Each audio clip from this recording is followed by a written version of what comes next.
And now, the Opie Anthony Show on the virus, Sirius XM. They're typical teenage girls from good middle-class families, but to hear them speak will shock you.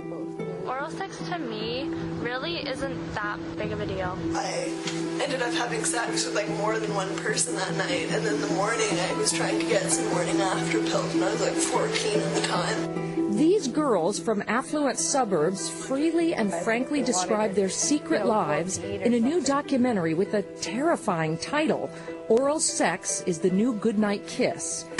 Holy shit. Whoa. You're right, Ed. Yeah. Whoa. Sorry. Wait. That went flying. Wait. We all have to tweet that. Oral sex is the new what? Is the what to the who's? I can't think. I have no blood left in my head. It rushed. Well, you know where it went. Yeah, exactly. To your liver. Try to heal the damage. No. Canadian filmmaker Charlene Azam spent 4 years gaining their trust. Do you literally think oral sex has become as commonplace as kissing for teens? If you talk to teens, they'll tell you it's no big deal. In fact, recent statistics cite that more than half of American teenage girls between the ages of 15 and 19 have engaged in oral sex. But Ms. Azam says that... Oh, my God, no. I fell over that time. What happened? Oh, my God. Someone help Anthony up. I love statistics. What? Her film is a troubling window into a horrifying reality no parent can imagine. Girls as young as 11 or 12 having sex, going to sex parties, and at the most extreme, crossing into prostitution, exchanging sexual favors for money, clothes, even homework, all under their parents' noses, still arriving home in time for dinner. Jesus. Sorry. Get hold of yourself. God damn it, my mic came off the stand. Hold on. Fix your mic. Oh. What part of that one got you? Every. Sorry. Seem to have dropped something. It's amazing. I've never seen you hold this many things on the air before. I'm always dropping Yet every things time now. the story starts, you pick up a bunch of items.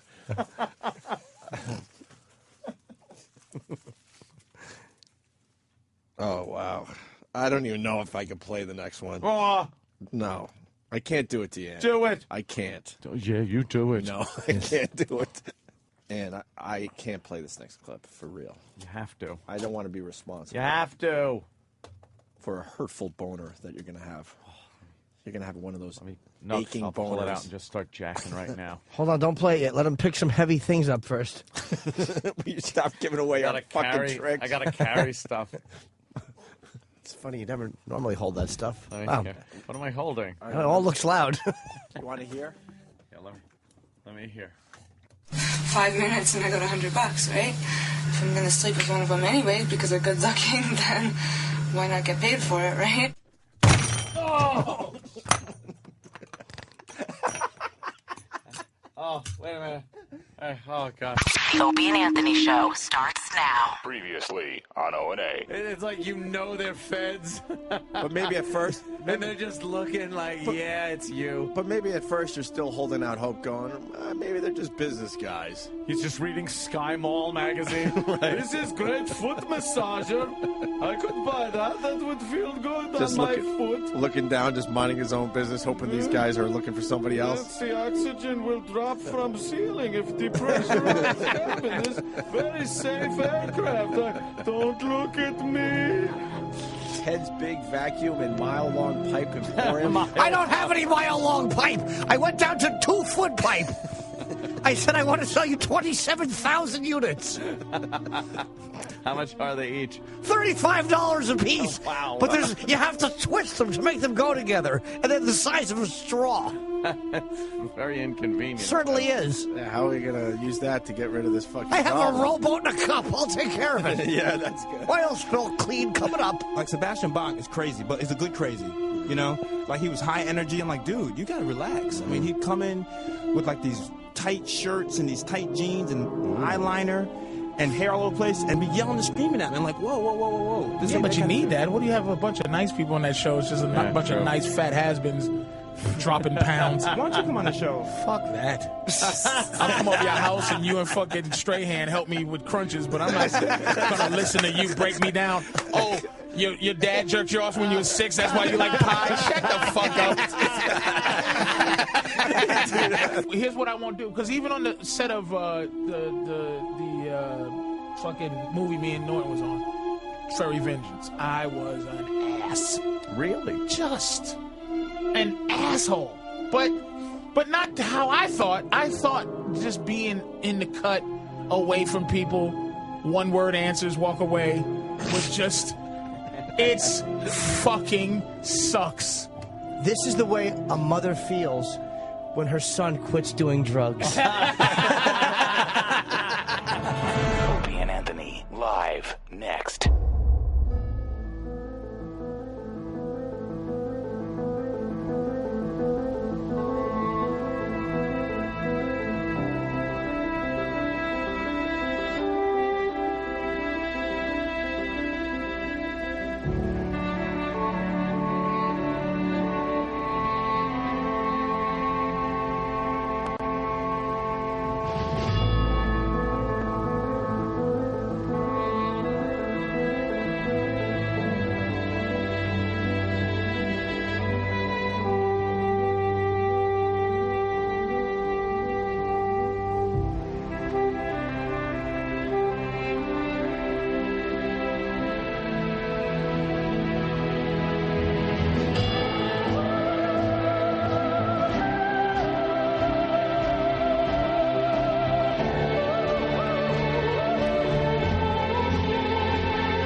Opie and Anthony on satellite radio. Show's hosts Anthony Cumia and Greg Opie. Controversial team. Opie and Anthony apologizing for yet another raunchy comment prophetically harassed. Is this the last straw for the raunchy radio duo?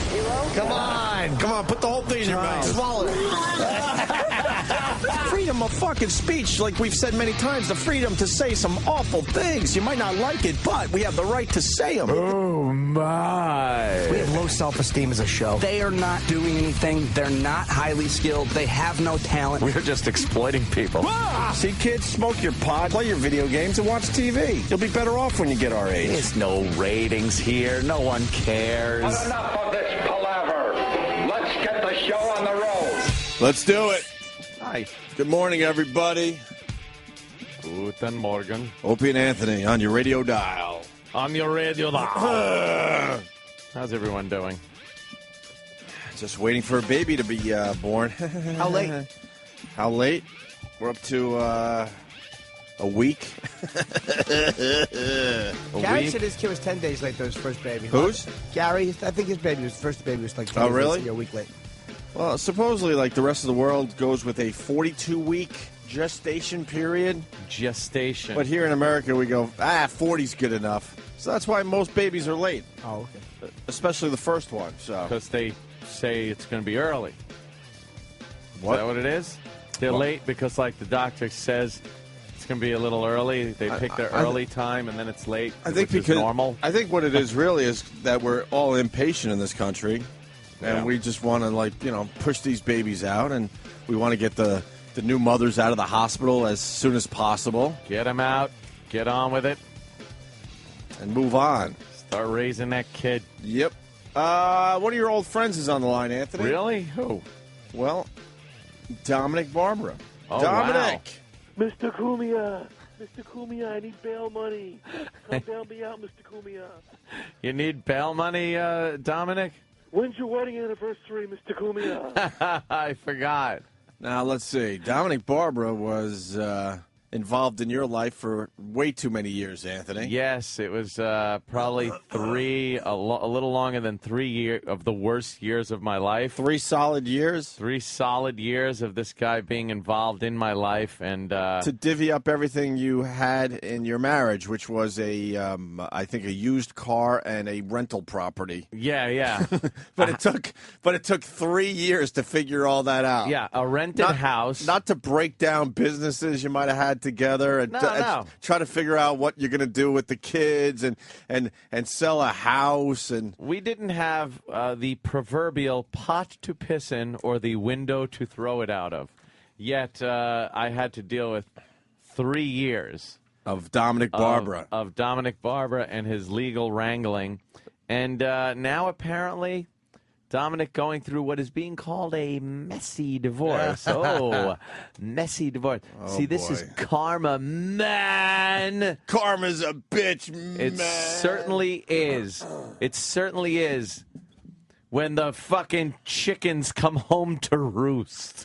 Oh, I hate that one. I know, I do too. Because I don't really know what that means. It's when you throw out a bunch of chickens. Yeah. And then they come back and... Yeah, I understand. When you fleece a bunch of chickens. No, I understand they're coming back, but wouldn't that be a good thing? Chicken is delicious. I love chicken. So why would that be a bad thing that they're coming back to roost? Come back to roost. I can now have some chicken. Or are they coming back to make all that obnoxious fucking sounds? You just, in a way, said what Malcolm X said. Like, when you throw something out there, when it comes back to you, it means you're kind of getting what you throw out there. Chickens are coming home to roost. They always come back. Right. And that's what Malcolm X said when JFK got shot. Yeah. He was told, shut up, don't say anything, by Elijah Muhammad. He said, I'm never sad when the chickens come home to roost. That makes me glad, like you were just saying. It's normal. Am I just like Malcolm X? Look at you. Well, hopefully after a speech at the Audubon. But yeah, that got him in big trouble saying chickens go home to roost. Who did he get a talking to for that one? Certainly did. Yeah, because there's nothing wrong with chickens coming back. That's what he said. It's an old farm. As long as you can handle fucking butchering them in the backyard of your fucking farm. If you put out violence, violence will come back I hear upon you. you. Well, this karma thing with this Dominic Barbera, because he's really just a scumbag. I don't know what Anthony could say, but I could certainly say it because I lived through it with Ant. Well, he's I saw the shenanigans that he was pulling, and it's kind of nice to see that he's suffering a little bit. I see it this way, as he is a public figure. He has been on entertainment programs. He's had his own TV show. He's a regular on Howard. And the persona he puts across is not as a very nice person. And my dealings with him on a personal level. I personally did not find him a nice, pleasant person. And to see this happening to somebody that was involved in me going through years of misery. For nothing. I got to keep saying for nothing. You guys had nothing. You barely had a bank account. You didn't have a house together. You had no kids together. And you only had one car in the family. It really was kind of a hey, let's get as much as we can out of him, even though right now he really doesn't have much. And I didn't have anything because of the $40,000 that was, kind of taken. Right. When Dominic got involved with your divorce, from day one. He was, her lawyer, obviously. Yes. Anthony had zero in the bank. Nothing. Zero. Zilch. Zero, because someone advised, I guess whatever. But you had zero in the bank. Nothing left. Nothing left. And, and then you go through things where, of course, a lot of divorces, when the wife secures a lawyer, you are to pay his legal fees. You are to pay support for her during this tumultuous time in her life where, she has to live the lifestyle in which she is accustomed to, and you get to live some other foreign lifestyle that you are not at all accustomed to, except for one thing, which is going to work and earning the money. Correct. That's the lifestyle I was accustomed to, and that's what I did. And to see this happen, I don't like doing things where karma might turn around on me, but this seems to be some type of cosmic justice coming back to Dominic Barbera. He is going through a messy divorce with one of his numerous wives. I don't know how many, but third, fourth, I have no idea. Who knows how many he's up to? The wife seems to have had a restraining order against Mr. Barbera, which he then allegedly violated by sitting down at a table in a bagel shop that she was sitting in and striking up a little conversation. Long Island divorce lawyer accused of violating an order of protection by approaching his ex-wife in a bagel shop. Nassau County Police said Dominic Barbera was charged with criminal contempt. His clients have included Joey Buttafuoco and Jessica Hahn. They say he sat down with his ex-wife Leslie on Sunday while she was having coffee with a friend. Leslie Barbera told Newsday that her ex-husband walked in with a police officer and demanded that she be arrested for stalking him. Dominic Barbera told the paper that she had indeed been stalking him. He was scheduled to appear for a hearing in Glen Cove Court on Wednesday. Oh, he's in one of those fucking divorces. I demand you arrest her. Arrest this. What are you doing to me? Why are the cuffs on me? Oh, God. Is there more to this, Danny? That is... That's a great paragraph right you there. You go in, arrest that woman. Hey, why me? He's in one of those situations. Yep, with the arrest her, arrest him, my God, restraining orders, oh, God. A few of us have been in those situations, huh? In that situation. See what you did? See what you did to yourself? Oh, my You God. son of a bitch. Look at you. So this cocky guy goes in with a police officer like, I'm going to watch what I do. And this, let me tell you something I have seen, my opinion on Dominic Barbera. He is the guy who is constantly smiling and laughing out in public. He's got the big smile on, like, it's all right, the pat on the back, the hey, how you doing? No matter how much hatred there is towards him by whoever he's approaching, it's always, hey, how you doing? The big smile. And behind that has to be just misery and loneliness and a messy divorce, which I don't care who you are. If you're involved in a messy divorce, you aren't that smiling guy. You're in hell. He's putting on this fake face of happiness when he's out. I'm sure he smiled when he walked in with the police officer. Arrest that woman. Ha ha. I got one. Chalk one up for Dominic. Hey, why are the cuffs on me?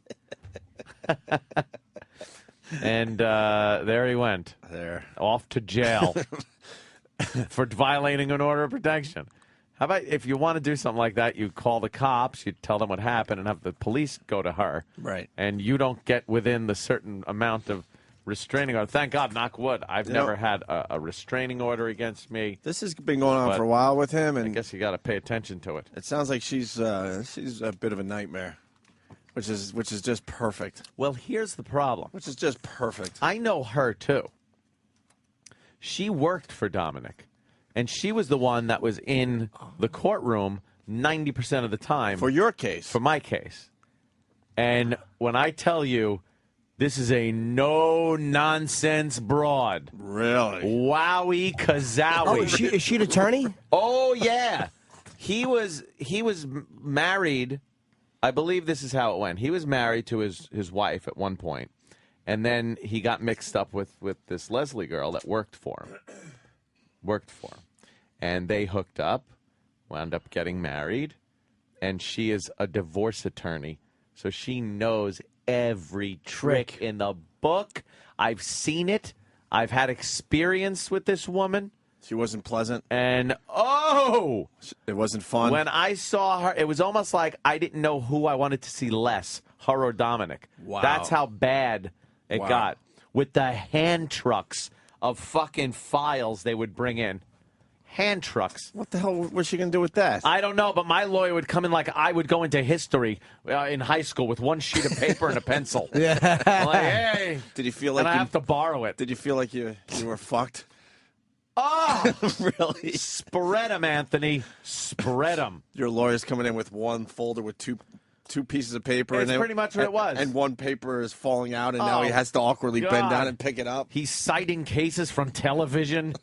My lawyer, Jiminy Cricket. Perry Mason was his best friend. Oh, yeah. Horrid. And then, Dominic would come in and really, with hand trucks. Hand trucks of those big brown lawyer boxes that hold all those big brown envelopes and pulling out, whack, whack, wow, on the table. Just wham, wham, these piles of files. I'm looking at them going, what could that possibly be? I bet that's intimidation, half of that. They're Oh, probably it's like blank bullshit. sheets Yeah. and Sure. shit like that. And you're a lawyer? one piece of paper would come folded and crumpled out of his pocket. With just handwritten notes on it. With a broken pencil. You got a sharpener, Your Honor? No. Did you have faith in his ability? No! Things he wants to accomplish that day in court. I just knew. I'm trying to think. Oh, my God. Maybe I could save some money by not paying two really good lawyers. So I'll just pay her.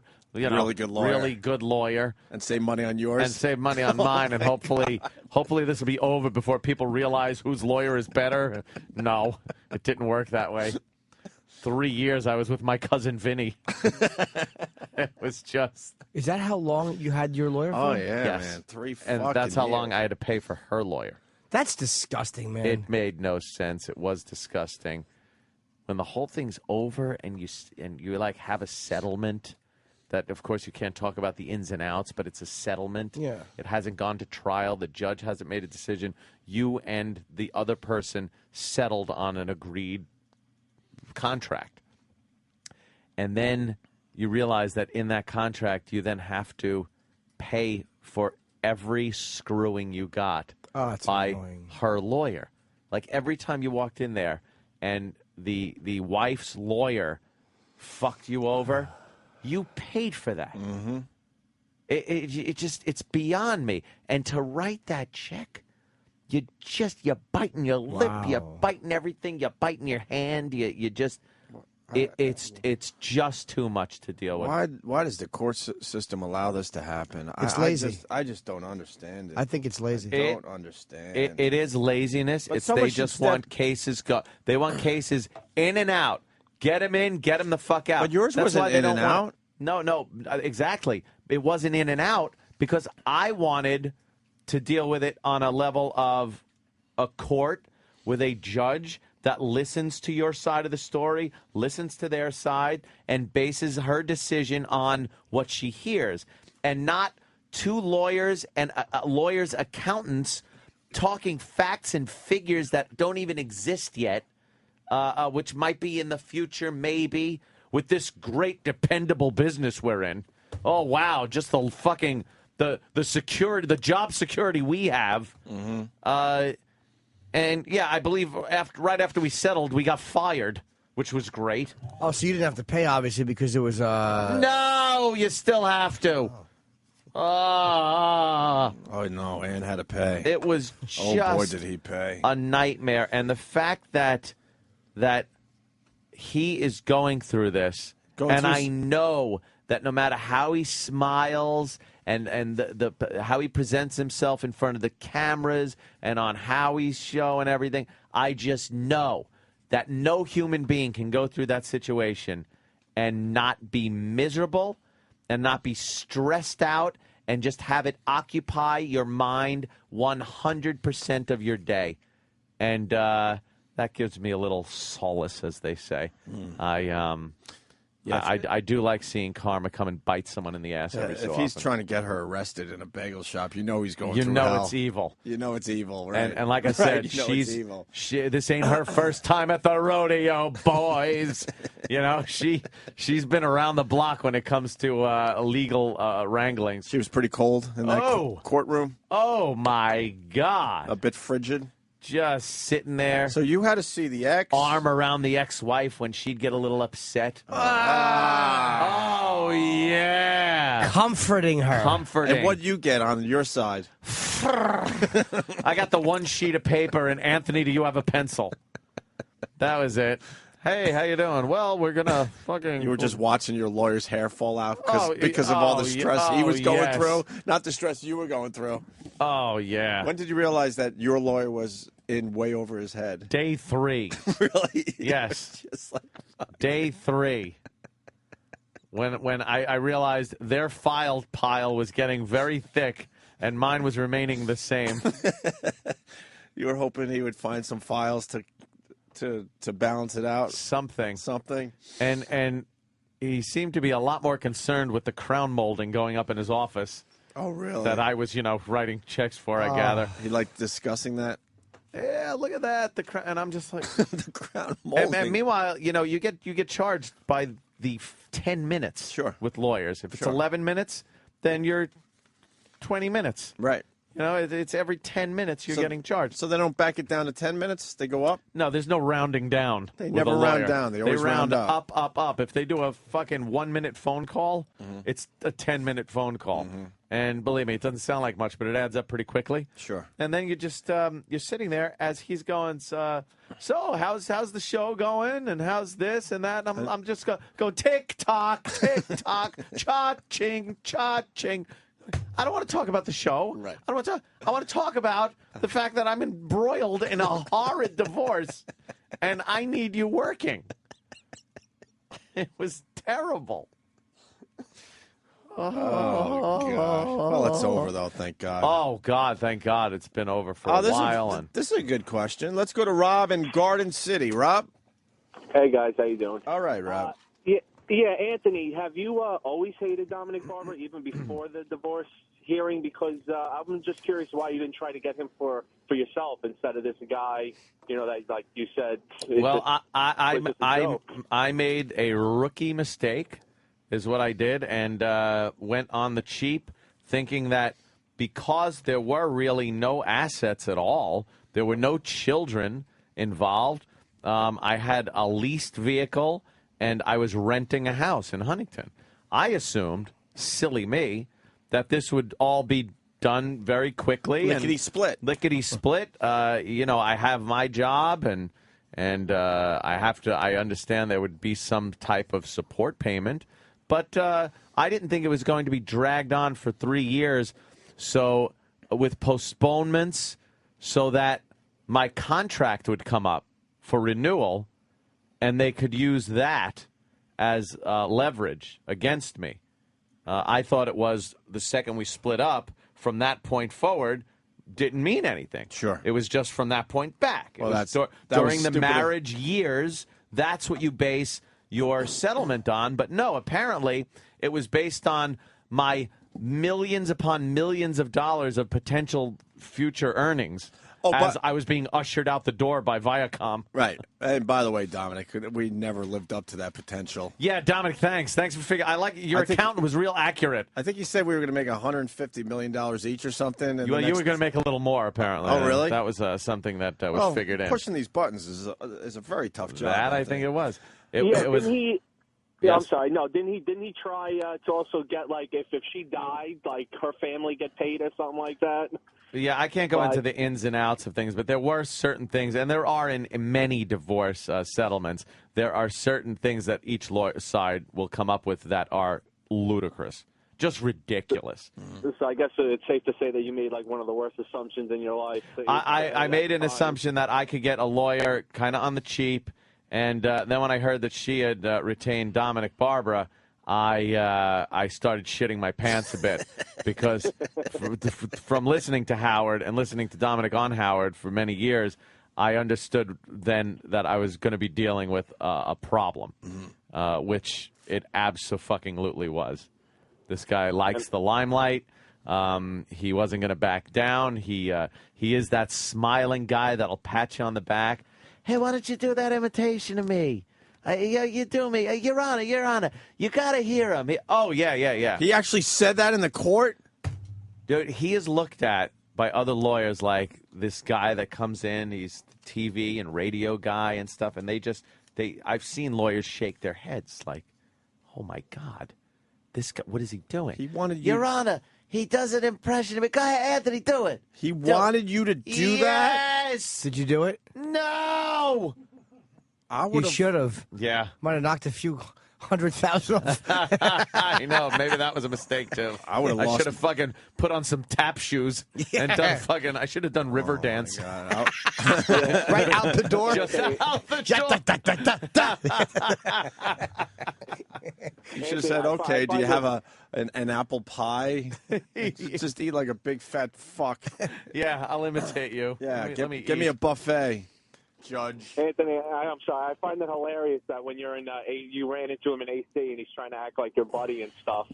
So, you're like looking at him with like total disgust. Like, how can you even approach him? Yeah, I was still paying off the ex, and he comes into a restaurant. Whoa, why don't you back up before that though, and then you could tell that part of it. Right after the settlement, it finally goes down after 3 hell years for Anthony. The guy calls our show the next day, trying to be like Aunt's pal. Anthony was a complete gentleman through this whole process. I must say, yeah, I was a gentleman, all right. Anyway, so he right off the bat called after the settlement. Yeah, and then he likes publicity. Then a few years later, you saw him in a casino. He just walked up to my table. Anthony, how you doing? Hey, you got any luck? Any luck here? Yeah, why? I'm trying to win your bill, motherfucker. You should have said, no, you're still standing, so I guess I'm still having bad luck. And then it just reminded me that no matter what blackjack winnings I was making that night, I wouldn't be able to really keep it. Jeez. Would you, if you heard that he went to jail for something and was brutally raped, would it sadden you? Let's see. If he went to jail and was brutally raped, I don't think I'd be upset. And let's say the details came out. One of the guards found it in action and said that apparently the man was fucking his bottom and then his mouth and then back to his bottom. Oh, ass to mouth? Yeah. Back to ass with some tearing of the rectal tissue. A lot of it. No, I don't think it would upset me. Almost like when the gentleman pulled out of the anus to go to the mouth, he pulled ass skin like loose toilet paper. Jesus. It looked like a kite. His asshole skin looked like a kite hanging off the man's dick. A kite tail. That's what it wanted to look like. Just a big pink sock. Yeah, would that... I've been pink sock. Would that upset you? Oh, Jesus. No, I don't think that would upset me that much. No. Well, no. Let me go to Ed. You're not going to believe this one, Anthony. Ed, what do you got for Anthony? Hey, guys. Good morning. Hey, Ed. What up, Ed? Yeah, listen, I used Dominic as my lawyer in my divorce. And you want to talk about an ass fucking. Oh, my God. Anthony's totally on the money with the boxes of paperwork. Yeah. And hand trucks and stuff like that. Yep, hand trucks. Oh, my God. It's unbelievable. but that's not what I called for. You know, Anthony, some of your divorce was in some of the local papers, wasn't it? Yes, it was. Well, Dominic has those paper clippings framed, hanging in his office. He has the news clippings framed in his office. He has clippings from Jessica Hahn's divorce, or like high-profile divorces that he did, and you have made the wall of Dominic. Oh, all right. Look at that, Ant. I'm honored. I must say, Congratulations, buddy. I'm honored. Is it the one with me walking out of the courtroom looking like a complete beaten man? Something with a cigarette in my mouth and my hands in my pocket. It was like a cold day, and I'm at the top of the stairs, and it's the same stairs. I wish I would have gotten, who was that, Bruno Tattaglia's fucking finish on the stairs, or was it? Was that Stracci? It might have been Stracci, yeah, at the top of the courthouse stairs, because it was the same courthouse from The Godfather, where he gets shot, yeah. Coming out of the courthouse. Yeah, yeah. And he gets shot on the stairs. Really? I didn't know that. Yeah. I was walking down those stairs, and I'm thinking, I just would have rather had the fucking hitman come out and just level the gun at me. That would have been better than what you went through. Yeah. All right, Ed. Thank you, sir. Have a great day, guys. Goodbye, Eddie. Oh, let's say hi to Jeremy in Kansas. Jeremy in Kansas. Jeremy, let's go. Yeah, I was, Dominic married Leslie, then he divorced her, then he remarried her. Oh, is that the one he married twice? Yeah. Wow. This guy, that doesn't seem smart. Is she pretty? Were you ever... I couldn't see beauty in her. Do you have a picture of it, couldn't Dan? see beauty in her. It's like saying a tiger is a wonderful animal, isn't it? But if it's ripping your throat out, you can't look at it and appreciate its beauty at that time. You're absolutely right. All you're thinking is, this tiger is ripping my throat out. Yeah. Yeah, it's hard to look at the nice coloring and the eyes and why would wonderful coat. Why would you go back and marry her a second time? Oh, dude, I don't get it. Would you ever marry your ex a second time? It looks like he's going to kill me. I couldn't speak for a second. I swear I couldn't speak when you asked that for a second. Look, we all make mistakes, but why would you go back to your mistake? Oh, nice. Nice one, Jimmy. Son of wet. Let me. Feels that way, too. Oh, God. There was no way in hell. Let's go to David in Charlotte. David. Hey, this tells you how subhuman some of these attorneys are, that he could come in and tear you a new asshole, and then the next fucking day act like he's your best friend. That's just amazing. He was acting like he was my best friend, like, through the whole thing. That's what it is. Like, it wasn't... I didn't want to look or hear from them unless it was some type of legal talk. But I think a tactic that he used is this buddy thing, where he'll come up and he'd grab your shoulder and kind of hug you like, hey, and pull you back and forth. So you just kind of like, why he's doing this to... Like, I interpreted it as he's doing this to put me down a notch. Like he's grabbing me and giving you a little, like, how you doing shoulder hug. Meanwhile, you're the guy that's is destroying my life at this point. There's no how you doing. No, go ahead. None. Take your hand trucks of shit. None. Pile ever. them on the table, and let's get these proceedings on the fucking road. Yeah, let's go to Kim on Long Island. Kim. Hey, gentlemen, how are ya? All Long right. time, first time. I just want to say I'm a lawyer from Long Island. I live in Jersey now, but I used to work out of the family court. And Dominic Barbera, when he used to walk in, it was like put the crown and the robe on. It was like he thought he was just the king. But Oh, yeah. A lot of the court staff really didn't like him, thought he was a jerk. And a lot of the judges would just be like, oh, I got to deal with this guy. On top of it, I went to law school with his son, and he is a budding Dominic. If I Oh, could really? tell you, he strutted around the law school like his shit didn't stink. So Another it was one in- really pretty funny. Another And I one have in the to tell you- pipe. Great. I'm sorry. Yeah, another one coming up and coming, his son. And I just have to say, I used to practice family law. I don't do it much now.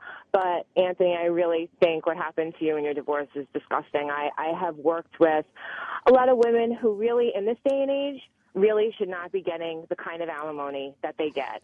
And it's really uncalled for at this time when you have opportunities for education and employment to be leeching off your husband like that. So, ladies, get a job. Well, yeah, a lot of women have this, they don't want the glass ceiling in place in the corporate world, and they want to be treated as complete equals. You could get fucked in the workplace if you hang up a picture that they find offensive. It's this whole thing where, they want to be treated as complete equals in the workplace. They want their say. They want, if something insults them, they want it taken care of immediately. Just like the boys. But when it comes to divorce, it's just this archaic system of the poor damsel in distress that can't do anything by herself, and please, the man has to help me. And in every other aspect of life in 2010, it would be an insult to treat a woman like that in the workplace, at home, anywhere. But in a divorce court, you turn the clock back. You turn the fucking clock back, and the man is obligated to take care of the poor little waif that can't do it for herself. And it's disgusting. Did your ex better herself in the last 10 years? I absolutely have no idea what she is doing. She had a great opportunity. I wonder if she bettered herself with the money she was making. You got to wonder because in the realm of things, I believe it was a lot of money. So hopefully, for her sake, she took care of things. Sorry. And, Thanks, guys. bettered herself. Maybe got an education. Yeah, just things like that. Yeah.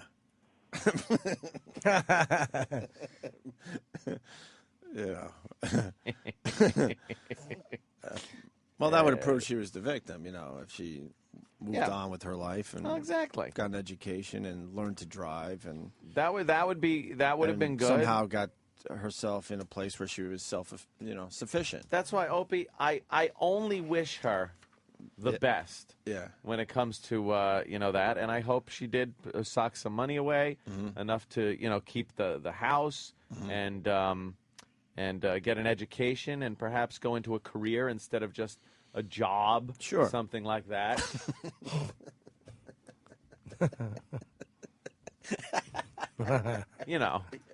So I'm hoping. That's nice of you. I'm just hoping for the best.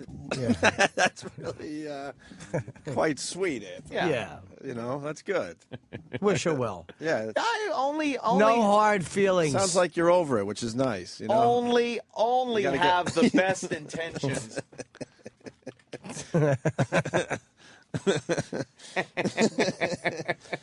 Is that our new bit? Yeah, apparently. It seems so. Okay. Poor Aunt's got a sore neck, apparently.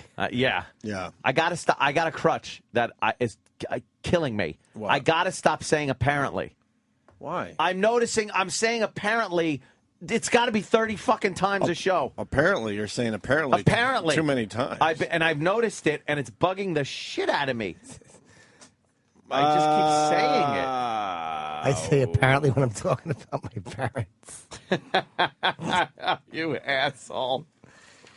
It is a weird. Apparently, it's something that a lot of comics use when they're trying to sound smart. Although I certainly don't think that's what you're doing. It's just within the past. I don't even know how long, but it's just come up like. Yeah, so apparently he's doing this, and then apparently the terrorist, and apparently the police were.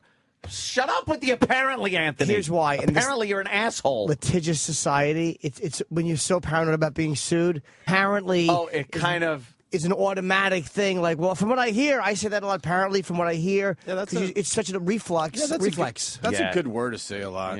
It keeps you safe. Clit hat's better. Sure. Let's go to John in Florida. John. Hey. Apparently, John's on the phone. What's up, John? That's right. I hear John's on the phone. Apparently. That guy he was from Michigan. He had 4 kids. Found out 2 of them weren't even his biologically. Oh, no. Judge said keep paying. So this guy gets a divorce. He has 4 kids, and he's paying child support. And then it comes out after the case or whatever that 2 of the kids weren't even his biologically, and the judge said, "Well, that doesn't matter. You still got to pay child support, right?" Ugh. Right, that's Michigan. Michigan's the worst state in the union. That's pretty amazing, huh? Ed? Can you imagine that? Now you're No. paying for somebody else's kids. Paying for someone else's kids. Wow. Fuck that. Suck. Could you imagine? No.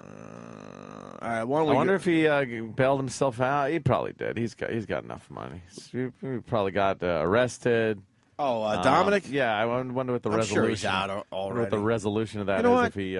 We're laughing here today. He probably loves it. He's like, because now he knows he's in the papers again and maybe on some local TV, and he loves that shit. He does seem to. He probably love, did it on purpose. I don't know, certainly, but he probably did it on purpose because he's like, I haven't been in the spotlight in a while. Yeah, he does seem to love being in the public eye, and for some reason during the divorce, he would bring up in the courtroom things like his TV show that was coming up.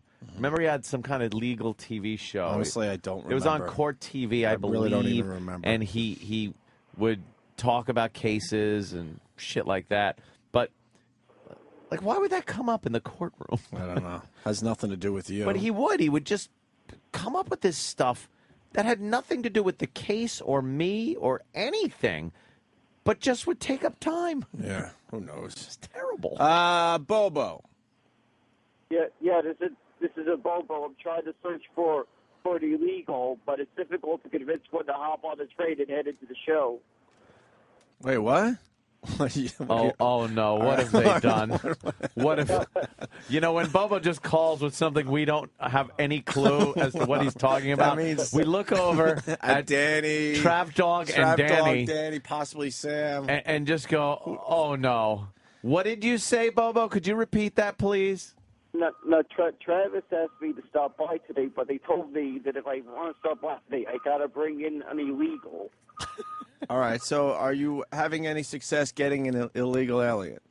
No, nope, I don't have any success. I've been trying to convince many to head in the hop on a train and head into the studio. And I've been even trying to even convince them. They say, hey, you want to be on the radio? I can do that right now. I can bring you right now. Well, how about we talk to an illegal alien? You got one right there? It is Cinco de Mayo. Yeah. Yeah, well, I'm trying to find one right now. For some reason now it seems to be a bit quiet, but they start coming by. The best way to find an illegal, I think, is just to walk up and go, "Let me see your papers." Yeah, do that. Hold on, no. Hold on. I think there's one here. All right. Person here says, Here, Bobo got punched in the face. There's one, I think, selling newspapers. All right, let's ask him. He's got to be. Make sure we can hear him on the phone. Interview him. Let's see if he's an Actually, illegal. I'll put this person on the phone, all right? Excuse me, ma'am. You want to be on the radio? No. I'm on radio right now. You Bobo, ask her if she's illegal. Ask her. No, she's too busy selling it. I don't know. Bobo, ask her if she's an illegal alien. Please. They want to know if she's illegal. They want to know. Just you ask. Yeah, I asked her. Right? She said yes. She's illegal? No, it's legal. Ask her. Don't say they want to know. Just say to her, walk up to her and go, can I see your papers? Like, can I see your papers? What are you doing? Bobo, go home and go to bed. Just go home and go to bed. Go home and go to bed. What are you doing? These fucking guys put Bobo through your hell. head back on your pillow and fucking fall asleep with your glasses still on. What's the matter with you? Your party favorite nostril hairs. Bobo. Yeah. What are you doing? What are you doing? Are you all right? I'm all right. I'm just still trying to search though. All right, well, searching do you want him searching for illegal? No, I don't. Yeah, this is going to end well. Retarded, autistic, punched in the face, Opie and Anthony show. No, I don't want this to continue. Would that be the headline, you think? Of course it would. What do you think it would be? What would be the story? A mentally, people are saying that a mentally challenged man was goaded by the Opie and Anthony show to engage in racist behavior by asking Spanish Americans or Latin Americans to show their papers while the hosts encouraged him and laughed. Apparently, he'd been comedy fodder, his pants have been pulled off, and his penis has been spit on by an Asian American comedian. What do you fucking want to lose this gig too? Go home, Bobo. You think that would be a problem? It would be nobody would come to our defense. Bobo, go home. He's right. Nobody would come to our defense. Who would come? What do you think? Sirius is going to go, well, we're sticking by the guys right now because we do understand that the retarded man would pull his penis out in studio frequently and pre-cum would leak on the rug with their name on it. After the lawyers repeatedly said no fluid, he just couldn't help himself watching lesbian porn. He's a retard. Is it true pre-cum dripped on our actual names? That's not fucking nice. horrible, dude. He sneezes and his dick just leaks. His fucking eyes and dick water simultaneously when he eats fucking hot food. And then just add in racism to that, and you got a great story. And because he says, at first, the retarded man, known as Bobo. Do you know how bad that would look in fucking print? Do you know how bad? Known as Bobo. Known as Bobo. Are you trying to say there's no rocket scientist out there named Bobo? No. You have to be a single IQ dummy to answer to that. And they would say, walked up and said, innocently, they want to know, and they angrily corrected the mentally challenged man and said, no, demand her papers. As he was struck and his glasses fell off. Holy shit. Goodbye, apartment. Oh, fuck. Bobo. Yeah? Go home. Speak to no one. Go home. Wait, let's think about this another minute. I think we did. Bobo, how close to home are you? No, I'm a bit of a distance, so I gotta take a bus to head back. Why are you? Where are you? I'm right by the train station. But how'd you get there? I took a bus out there. Why did you go out there? To the train station? Because you knew that's where the illegals would be? Yeah, that's usually a good spot. I usually know by this train A station. good I find a spot. lot of It's like he's fishing. He found a good spot. I found a good spot. I'm trying to keep it secret. You think it's a safe, good spot or a bit dangerous? He found illegals near a train station? That can't be good. All right. Seems to be a relatively good spot. All right, Bobo. Go home. Yeah. Call us when you get home. Yeah, take a nap, relax, have a fucking piece of fattening food. Speak to no one. Speak to no one. Even if you take a cab, just nod directions like a fucking dolphin. Don't say that because he'll do that now. And then the cabbie will be all frustrated. He'll do whatever you say. All right, Bobo. All right. Just go home. Go to sleep. All right, no problem, all right? It's the fucking Manchurian candidate.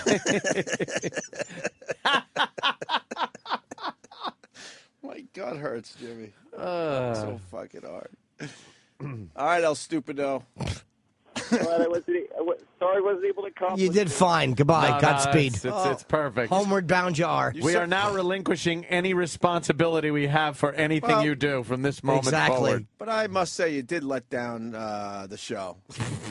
No, I'm sorry about it. I'll try to do something else. Yeah, we'll have you come in and you can do whippets with spray paint cans. I'm sure that'll be our next contest idea. All right, Bobo, go home. We have nothing to do with this one, Bobo. Go home.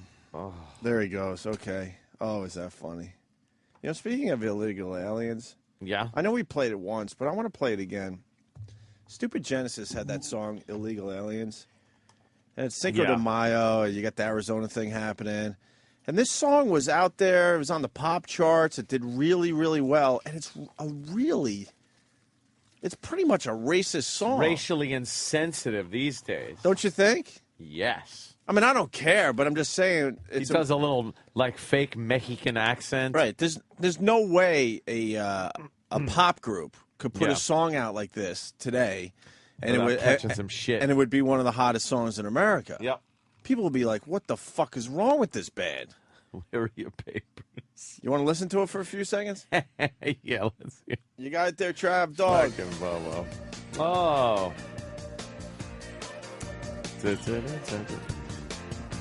This is Phil Collins.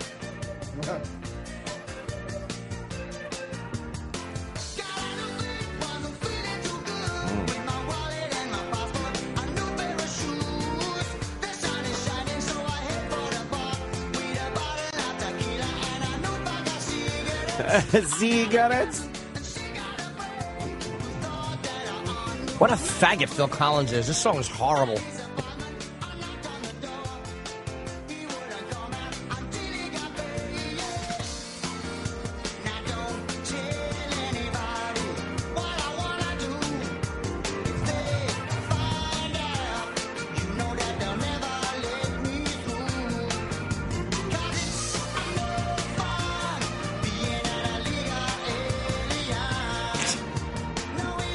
This would be, if you wrote this as a parody. Pause this for a second, yeah. If you wrote this as a parody as a radio guy, you would you'd be fired. in trouble. Yeah, you'd be fired. Definitely in trouble, maybe fired. A racially insensitive parody song about illegal aliens was played on a radio show. And he's trying to sing like he has a little Mexican in him. Yeah. But then his Mexican accent goes into some kind of Jamaican thing for a little while.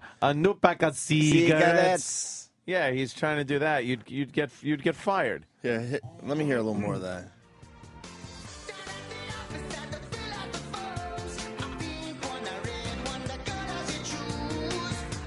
Was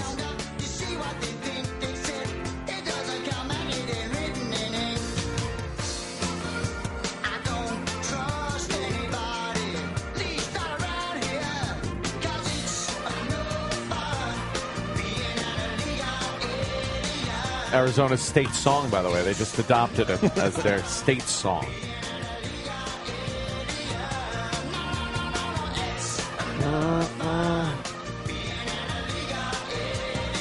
I guess we're about to play the whole thing.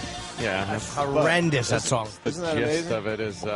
Dennis D. in Jersey. Genesis are British. I'm sure they don't give a shit, Ope. Well, that's not the point. The point is that a band wouldn't fucking put out a song like that. Yeah. The times have changed. And like I was saying... A popular band, too. Genesis was fucking huge when that came out. Huge. As a parody. As a That would parody. get you in trouble. Right. There would be Mexican groups. And the British are more politically correct than we are.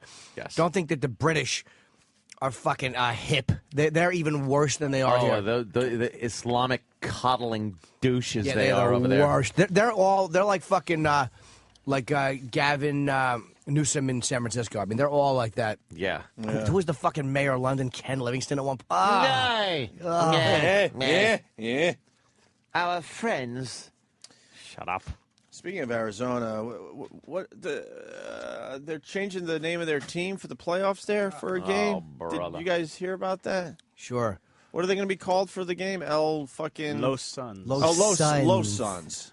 That's good. Los Suns. Los Suns. Because I'm sure the Phoenix Suns would hire illegals, and I'm sure Major League Baseball would hire illegals to play for 1/50th or 1/100th of what players are making right now. And I'm sure the players' unions would have nothing to say about that. I'm sure the players' unions would go, you know what? Give that pitcher an opportunity. I know he's not legal. Oh, let him play. That's it. Let him play for a few shekels. You phony motherfuckers. Shut up. And they can't even go all in. Los Suns? What's the Spanish word for sun? I forget. I took 6 years of Spanish. I should know. Sol? What? I guess it's soul, right? So Los... Sol. Soul? Los Sol. Or souls? Souls. You can't just put an S at the end of it. Los Soul? Sol.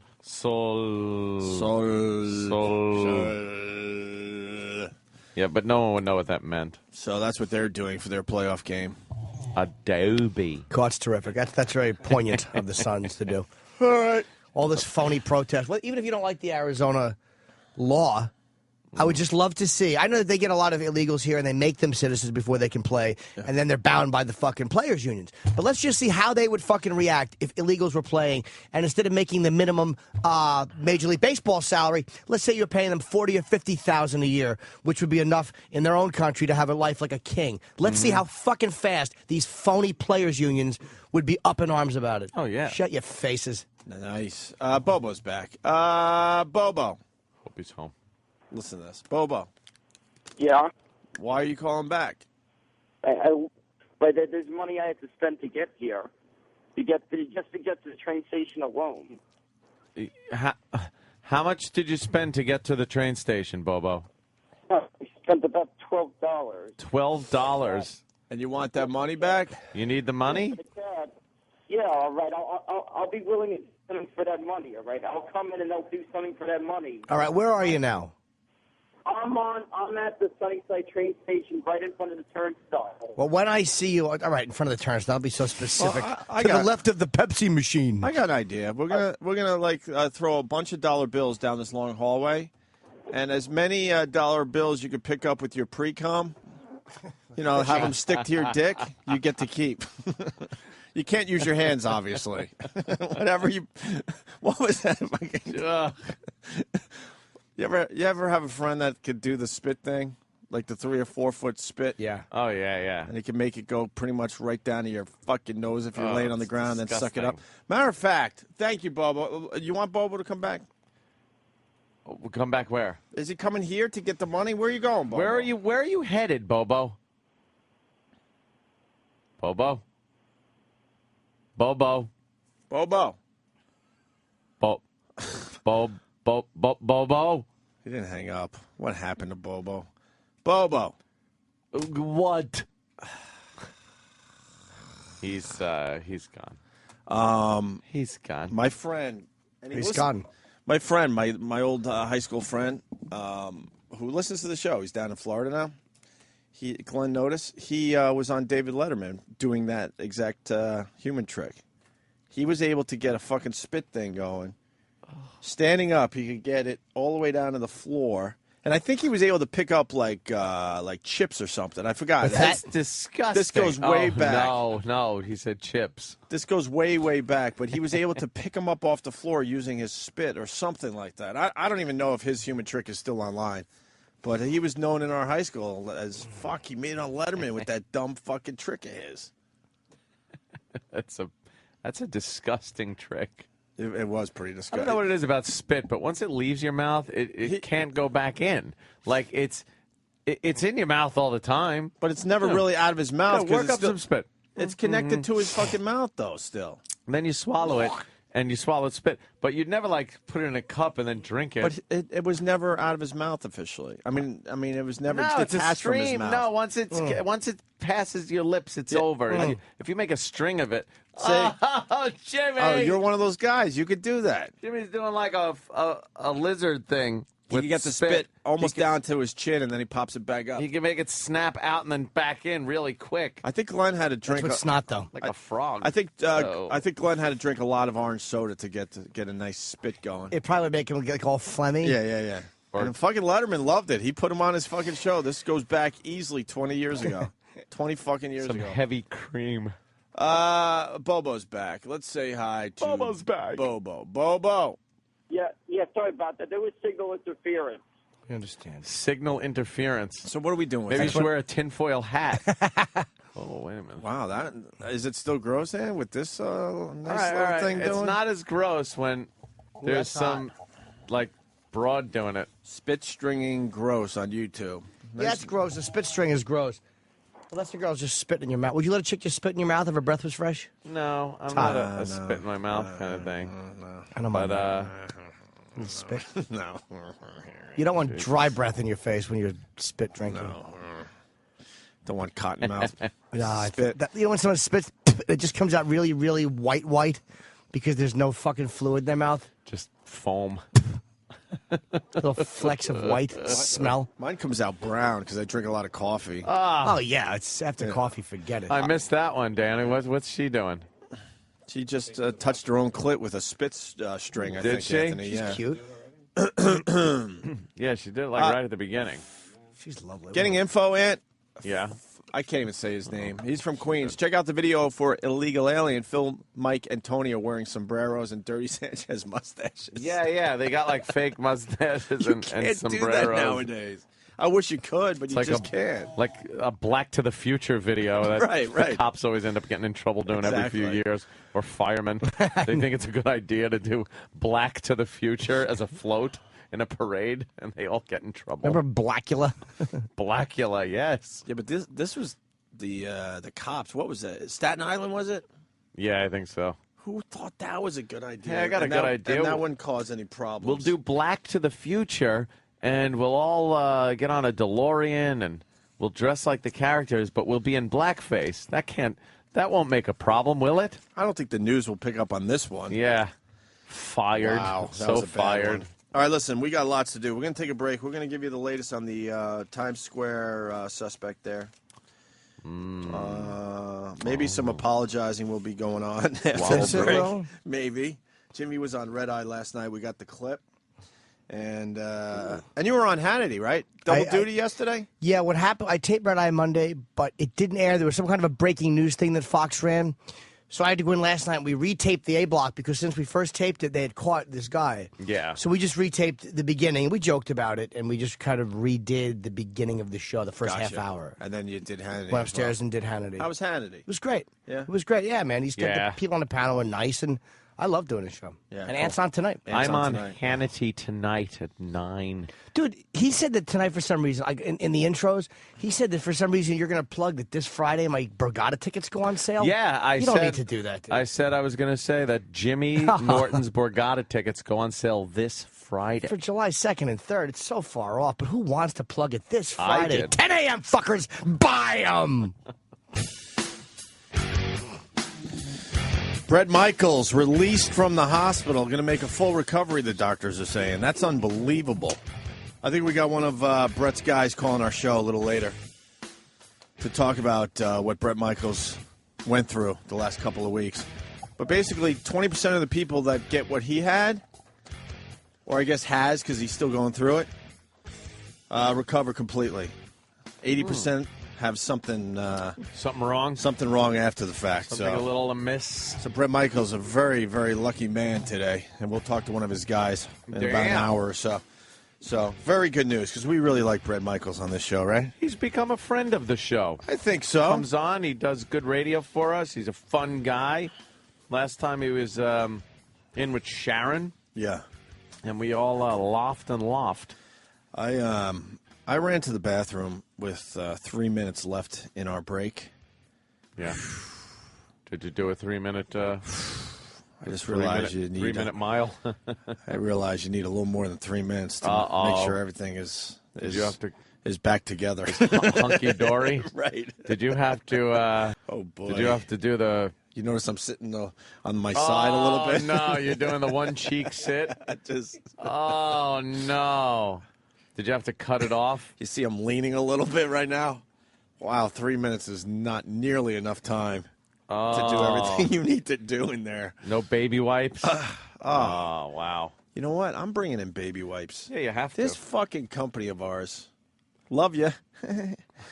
Can they splurge on some toilet paper that doesn't rip the shit out of your asshole? Danny, right? Yeah. It's like sandpaper.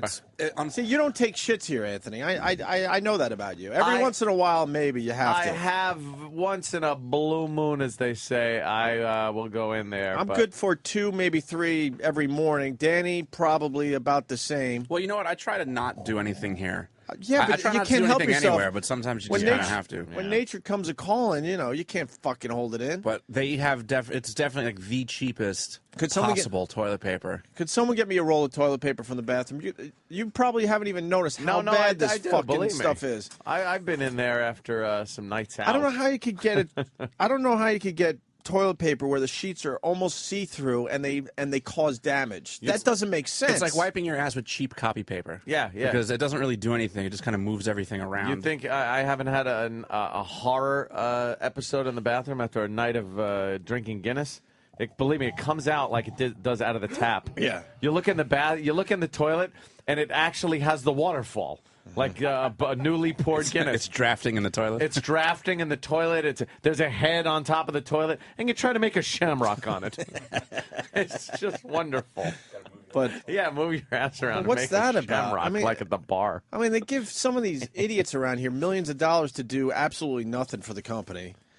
And I'm just talking generally right now, because then they do hire people and they pay them well, and they do a very good job for the company. But they can't fucking splurge on toilet paper that's not going to rip your ass apart. That's how the stock Look at that price goes up. Look at this. Wow. Look at that. Look, I could see you. Yeah, you could see through it. I could see my computer through it. Sure. But it's even not, though it's see-through, it does a world of hurt. That does not necessarily mean it's soft. Now, if you blew your nose, let's just put it this way: if you blew your nose with that toilet paper all day, you would have a chapped, red, fucking almost bloody. You'd have the kid in the playground that has a cold nose. There you go. There you go. There you go. Remember in school having to blow your nose with the brown paper towels? Yes. Have the absorbency of a brick, and they're almost as soft. Just horrible. Those brown paper towels. How about they get us some, I don't know, some softer toilet paper? Yeah. Please. I like having that here. There we go. It's really causing distress. Little distress. On the hiney. And Danny's right. There's something to be said about absorption. When they advertise absorption with the toilet paper, this stuff just. I'm trying not to be too gross because I know people got their bagels and their fucking egg sandwiches right now. But let's just say it just smears everything around. It doesn't really. Oh God! It doesn't really. Ever since I got on the baby wipe train, I don't understand how you could wipe your ass without it. It's just like who thought this was a good idea? Right. You're just taking dry paper and rubbing it all over your asshole. Like, I don't see how that's cleaning anything. And the idiots that came up with the concept baby wipes couldn't figure out that everyone would enjoy that. Yeah, not just baby. They only figured out that it's that adults could use it recently. Fairly recently, yeah. And they got rid of the baby part of the wipes in a lot of the brands. Now they it's just call them wipes or whatever. What do they wipes, flushable wipes. They call them flushable wipes, and they don't call it like cool ass. But even if they did, I don't care. I'd buy them anyway. Yeah. I like to do the baby wipe toilet paper combo because I find that to be the most effective way to clean things up. That is good. Yes, you do need the combo, and sometimes you need the to get everything started. Baby wipe first.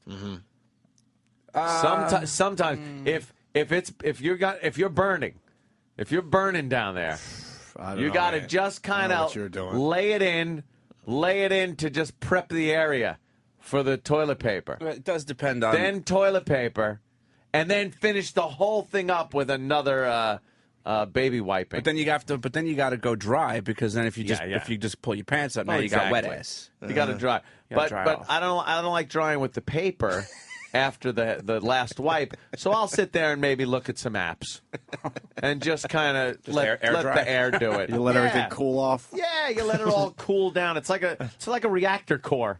You got to let it cool slowly. You know what? And I've been saying this for months. They don't want to listen to me, but I know there's a serial killer that works here at this company. Because in the morning, one of the toilets is so beat up, someone is a very angry man. Are you talking about the one where it looks like someone's making a bird's nest? They make a huge bird's nest in the toilet.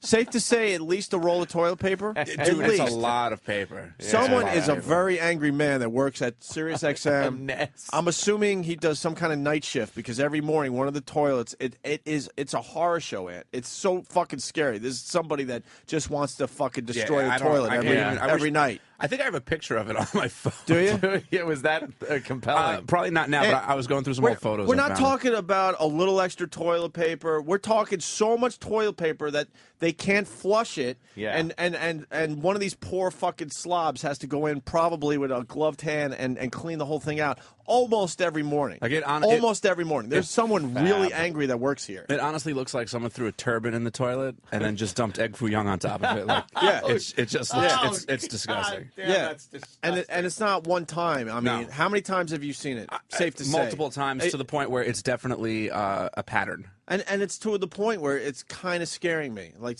there's a person that works here that has some issues. Why can't Why can't it just go into the water? I don't understand. I don't understand. Why does it need to be like padded? I don't. Padded. It's padded in the bowl though. He's not making a seat. Maybe he doesn't like have those splashback. They have the toilet cover seats. Splashback. He doesn't like splashback.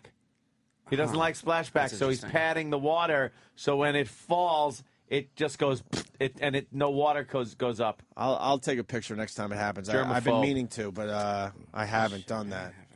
You ever have a perfect hit with splashback, where it just it's a bullseye? Oh yeah, right back at you. Yeah, makes you giggle. You go kind of woo. All right, let's go to Nick in Philly. Perfect. Nick. Opie. Hey, buddy. Try taking a shit on one of them spotter pots on a construction site. Right. You get halfway through, you look down, there's no toilet paper. You got to wipe your ass with your fucking sock. Oh my God. Your sock. Is there anything worse than going into a porta-john when it's 90 degrees out and they haven't cleaned it, and you see the clean schedule and it's like it still has a day or two before they're coming around? I've been in ones that the clean schedule said 1969 August Woodstock. That shit It's spoils, like man. this fucking Just shit. Why does shit have to smell so fucking bad? Because it's shit. And all it needs is a little water. You don't smell nothing for the most part. Yeah, when you you take that water away, though, holy shit. Yeah, when you have to do a waterless. Now, on the job sites, I've told you about spackle buckets. Yeah. We'd have to use spackle buckets, and like it's animalistic. The what about when aroma. you shit and that blue stuff splashes up in your ass? Yeah, we were talking You know about what, that. the blue We stuff. can handle that. Yeah. No problem. All right, punch it out, boys. All right. Let's go to John in Nebraska. John. Hey, guys. How you doing this morning? All right, buddy. Hey, I just wanted to let you guys know I took advantage of that free Best of XM preview deal. Yeah. And, yeah, you guys got me sold, man. You guys are fucking funny. Ooh, Josh from Nebraska. How long have you been listening, Josh? Just maybe 3 weeks or so. I got to ask you because I mean we never get to talk to the newer listeners. Like, what? I guess what's the funniest thing you've heard us do in the first 3 weeks of listening to the Opie and Anthony show? Just the way. He's a new listener. Consider that your initiation, sir. That's just your initiation. He's right now looking at his phone going, oh, nerds. Oh, they got me. Why does that continue to work years later? Because he's a new listener, I don't understand. Yeah, he's a new listener. All right, well, do you want to take shit stories? You want to talk about the Times Square bomber guy? Same thing. Yeah, no kidding. Lump of shit. Let's go to Green Bay. I brought Clorox wipes. Yeah, I want to go. You can't use that, you I asshole. want to go to Dave. Stay on the line. We're going to go to you next, but first, Green Bay. What's up, Green Bay?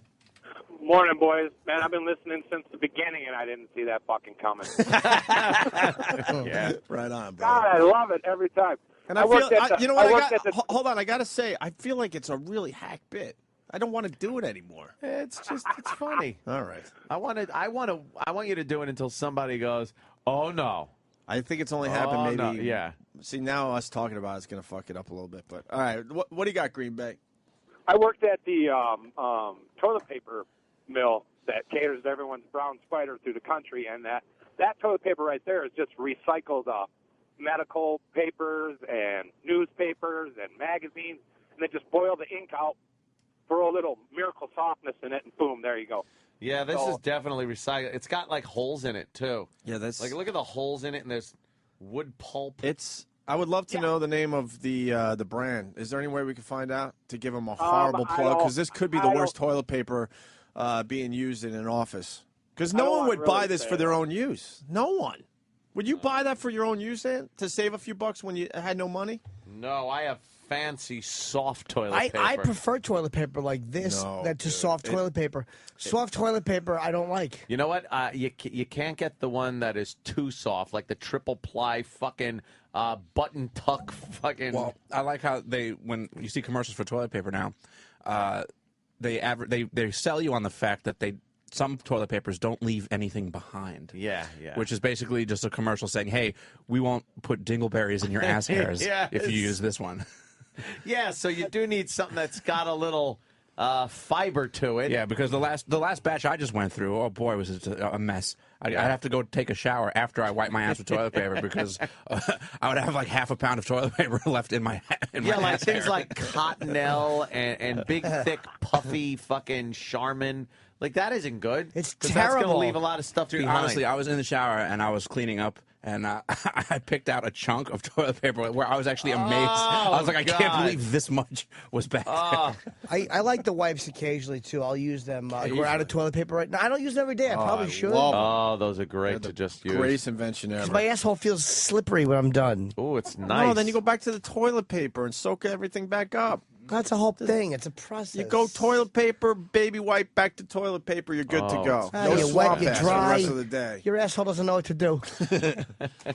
Speaking of baby wipes, when Jimmy turned me on to the whole baby wipe thing and I started my trucking adventure, I went and grabbed a pack of baby wipes. Well, this was at a truck stop, and it ended up being like a big pack of those wet naps. You know, like you clean your hands off from Oh, tips. God, yeah. Oh, yeah. That motherfucker burned my asshole. You gotta watch what you put up there. And speaking of which, Walmart now. I got to let you go because speaking of that, here's Clorox guy. Dave in Connecticut. Dave. Hey, good morning, boys. Good morning. My wife bought some of the Clorox cleanup wipes. You know, you see them, the disinfecting ones. And they come in a real fancy package now with butterflies and everything. Oh. Right on the top of the lid, it says in bold letters, not to be used as a personal wipe. Personal wipe, yes. Yeah, so that means somebody somewhere had to do that. The lawyers had to get involved and put that stupid message on top. Bleach their asshole. Yeah, who the hell would do that? Do you know how much that would hurt? Especially if your ass was chafed like a fucking vinegar or potato chip. Ow. You know who the hell would do that? Most people, because they look just like the regular baby wipes, and you reach for it and realize way too late. Yeah, but they smell like cum. They really do. This is... laying there with Clorox wipes on your face. Okay, I want to know how much this costs. The brand is called Torque. T-O-R-K. Torque? What a horrible name for toilet paper. Yeah. Torque. T-O-R-K. That's good. Universal. Yeah, that's just your basic industrial, send it out in a giant box toilet paper. But if they spent like, I don't know, a couple cents more per roll, we'd all be a lot happier. This stuff but really is not. The bottom line, you got to think of the bottom line. Oh, really? Opie. Bottom line, Yeah. how about you yank a few of these shows that you thought were a good idea? In And lieu trust of toilet paper? I could think of one and then I'd we love could get to see some, go. and then we could get some nice soft Yeah. toilet paper in this joint. You want to talk about shit? Yeah, boys, trade shit guys, for toilet just to paper. let you know, Yeah. the phones still sound really bad. Well, the guys Thank down you. the hall told me they checked everything, and there was a big improvement. So Maybe we have Oh. to tell somebody. yeah, yeah, it's great. we'll tell somebody without hurting their feelings. Maybe they could keep tweaking until we get it right. Thank you, Dave. All right, have a good day. And that's a real thing, by the way, because sometimes they get confused if we say something on the air, if it's real or not. That's real. Please Yeah. continue tweaking the phones and get them right. Remember the we days- do a talk show. Remember the days before the personal wipe, where if you had a really bad session on the bowl, You'd wet where up. it was but you had to do the old crab walk to the sink. Like the toilet and the sink, if you had it right near it, you were okay. But if the toilet was a little away from the sink, you'd have to get up and do the old crab walk, wet the toilet paper, get back on the bowl, and then do the psst. But that was even like an art form, because if you wet the toilet paper too much, then you go back to what Danny was saying. There's a shitload of little pieces of toilet paper. And in you your don't ass want crack. a wicking process to happen where it's using the water to wick the disgustingness toward your fingers. Right. So you need to be holding dry toilet paper, yet have wet toilet paper on the spot that's going to very complicated. Get your hiney. What do we know on the Torque toilet paper, Danny? Oh, it's put out by Peter Tork from the Monkees. And It's 100% recycled. Well, that's good. Yeah, that's good. That's great. They only sell it in like obviously bulk. It's like you have to buy like cases and cases of this stuff. This one is Torque Universal, if that helps, because I see there's a lot of different brands. How many rolls do you get for $88.98? How many rolls? Well, that's the big roll. That's the big ridiculous a big 1,000-foot roll. You get 12,000 feet of toilet paper. 12,000 feet of toilet paper for $90. Jesus. Yeah. Torque Universal. All right, it's safe to say. See, this isn't even the right one either because that stuff is like one ply. There's not even a second ply on there. Yeah. This is a 1,001 ply sheets. Jesus. 1,001. One ply. You ever know anybody that just used one sheet? Yeah, fucking who started that campaign? You can't spare a square. Sorry. Yeah, spare a square. Ready for this? Who uses one sheet? Sheryl Crow, I believe, was the one that was trying to get America to use one fucking square. Oh, stop it. That's impossible. Let me take one square. You think that Lance Armstrong sitting on that bicycle seat all fucking day is using one square? Right. He probably turned to her and said, look, dummy. Oops. I'm going to fall down on the floor. Yeah, whatever. Might start Cares. a fire. All right. Do we need to keep doing this? I think we've covered toilet paper and shitting for our for Actually, the day. this guy, though, the little knowledge for the people that missed it the first time. Chris in Western Bay. Where's Western Bay? It's just west of East Bay. Chris? Yo. Western Bay, where is that? Oyster Bay. Oh, Oyster Bay. Oh, well, they wrote down Western Bay. I know where Oyster Bay is. Fucking non-Long Island motherfucker. Yeah, what do you got, Chris? All right. Well, two things I got. I heard about Anthony's car troubles over the weekend. I'll talk about that in a second. I don't know if you guys mentioned it, but a few weeks ago, you had a guy calling about how to shit properly. About you guys were talking about the dry ones, and this guy suggested you sit back properly with your hands on your knees. Changed my life. Everyone's fluid. Everyone's a good fluid, meaning comes out dry, one or two wipes out. Well, Jimmy told me you got to get a little fucking. I forgot what you have in your place, but you put your feet up a little bit. Jimmy looks like he's going down on a luge. Apparently, he stretches his legs out and leans back like a luge. No. It's like a little step. So when I sit, I can just comfortably. It's like my knees are raised, so I almost look like a little V, a little blubbery, fat-titted V, firing soft serve shit into the toilet.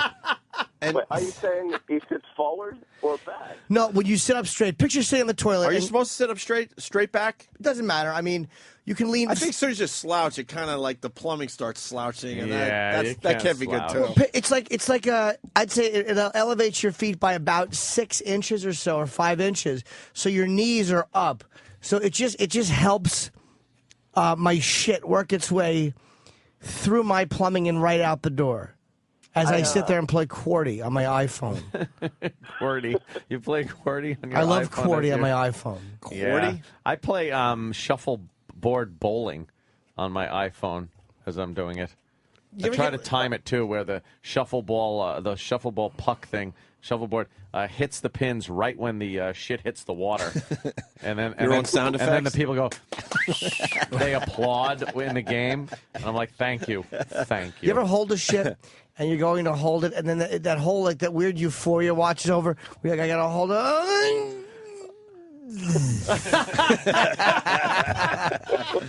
like I'm holding it now. It's a little bit uncomfortable. I got to be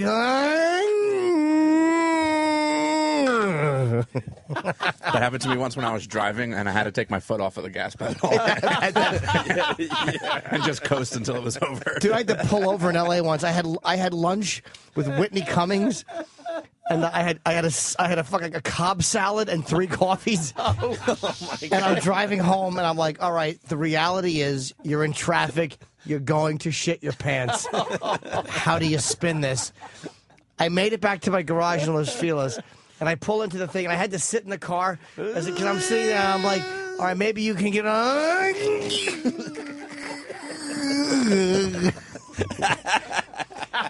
had a pass. And I opened my car door, and I swung my feet out, and I literally couldn't. If I bent my stomach, I was just going to shit down the back of my leg. So I had to wait to get out of my car. It was the worst fucking pain I've ever felt in my stomach. Oh, is that funny? And we've talked about this before too. Your body just knows when the toilet is near, dude. Like you could drive an hour and just be going, God, I gotta really go. I gotta go. And the second you pull onto your street, it's like, I'm coming out now. It knows. I actually will convince myself. Do you know? I will convince myself. Like that day when I finally made it up to my apartment.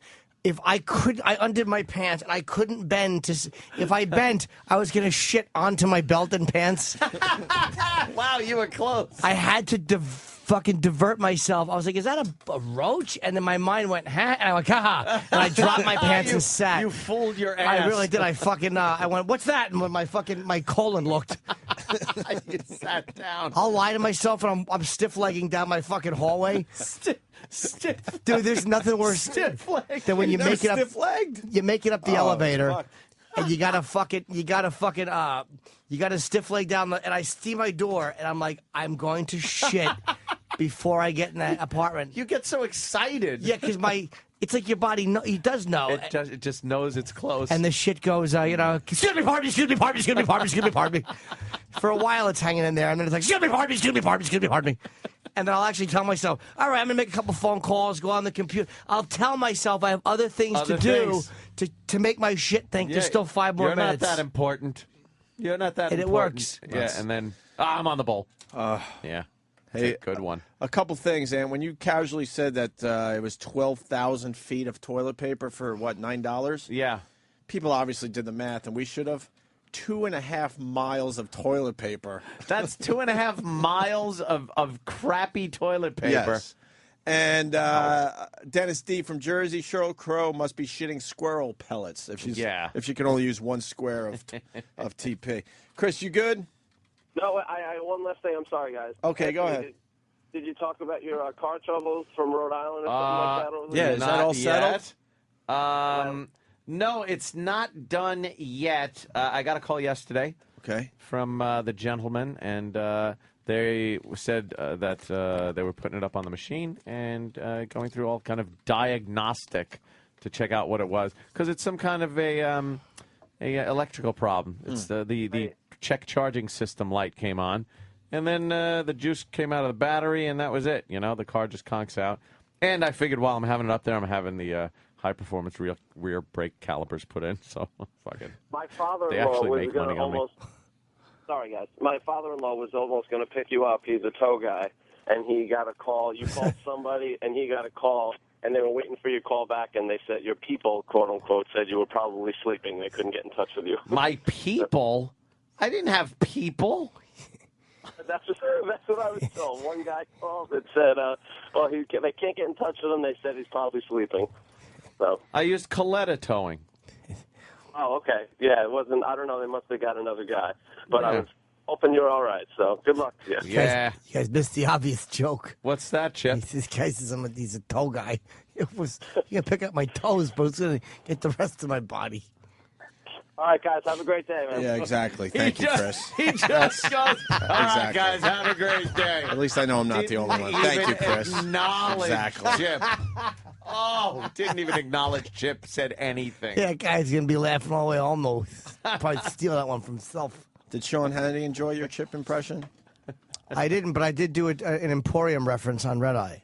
I like that. I like the Emporium. Yes. Speaking of Red Eye, we're going to play that clip after the break. Yes, it And was get a- into this Times Square bomber thing. It's the nerve of me to listen to this show for my news. How stupid am I? Did he get spanked? We are the No, worst. but I realized I was wrong. Yeah. All right. I said it on the air, and I already apologized on Twitter. All right, we'll explain next. I'm not going to apologize, though. I think our info was accurate. No, we were wrong. I don't know. We were. We might have to take a hit on this one, Hope. How wrong? I'm giving a percentage of we were 85 to 90% wrong. Really? Yeah, we're there's a cunts. 10%. Yeah. We'll explain that. Get in touch with the Opie and Anthony Show. Call 866-WOW-11. I want to give a big fuck you to the guy who answers the call. He keeps fucking hanging up on me, and I don't want to say the reason why. That's 866-969-1969. I just want to say fuck you to whoever's answering the phones at O&A. Every time I fucking call in, I get thank you and hung up on. You little piece of shit. Smartphone users, send your feedback to feedback@opieandanthony.com. I'd like to give a big F you out to your phone screener who thinks everything I have to say isn't funny or relevant. Fuck you!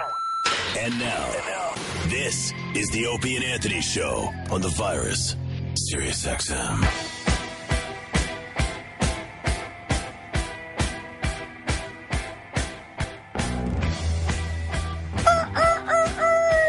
London calling.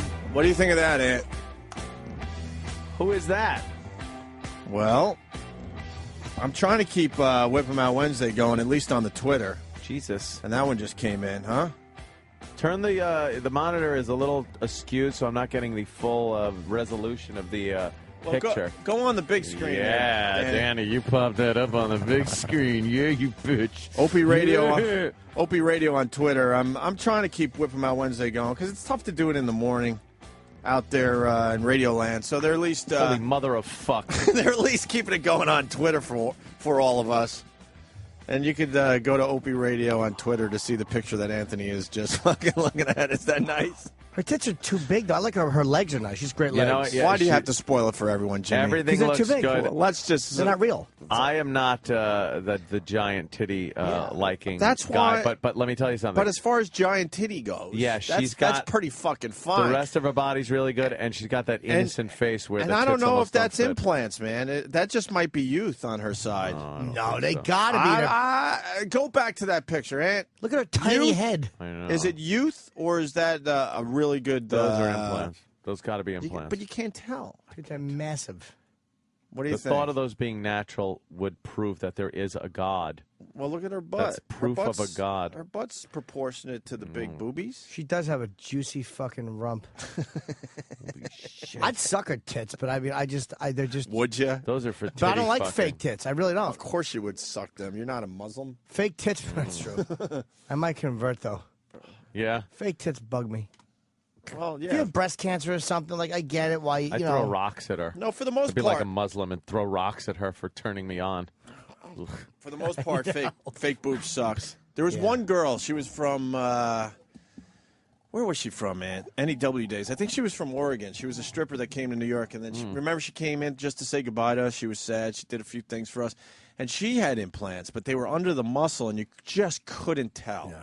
It was probably one of the best ones we ever saw. Most of them were just horrible. So as they took off their sweaters, Girls and shit. got to spend a lot of money on implants. They got to be put in properly. You can't go from an A to a D.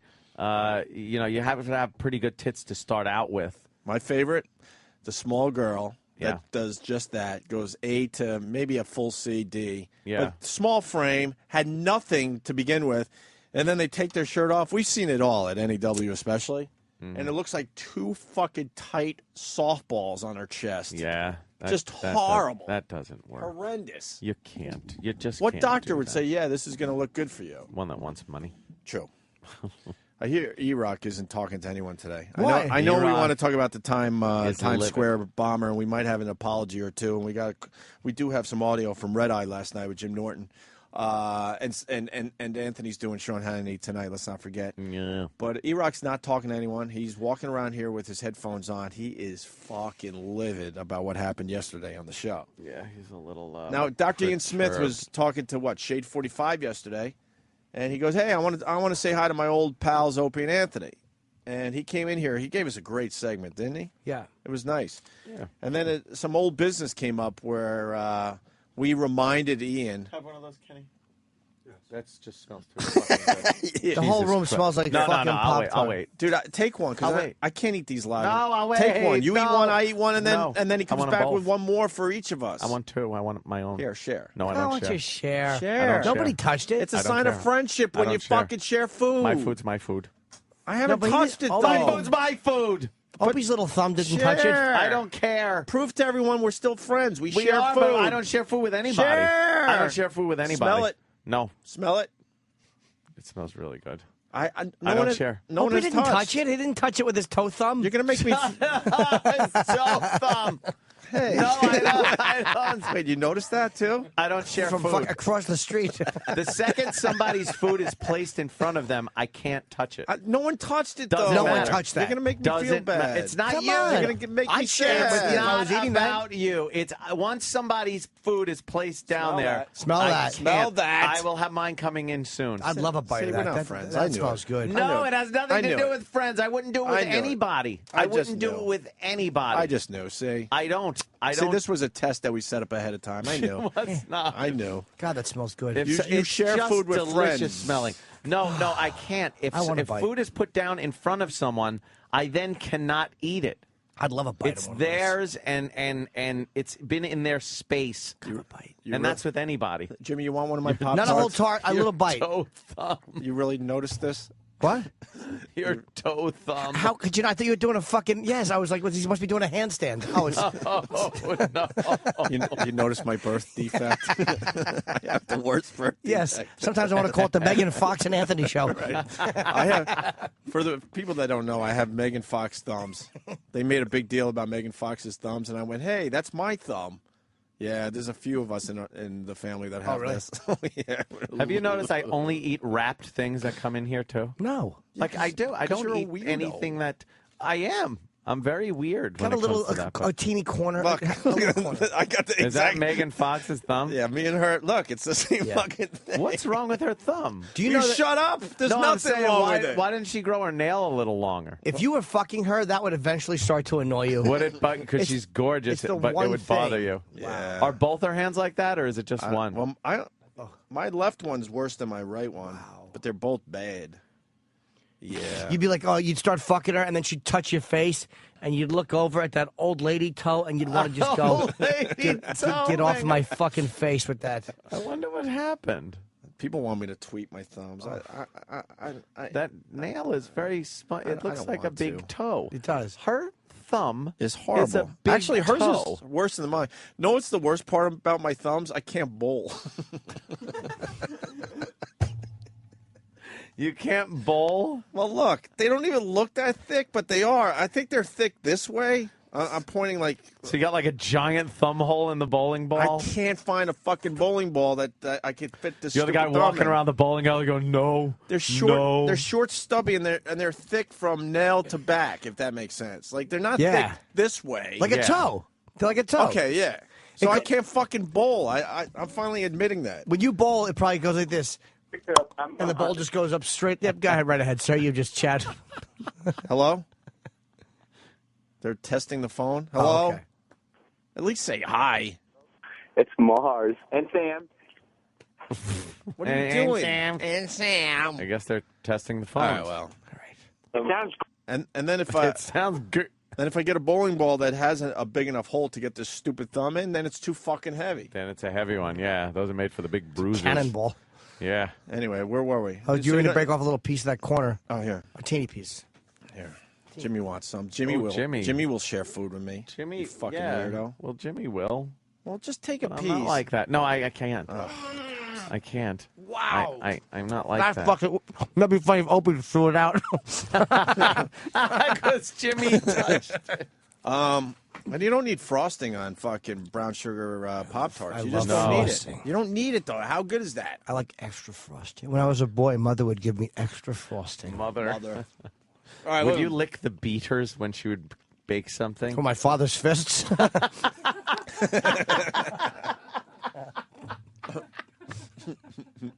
God damn, Jimmy. So where's Sam? Because Erock...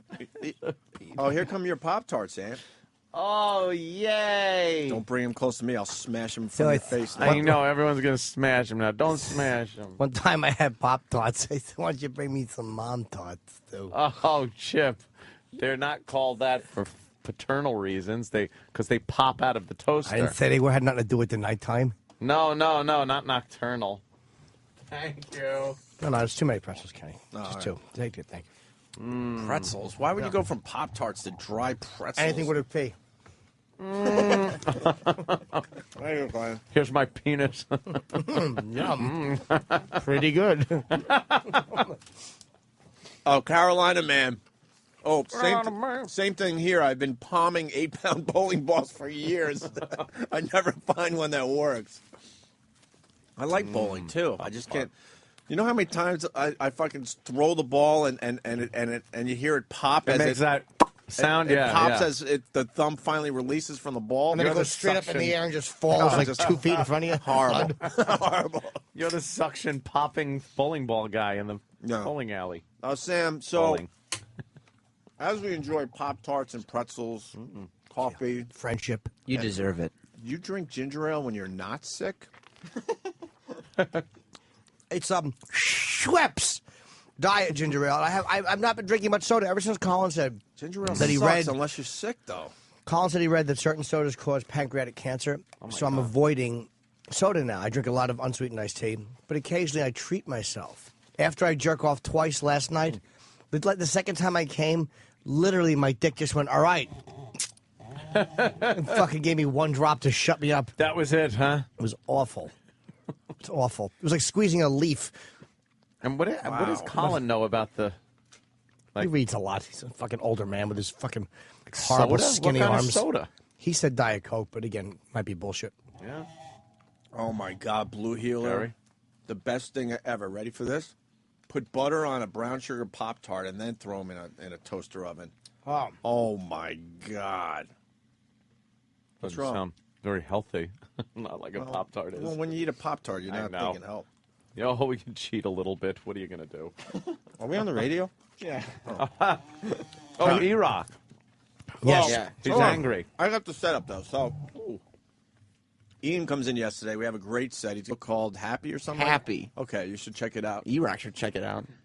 Oh, why? He's not happy? No, he's not. He's been reading miserable.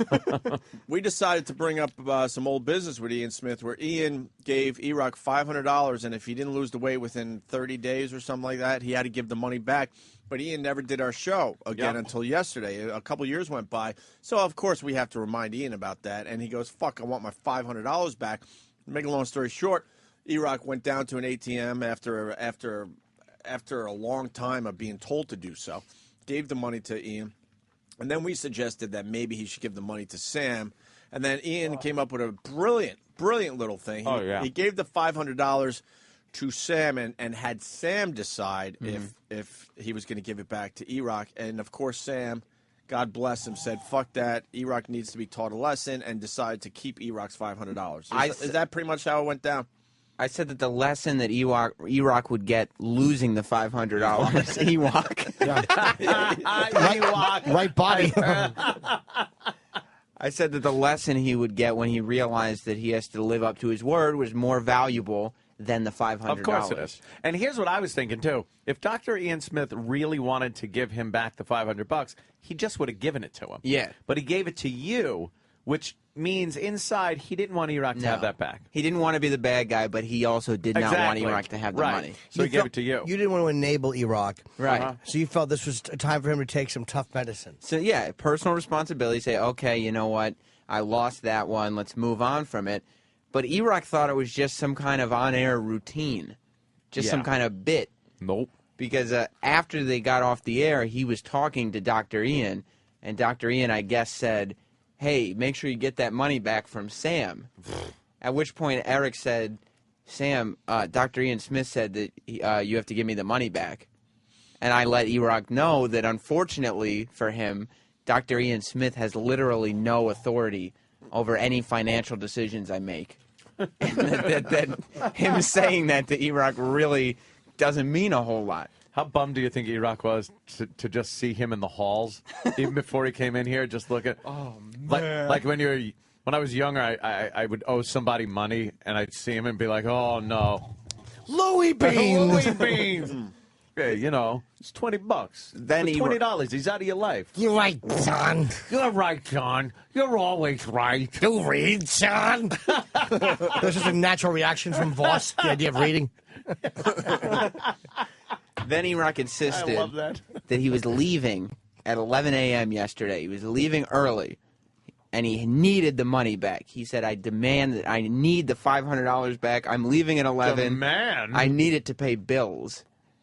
And I said, I mean, I don't know why you think demands are going to get you anywhere here. And if he needed it to pay bills, why was he paying back Dr. Ian with it? Right. I said you probably would have been able to figure out a way to pay your bills if Dr. Ian had taken it. And Yeah. he said no.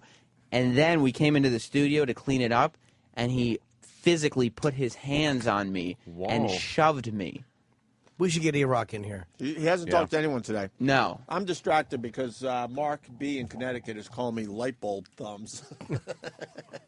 Dude, your thumbs are not that bad, Tweety Bird heads. How about, where's Erock? Let's get Erock in. And then JD in New York City, as Erock makes his way down the hall. There he's right. Take your toe thumbs and your T-Rex arms to the pro shop at the bowling alley, buy your own bowling ball, and have them drill out the holes to fit your monstrous thumbs. Monster. I don't bowl enough to get my own stupid bowling ball. I don't care how much money you have. Opie's thumbs are like the first step of making a balloon animal. That first twist. Dude, would you ever get your own bowling ball? No. I always thought Go to those the guys bowling alley. were losers when they went to the bowling alley with their own challenge fucking Nothing wrong with his ball. thumbs. Who cares if they look like Dudley Moore's foot? I'm hiding them now. I'm sorry. Erock. Erock! Welcome to the program. Thank you. You see, look at his face. He's so unhappy. Are you mad? A Walk bit. us through this. What happened? What's up? What's up? What happened? Walk us through Yeah. like what happened yesterday. Yeah. Then after the show ended and all that. Well, We just got Sam's part of the story. Yeah, we'd like your half. all right. Well, you pretty much know most of it where, that asshole's demanding his money back after 3 years. So I go, okay. Wait, Well, he's not an asshole. No, that he's was an asshole. That was Who's his the money. asshole? Dr. Ian Smith? Yeah, he's an asshole. That was his So, money. Why would you say he's an asshole? You welched on the bet. He's got didn't 7 welch on the books, bet. So he's not an asshole. and he's happy. What? Dr. Ian Smith has 7 books, and he's happy. I wouldn't call That him an aren't asshole. selling well. by Erock the said way. wince on the bet yesterday, too. Yes. Don't wince on the bet. Erock says the books aren't selling well. Why? No. You did some research? Yeah, Yeah. that's why he's doing 7, because the first 6. Well, actually, the first 2 or 3 did okay because he had the TV show. One was After a New that, York Times #1 bestseller, though. probably when he was doing the TV show. After that, they tanked. I mean, number 1 is good. Yeah. Very good. All right, so that asshole, our friend, Dr. Ian Smith. Who, by the way, so when I after that bet, when I was supposed to give him the money, he threw a temper tantrum having to sit in our office at K-Rock because we didn't just walk him into the studio while you guys were doing something, threw a fit, and then he left, and then we never heard from him again. For 2 years. Yeah, So 3 that was years. 3 years. It's been 3 years. 2007. And that was and that was the day he was going to collect his money, and we never put him on the air. That was everything. We had the envelope and everything. So you had the envelope full of money. You were going to give Ian Smith his money back. Yeah, And we then were he going to gave do this whole ceremony thing on the air, And we how had to give long? it back. How long did that money remain in that envelope? For another 4 or 5 months. You had $500 in an envelope for 5 months. Yeah. You're crazy. I have that spent by cannot believe that. Monday. No, it was because it was used towards something else, so it was being saved.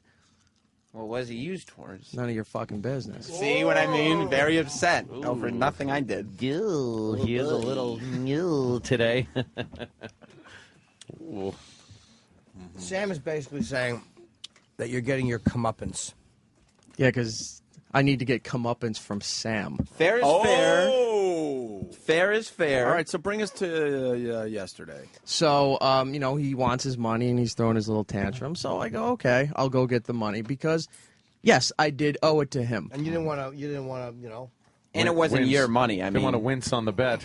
No, so I went and got the money. It was going to be good for on air. Whatever. I didn't use that, but whatever.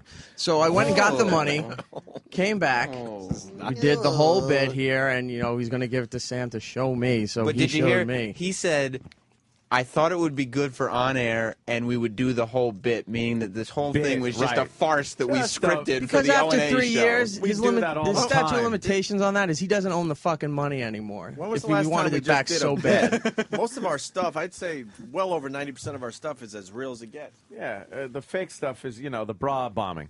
All right. Please. They almost forgot. It sounded they so almost organic. forgot out there. Will you shut up? Hey, we're above the building. All right, you know. I'm brought away.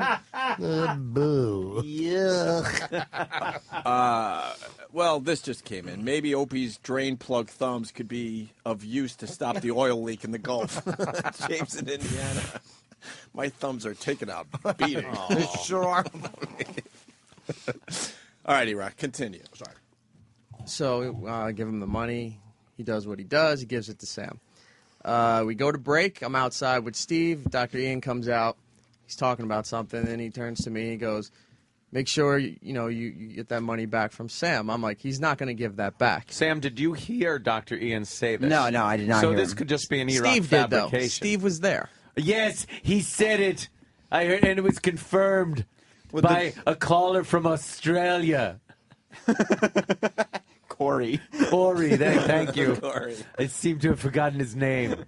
Anthony, do you get annoyed when your thumbs get stuck in those plastic rings that hold a six-pack? Oh, that'll happen. Yeah. Yeah. Sorry. There's a couple it's all things right. going on. Go ahead, Erock. At least you only have two thumbs. So I say he won't give it back. He says, well, you should go talk to him. I said, no, you should go talk to him. And that's when Dr. Ian said, he looked at his watch, said, I'm late for Rachel Ray, and had to leave. He was. And to Ian's credit, he could have talked to me all he wanted. Dr. Ian Smith is not going to tell me what to do with my money. And it was at that point, and is your money. You really feel like it's your money as soon as it was given to me. Right. So, Erock, I'm thinking if Dr. Ian Smith really wanted you to have the money, he would have given it to you. So Right. instead of saying make sure you get the money from Sam, it's like why wouldn't he have just given it to you? He's just trying to be the nice guy. No, he's just being an asshole. That's his quote-unquote character that he does. Character. He's on TV being a nice guy. He's no character. See, Dr. Ian Smith, he does characters. Like Mr. Imus. Yeah. So, what happened after the show yesterday? I mean, more. Like there were demands made. Yeah, let's go, Erock. Tell your whole side here. So I was talking with Sam, and I said, look, I have to get out of here at 11 o'clock. I want that money back. Oh, shit. Assuming that the radio bit was over. Right. And it's time now to give my money back. The first Your answer money from back. Sam was, we'll see. The second answer... Well, see, that is such a thing like that Dad says to you. We'll see who behaves himself. We'll see.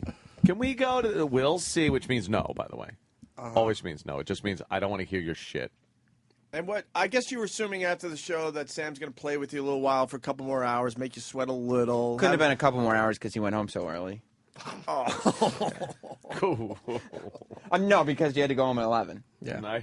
Nice little jab there. No, because the show's over at 10:30. You had to go home at 11. It couldn't have been more than a half hour. I'm just saying. Just to get the time frame. So we're all, on the same page, as yeah. they say, yeah. So you were out at 11. Yes, I was. Oh, and he says it like, yes, I was. All right. All right, and you demanded the money back before you left at 11. A second time, yes. Uh-huh. And Sam goes, yes, because demands will make you get that money back faster. Something along those lines. Oh, shit. And then tell them about you physically putting your hands on me. Now, Okay. Did you assault him? That was when the show was done. We all came in here to wrap up, to clean up, whatever.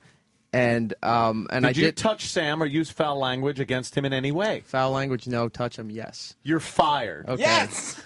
Wow, you Fast just Times. fired him? From Fast Times. Great. Go home at 9 something today. That's awesome.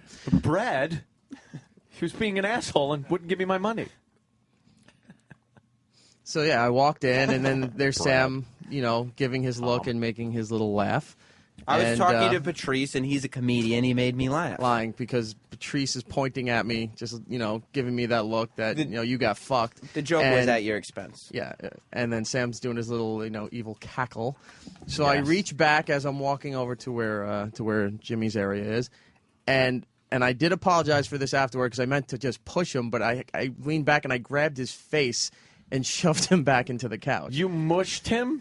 You gave him a mush? No, it was more like a heave. Yeah. Wow. Are you going to HR with that, Sam? Well, the best part about the whole I thing... would, if I was you. The best part about it was I looked at him. He won't admit this, but immediately after he did it, I made eye contact with him, and he had the look in his eyes like he knew he had just made a big mistake because I still had the $500. And if demanding didn't work, bullying certainly wouldn't either. Right. Bullying isn't going to work. No, not for me. Never He realized he made a tactical error. Yes. No, that was just in response to the Patrice pointing and him just doing his laugh. I reached over and Now, is it true you're not talking to anyone today? You're livid still? No, actually, I've been talking to everybody. No, I just haven't talked to certain people out of the office. Now, you feel this isn't fair that you, in essence, pretty much eliminating the middleman here, you pretty much went to an ATM yesterday, took out $500 and handed it over to Sam. No, I didn't hand it to Sam. Well, no, I mean... Take out the middleman. Take out the middleman, because this is the end. Sam wasn't in the... Forget about the whole... Forget about everything. No, this is why I'm saying you're angry, is because you should feel like what you did was went to the ATM, took out $500, and handed it to Sam for no reason. Correct. That's pretty much how it ended up. So, taking out all the Dr. Ian Smith stuff and this and the bet and everything, you pretty much just handed Sam $500. Why'd you do that? I didn't do that.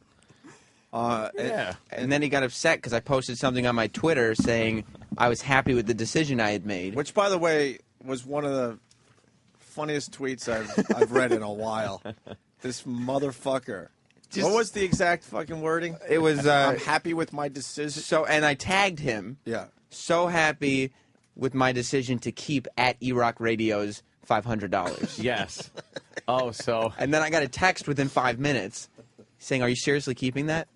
Oh. Yeah. And I go, from at Erock. Right. And I go, yeah.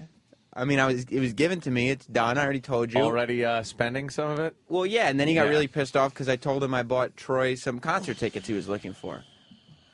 Also, people do want to wish you a happy Cinco de Mayo. It's Cinco de Mayo. Erock, could you respond to the happy Cinco de I'm Mayo? not listening to you. I'm reading what Danny wrote there. You should listen to Anthony. He's your boss. Anthony, Oh, shit. I am? Well, yes. All right, cool. Your name's on the wall. I didn't think I was a boss. My name's on the wall in bathrooms, too. Doesn't make me the boss.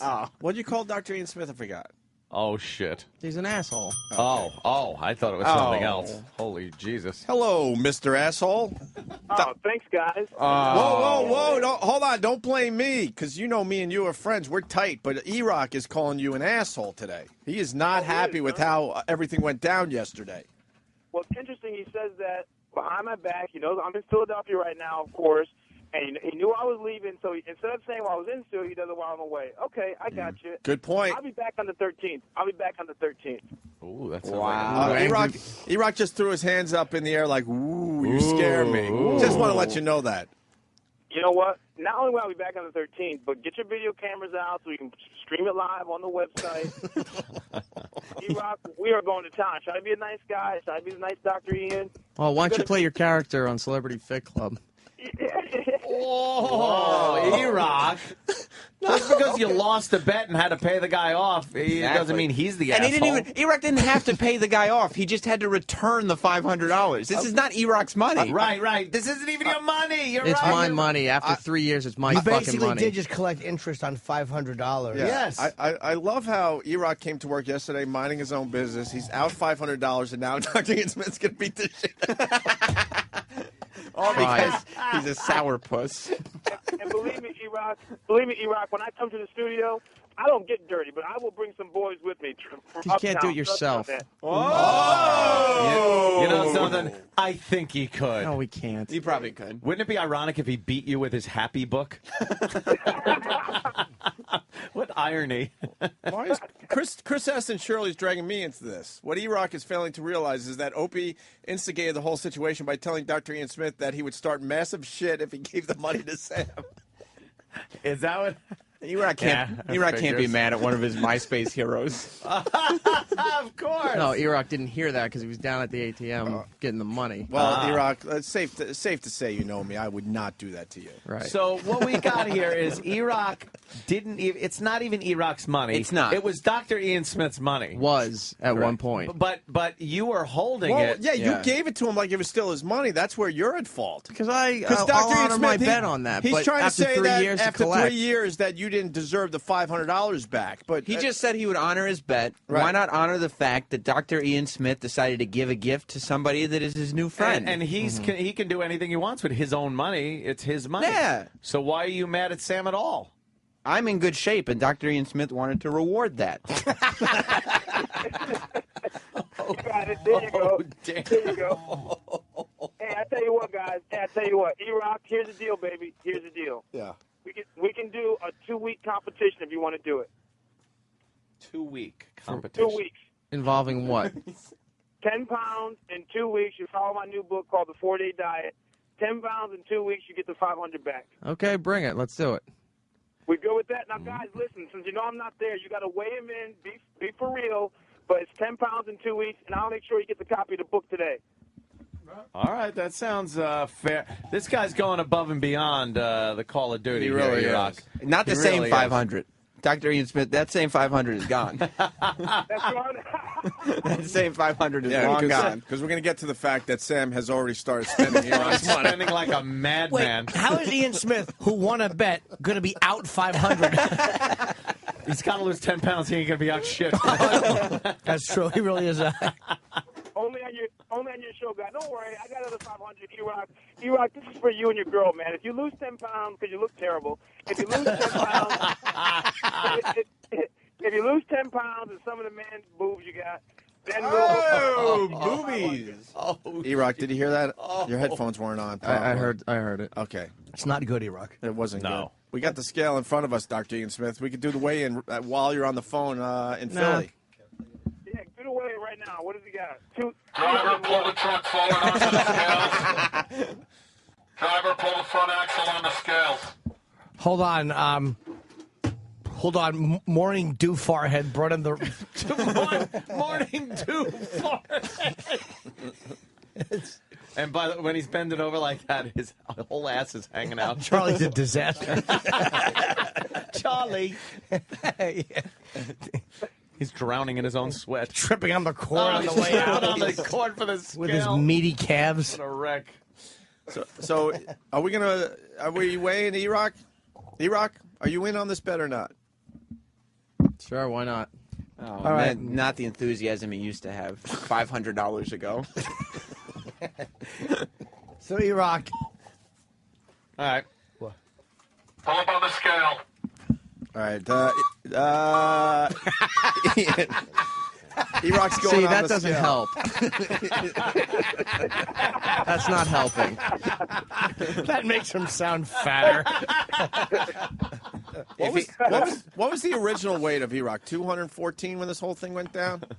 And you wanted him to lose from 214 3 years ago. Yep. All right, so let's see what He needs- Erock weighs Oh, today. it's more than 214. He should be in his underpants, otherwise the I 10 agree. pounds I actually thing. agree that Yeah, is... fuck you. I'm not doing that. Sorry. No, you Well, should be. I mean, you get I the- don't give a shit. I'm not doing it. If money's on the line. How about just what you keep the shirt on, but down... You actually should get an accurate weight, dude. The shirt... Keep the T-shirt on so when you weigh in next time, you can at least wear the T-shirt and socks and underwear. But you can't have on jeans and your sneakers. That's silly for a weigh-in. That's true. Stop flirting with me. All right. I'm not. Keep your shirt on. What's a proper weigh-in, Dr. Ian Smith? Well, he should be. I mean, I don't want to do this to you guys in the studio, but the guy should be in his underwear. But I really don't want to do that to you guys. You know what I mean? Yeah. So we'll take into account 2 pounds because of the clothes. We'll just give him a 2 pound credit for the clothes. Or we just re-weigh him with relatively the same clothes on. Yeah. All right, we can do that. I mean, Shoes and pants off. shoes and pants have to come off. You doing shoes and pants, Erock? Who farted? That was Danny Ross. That was a real bad one. Danny, holy shit. Yeah. Wow. Wow. Oh, Danny's farts are fucking horrendous. Wow. Yeah. You might He want always had that when he was a boy. You might want to talk to Danny about his diet, Dr. Ian Smith. Yes. Wow. He eats farts. All right, Erock's. We had to close the fucking curtains because Erock's taking his jeans off. What's wrong with this place? Erock requested it. Oh, you did, I'm glad I'm Erock? not there. Yes, he did. All right, his shoes and his jeans are off. He's getting on the scale. Jesus. Fucking calves in this kid. He's got nice calves, right? Yeah. Are you stepping on the scale?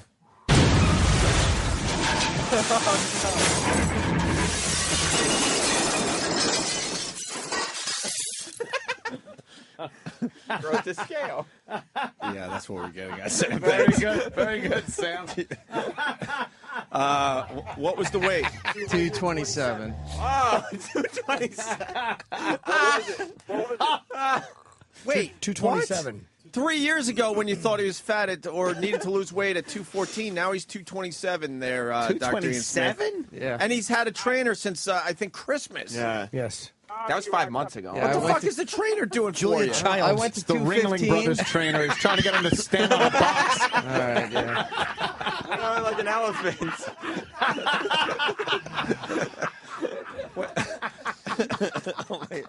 My head's sweating. That was really good. Erock, what happened with the trainer?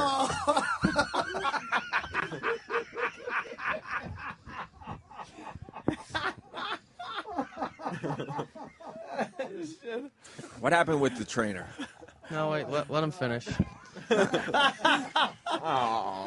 When you were with the trainer, you weighed in at 215? No. When I was with the trainer, I was 220, dropped down to about 215, and with that diet and that protein stuff, I guess whatever, I'm up to 227. Protein so. stuff, that's a comma. Dr. Ian, you hear what he just said? Now, how does that happen? Hold on. I'm going to go to the expert. So he goes to the trainer at 220 around Christmas. It was after A little after Christmas, he goes to the trainer to get back in shape, and to start eating right. So he went from 220 to 215, and now today he's 227, and you're still seeing the trainer, right? Yeah. What do you think of that? I'm on her diet and everything too, with the bars and the shakes and all. Yeah, it's obvious what you and your trainer are really doing. I mean, it ain't working out. Listen, Erock. It ain't working out. See, he's trying to say that he's gained muscle weight. Yeah, right. Oh, damn. Erock, here's the deal. You got 2 weeks from today to lose 10 pounds. I'm going to get Liza to send you a copy of the 4-day diet. You can follow the 4-day diet. You lose it, you get the dough. If not, you get the schmo, baby. What have you been eating that make you gain weight? Narrow it down. What haven't you been? During a diet, like. No, I mean it's still regular food, but I don't even know if it's really the shakes, because Ope warned me about some of these protein things that you put in the shakes. I did try to help you. Yeah. And she was insisting, no, this was fine or whatever. Fine, Wait, yeah. hold on, Ope. What did he eat in the rest area? Cock through a hole in the wall. What did he eat in the rest area? I think it was his cheat day or something. It's Oh, fine. Yeah. chicken. And chicken? It was more. It was a chicken sandwich because you're at that fucking Roy Rogers combo everything there. So Jeez, you can't eat at fast food places. it's the only place we stopped at. So Hey, guys, I got to rock, but I'll call back in a week to see where he is in a week. All right, take care of you. We'll see you soon. Dr. Ian Smith in Philly. His new book is called Happy. I'm sure he's down there promoting that. So we'll talk to you soon, Ian. Stephen S. from Bayshore. Is his trainer Tom Carvel? All right, so you got a new bet. That's good. You have another chance to get your money back. But, Sam, you're not giving the $500 from yesterday back? It's gone. It's true you've been spending it? Yeah. What'd you buy with the $500 that was Erock's yesterday? Yeah. Well, Erock's friend of 13 years, Troy, wanted to take a girl out to a concert, so ponied up some dough for some concert tickets for him. I had some money. Why not? Well, that's not. That's very generous That's of not you, that by the bad way. because you like Troy. Yeah. That is generous of you. And they were like $50 a piece plus tax, so that's So no you big still deal. Still got money. Me a bag of shells. I had to get some new sneakers. I don't have them on kicks. today. Nice. I'll wear it tomorrow, maybe. Yeah, you should. You should We wear might it as tomorrow. well, and then make some purchases. Little extra pocket money. Yeah. Oh, yeah. It's nice walking around with a little money in your pocket, right? Yeah, it's a little lighter, a Pocket little money. stress-free. My pocket money is. Erock is used there. to enjoy his pocket money. Yeah. Oh, that was ATM money, though. Yeah, that wasn't even pocket money. That was a big chunk of change. There were 50s and 20s. Just peeling them off. I mean, terrible. And Erock was first texting with me, and then he stopped texting me.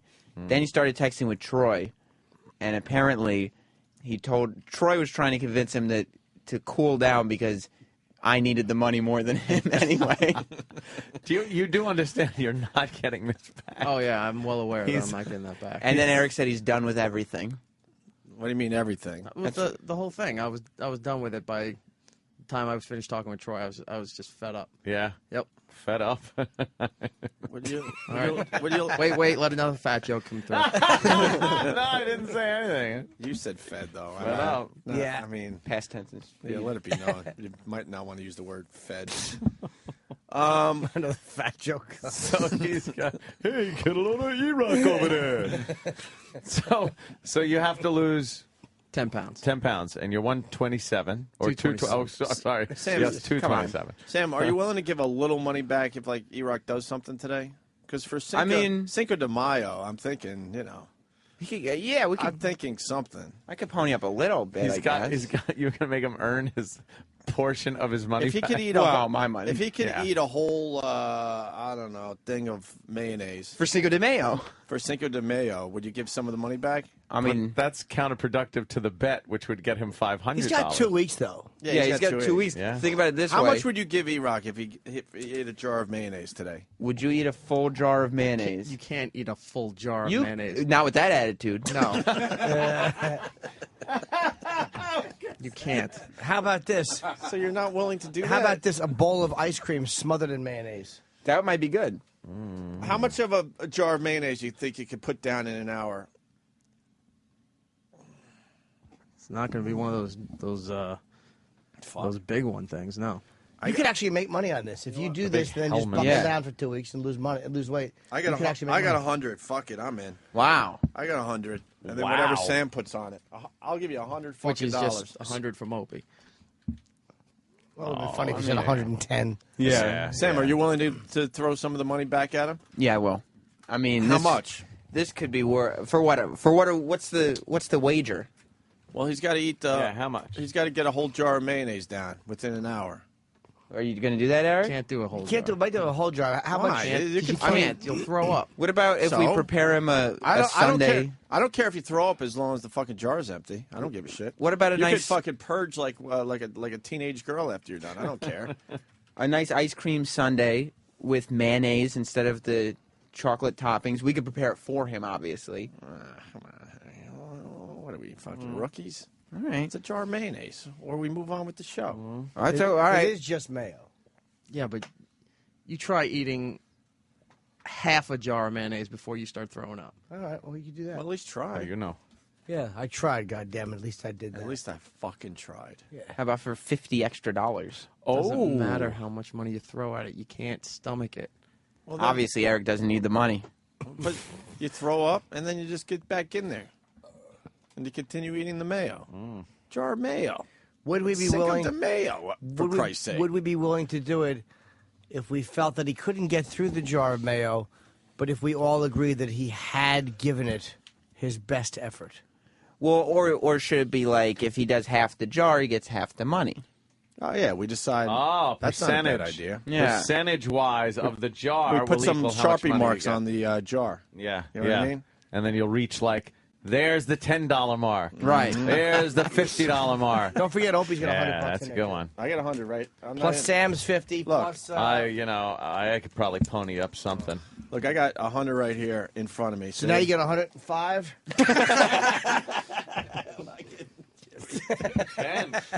Come on. It's Cinco de Mayo. I'll put in 40. What do you think? Put in 50. I'll put in 50 for young Erock. There you go. You got to give an old. I got 100. If you make it impressive, you get There the we money. go. Wow. There it is. And then you don't have to be mad anymore.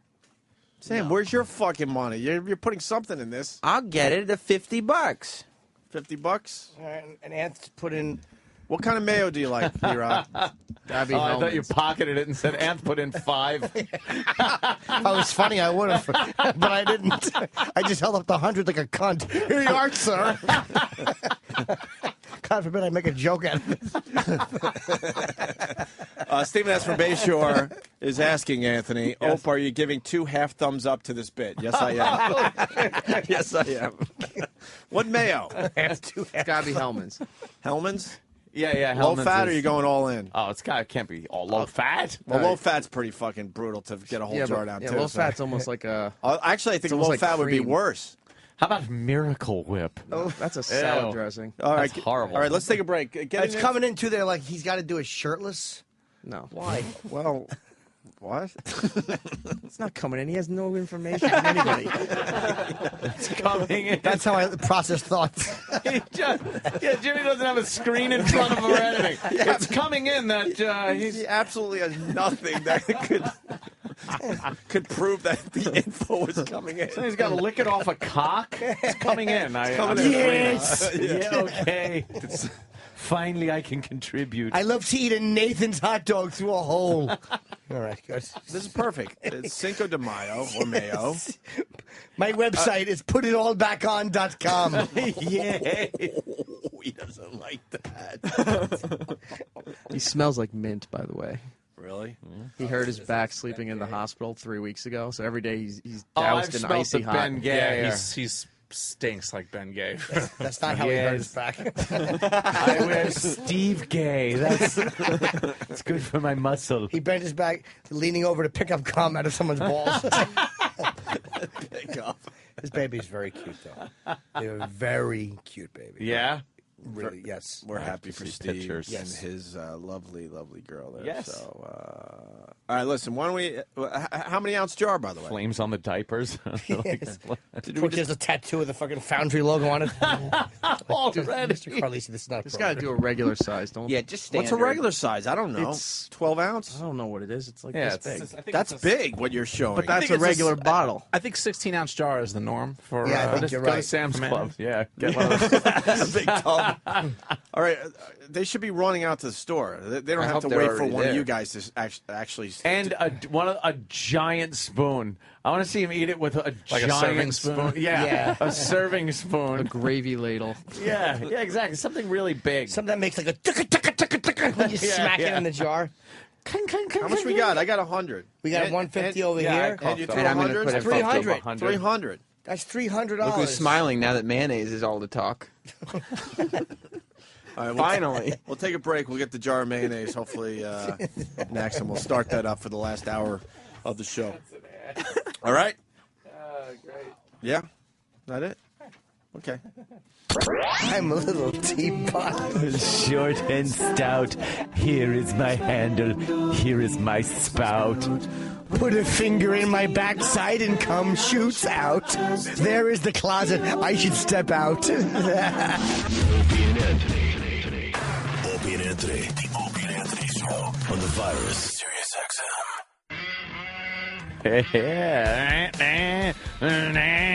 Hey, it's almost Mother's Day, and the pressure is on, everybody. What are you going to get, Mom? The same thing you've gotten her year after year after year. She just goes, oh, right. Get her something different. Vermont Teddy Bear, they come up with something new. It's called the Bear Bouquet, and it's really unique. Imagine, if you will, a bright bouquet of 3 handmade teddy bears, pink, green, and white. That's what color the teddy bears are. And they're scented. Each one has a different scent. Strawberry, watermelon, and cupcake. It's like a bouquet of flowers, but this bear bouquet lasts a lifetime. So call 1-800-829-BEAR, or you go online for Mom. VermontTeddyBear.com. This it's not a fancy over-the-top gift. It's just something very sweet from Vermont Teddy Bear. And it's new, fun, and different. It's perfect for all the moms in your life. Your wife, your sister, and your very own mummy. The Bear Bouquet is the freshest way to say, I love you. You can even personalize a bear just for her. Send a bear bouquet from Vermont Teddy Bear. And delivery before Mother's Day is guaranteed. So call them 1-800-829-BEAR or shop online at VermontTeddyBear.com. Ron and Fez. The Ron and Fez Show, your daily kick in the balls. Coming up on the next Ron and Fez Show, we dump a few more cases of Quaker steak into the Gulf of Mexico. Then what happens when hot coffee meets cops' faces? The Ron and Fez Show, you're already dead. The Ron and Fez Show. The Ron and Fez Show. Weekdays at 11 a.m. Eastern, 8 a.m. Pacific. Immediately following Opie and Anthony on the Virus. Sirius 197, XM 202. SiriusXM has all your motor racing needs covered. Here we come. NASCAR. Here comes Tony Stewart. Formula One. Get the cameras up for a photo finish. IRL. Danica Patrick. On to turn 4. American Le Mans. Fernandez has got around. Brandon. David Donahue looking for grip on these slick tires. Nobody brings you the world of motorsports like SiriusXM Radio. Fight. Don't miss a moment. Policies issued by American General Life Insurance Company, Houston, Texas. Not available in all states. For details, visit matrixdirect.com. Do you think you're getting your money's worth for your life insurance policy? Because if you're 40 and married and are paying more than $14 a month, chances are you're paying too much. Hi, I'm Brent Langdon for Matrix Direct. We partnered with American General Life to find you their lowest rates on term life insurance products. And if you're 40 years old and married, we could find you a $250,000 policy for less than $14 a month, which means you could save hundreds of dollars a year. Call us now for a free no-obligation quote. Call 1-800-610-9457. Since 1995, we've helped over 1 million people save money on their term life insurance. Don't you want to know how much we could save you? It only takes 5 minutes and you could save up to 75%, and the call is absolutely free. Call 1-800-610-9457. That's 1-800-610-9457. 1-800-610-9457. Does your vehicle have less than 175,000 miles with an automobile warranty about to expire or no automobile warranty coverage at all? Automobile Coverage of America has announced a low-cost protection plan to save consumers thousands on auto repairs. Drivers who are covered by this protection plan will not have to pay for a covered repair bill again. Now, they pay the bill directly for you. Call now and receive roadside assistance, towing, and car rental at no additional cost. Call 800-585-4980. That's 800-585-4980.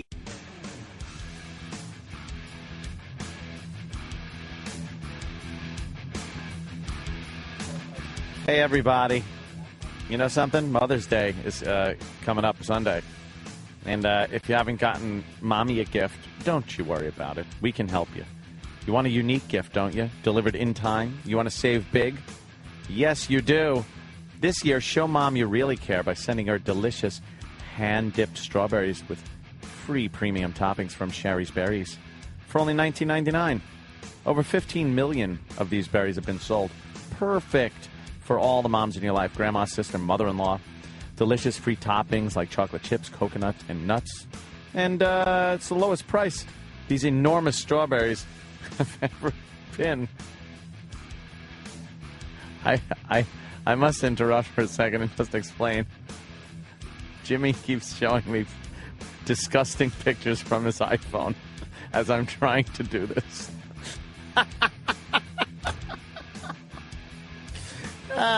Jimmy. $19.99 from Sherry's Berries. Yes, and they're giant. Oh, my God. We had these delivered to the studio, and not only were they giant, but they were delicious. Nice, juicy strawberries, delicious chocolate, great toppings. Order now for guaranteed delivery by Mother's Day and lock in that special $19.99 deal while they last. Here's what you got to do. Call 866-FRUIT-02, or better yet, go to berries.com. Click on the microphone. It's in the upper right-hand corner of the screen. You know where it is. And enter the password OPIE, O-P-I-E. Order giant hand-dipped strawberries with free premium toppings for only $19.99. Order by Friday. Order by Friday to get this terrific deal. Call them 866-FRUIT-02 or visit berries.com today. Check it out. It's probably the perfect gift for Mom. Click on that microphone. It's in the upper right-hand corner. And type in O-P-I-E. Make Mom proud. Order now. As Kurt Cobain's wife, Mother of his child, and driving force behind the band Hole, oh, make me over, Courtney Love is the mother of 90s alternative rock. And she's celebrating Mother's Day at SiriusXM. Hey, I'm Courtney Love, taking over Lithium. To play her favorite grunge and alternative rock songs from the 90s. The 80s. And the 2000s. On SiriusXM. We figure she's going to do whatever she wants. There's a shocker. Courtney Love. All Mother's Day weekend. On Sirius 24. XM 54. Lithium. My girlfriends and I decided we needed a spontaneous girls' weekend in Miami. We saved enough through GetARoom.com to stay an extra night. Now we're all in the doghouse, but it was worth it. Thank you, GetARoom. At GetARoom.com, we offer hotel rates in major cities at up to 50% less than other travel websites. Why pay more? Get a room.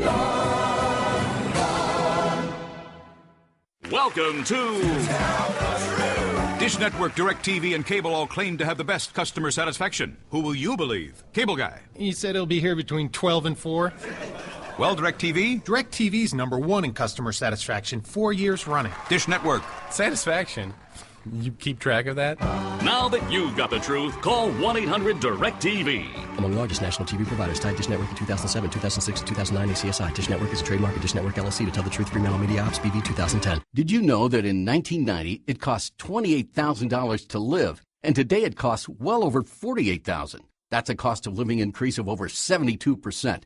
That's tens of thousands of dollars lost. At Direct Buy Club, we teach our clients how to save money, not how to spend it. Our members are a smart group of wise consumers who save up to half price or more on top home improvement and furniture brands for their home. We can show you how you can do this too. Call 1-800-594-3865 and get our free report titled The Information Retailers Don't Want You to Know. Plus your free visitor's pass to a club near you. If you're even thinking about purchasing furniture, appliances, flooring, cabinetry, or anything for your home, you'll have to call us at 1-800-594-3865 and learn how you can keep more money in your pocket.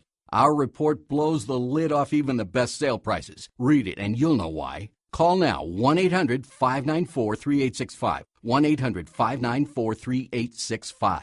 Geico brings you inspirational moments. Saving money requires endurance. Got a motorcycle and needed insurance. Then a Geico commercial that I thought was funny told me to call and start saving money. Geico covered my camper and trailer with ease, also my boat and PWCs. So fellow friends and power sports owners no longer feel like uninsured loners. Give Geico a call. It truly behooves you. Insurance for your car and the other stuff that moves you. Serious passion, serious savings.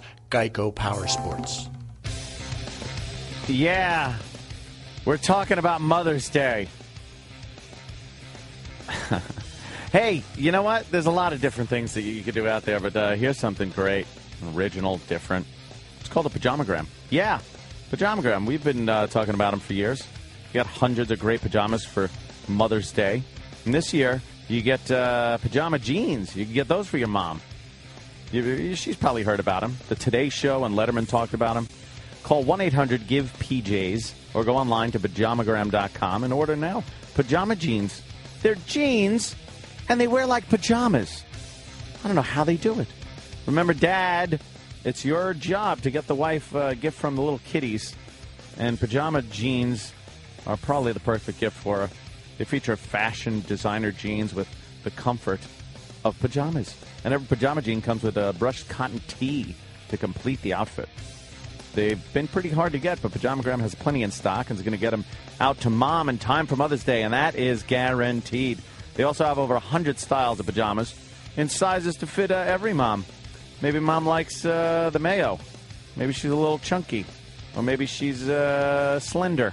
They got all sizes for Mom, all made from the best fabrics, plus great bath, body, and spa products, too. All the stuff Mom loves. Send a pajama jean or any of their great pajama gifts from Pajamagram. And delivery before Mother's Day is guaranteed. Give them a call right now. 1-800-GIVE-PJs. That's PJS. 1-800-GIVE-PJs. Or shop online at pajamagram.com. The Opie and Anthony Show will return in... The Opie and Anthony Show will return in just a moment.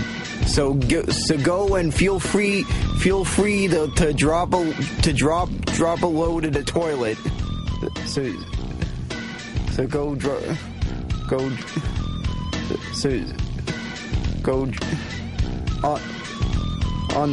on the virus, Sirius 197 XM202.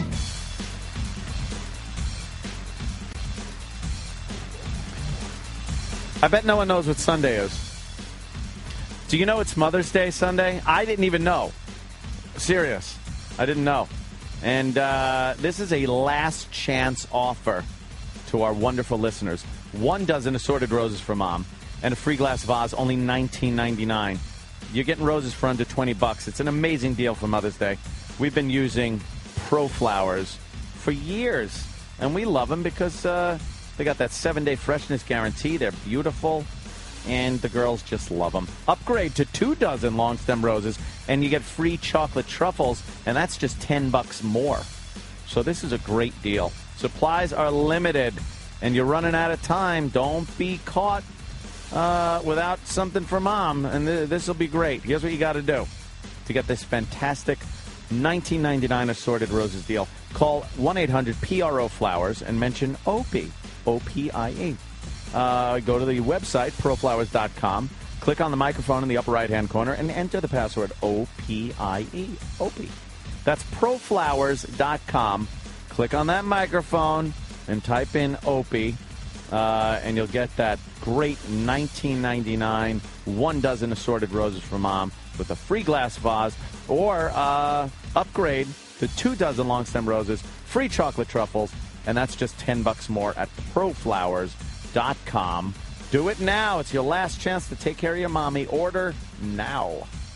Traveling to a foreign country can be an exciting and educational experience, but sometimes learning the local language and customs can be difficult. Luckily, there's the Opie and Anthony Show Guide to European Travel. Let's take Swedish, for example. Learn how to ask if a person enjoys being fucked in the ass. Kanajag tranga igenomon din asna. Kanajag tranga igenom din asna. Or if they enjoy eating shit. Atamit shit. Or big cock. Ni vill stora hannen. Narrated by famed radio personalities Jim Norton and Anthony Cumia. These step-by-step instructional tapes will show you the easiest and most effective way to learn a foreign language. Listen to these first-hand testimonials. Jag vill att ni dansar latte. I just learned to ask if they jack off my big cock. Suga min penis till du krakas upp på min ballerna. And if they would suck my penis until I came in their face. The Opie and Anthony Show Guide to European Travel makes learning a foreign language fun. And you'll be asking, do you like the taste of black cock better than mine? Gorsvart spana hanen pa smaksini olek. And I would like to fuck your face until you vomit on my cock. Jag villa till pakla pa du inne om magsak. In no time. It's the Opie and Anthony Show Guide to European Travel. Narrated by Jim Norton. You have to try it. Call now to receive your first lesson free. Get in touch with you. Get in touch with the Opie and Anthony Show. Love you guys, man. Keep kicking ass. Call 866-WOW-1-WOW. That's 866-969-1969. Love your show. Love you. Said that backwards. This is the Opie and Anthony Show. Sirius XM.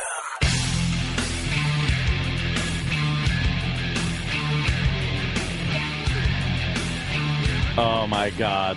Let me tell you. Opie, when was the last time you were so excited about shopping? Well, am I supposed to answer that question? I don't know, because according to recent shoppers at Beezid.com, your pulse might jump and your body might start to sweat when you shop over there at Beezid.com. You mean it actually may be fun to shop, Anthony? Yes, Opie. Shopping at Beezid.com is extremely exciting and unlike any online experience. At Beezid.com, you could save up to 99% off retail on brand name electronics, appliances, laptops, cameras, gift cards, and even cars. Huh? Guess how much a new 2010 sports car valued at just under $30,000 sold for this past Tuesday? I have no idea, Anthony. It sold to a listener from Texas for an unbelievable price of $719.66. Wow, that's crazy. Ready to get blown away? This is what sold last week on Beezid.com. A MacBook went for 99 cents. And a PS3 gaming console went for $1.85. A fully loaded camcorder. How about that for 66 cents? That's 66 cents. A MaxiPad sold for... No, it's an iPad. Oh, an iPad sold for $4.02, and a 37-inch LCD TV sold for $1.95. So what are you waiting for? Go out and win something for yourself or for your mom for Mother's Day this weekend. Yes, go to Beezid.com and use the offer code MOM, and they're going to double up on any bid pack you buy in the next 24 hours. Use offer code MOM. Buzz on over to Beezid.com. That's BEEZID.com.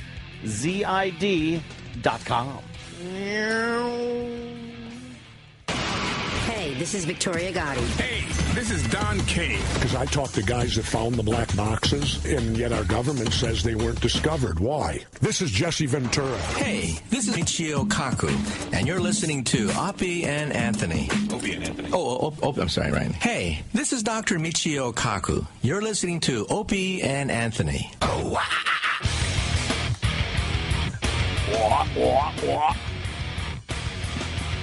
All right, well, we're going to do the Mayo thing for Cinco de Mayo. Cinco de Mayo, get it? Get it, because everyone else is... All right. And let's not forget, we're also going to be doing cherry darts. Trying to do the math. A week from Friday, looks like, Ant. Yes. Week from Friday, we do cherry darts. If you want to be involved in this, the email address is opieanthony at... Travis, do you know? SiriusXM. .com. Opie Anthony at SiriusXM.com. Okay. Opie Anthony at SiriusXM.com, just like that. If you want to be part of Cherry Darts, we got some great prizes and stuff that we'll explain as we get closer to the contest. But at least if you're interested, get a hold of Danny through Opie Anthony at SiriusXM.com, okay? Yes. And let's not forget, Anthony will be on Hannity tonight, so make sure you take a peek at that, okay? Certainly will. Before we do Cinco de Mayo, we should talk about the Times Square bomber. We got all the latest info here. The latest, all the latest. Do we have we got the latest thing. accurate info like we had yesterday? I think we were pretty accurate, no? Are you saying we were a little off yesterday? Just a tad. We were We might basically have jumped to conclusion, Matt. We were basically telling the world yesterday that they were onto this guy, following him for a good day or so. The entire time, criticizing every news agency for saying that this gentleman almost got away. And we got him in the nick of time. And we were saying, no, dummies. They were watching him the entire time. They let him get on the plane so they could see who he was hanging out with and what he was doing, and then let him back out of the gate to see if he contacted anyone. And then they had the plane come back and go to the jetway, and the customs came in and grabbed him. Right. And it was a genius ploy that worked. And meanwhile, we were yelling at the news for saying that he almost got away. He was seconds away from taking off. And the truth of the matter is, he almost got away, and he was seconds away from taking off, and we were completely wrong. It was that close? Yeah. Where did we get our info from? We were pretty confident. I don't know. We were very certainly confident. We were cocksure. Oh, fuck We were yeah. cocksure. And we have microphones, so we figured, what the fuck, we're experts. Exactly. But, boy, were we wrong. Well, here's your bullet points on this guy. Admitted everything to investigators and said, yes. But that's not true because they're arresting people in Pakistan, right? I'm calling him the unibrower. Get it? Not really. Look at his picture. Stop. Okay. I thought they got Sully from Godsmack, personally. Oh, really? You think it's a little Sully look to him? Especially with the sunglasses on. Not A so little much bit, when yeah. the sunglasses are off. Reportedly did it in retaliation for U.S. drone attack that killed Taliban leaders in August. SUV was packed with the wrong explosive materials, which is why the bomb didn't go off. Yeah, he used the wrong type of fertilizer. He's a dummy. He bought a bunch of bags of the wrong type of fertilizer. And there's a right kind, and we probably shouldn't tell people. No, everybody knows it's ammonium nitrate. Well, maybe you shouldn't say that, because I don't think everyone all right. knew that. I'll take it back. Pakistani officials claim that up to 8 people have been arrested there in connection with the attack. So if he's saying he acted alone, why are they arresting people in Pakistan? Huh? Claims to have trained at a terrorist camp in Pakistan. No, I don't know. I don't think anyone's getting away with this in the year 2010. Yeah. You can't fly from New York to Columbus like this. It says he made his flight reservation on the way to JFK and paid for his ticket in cash, and he had no luggage. And it's a one-way flight. So, no, I don't... And he nearly got away anyway? And that red flag? He was on the no-fly list, the electronic no-fly list right. From Monday. Right. He was on there.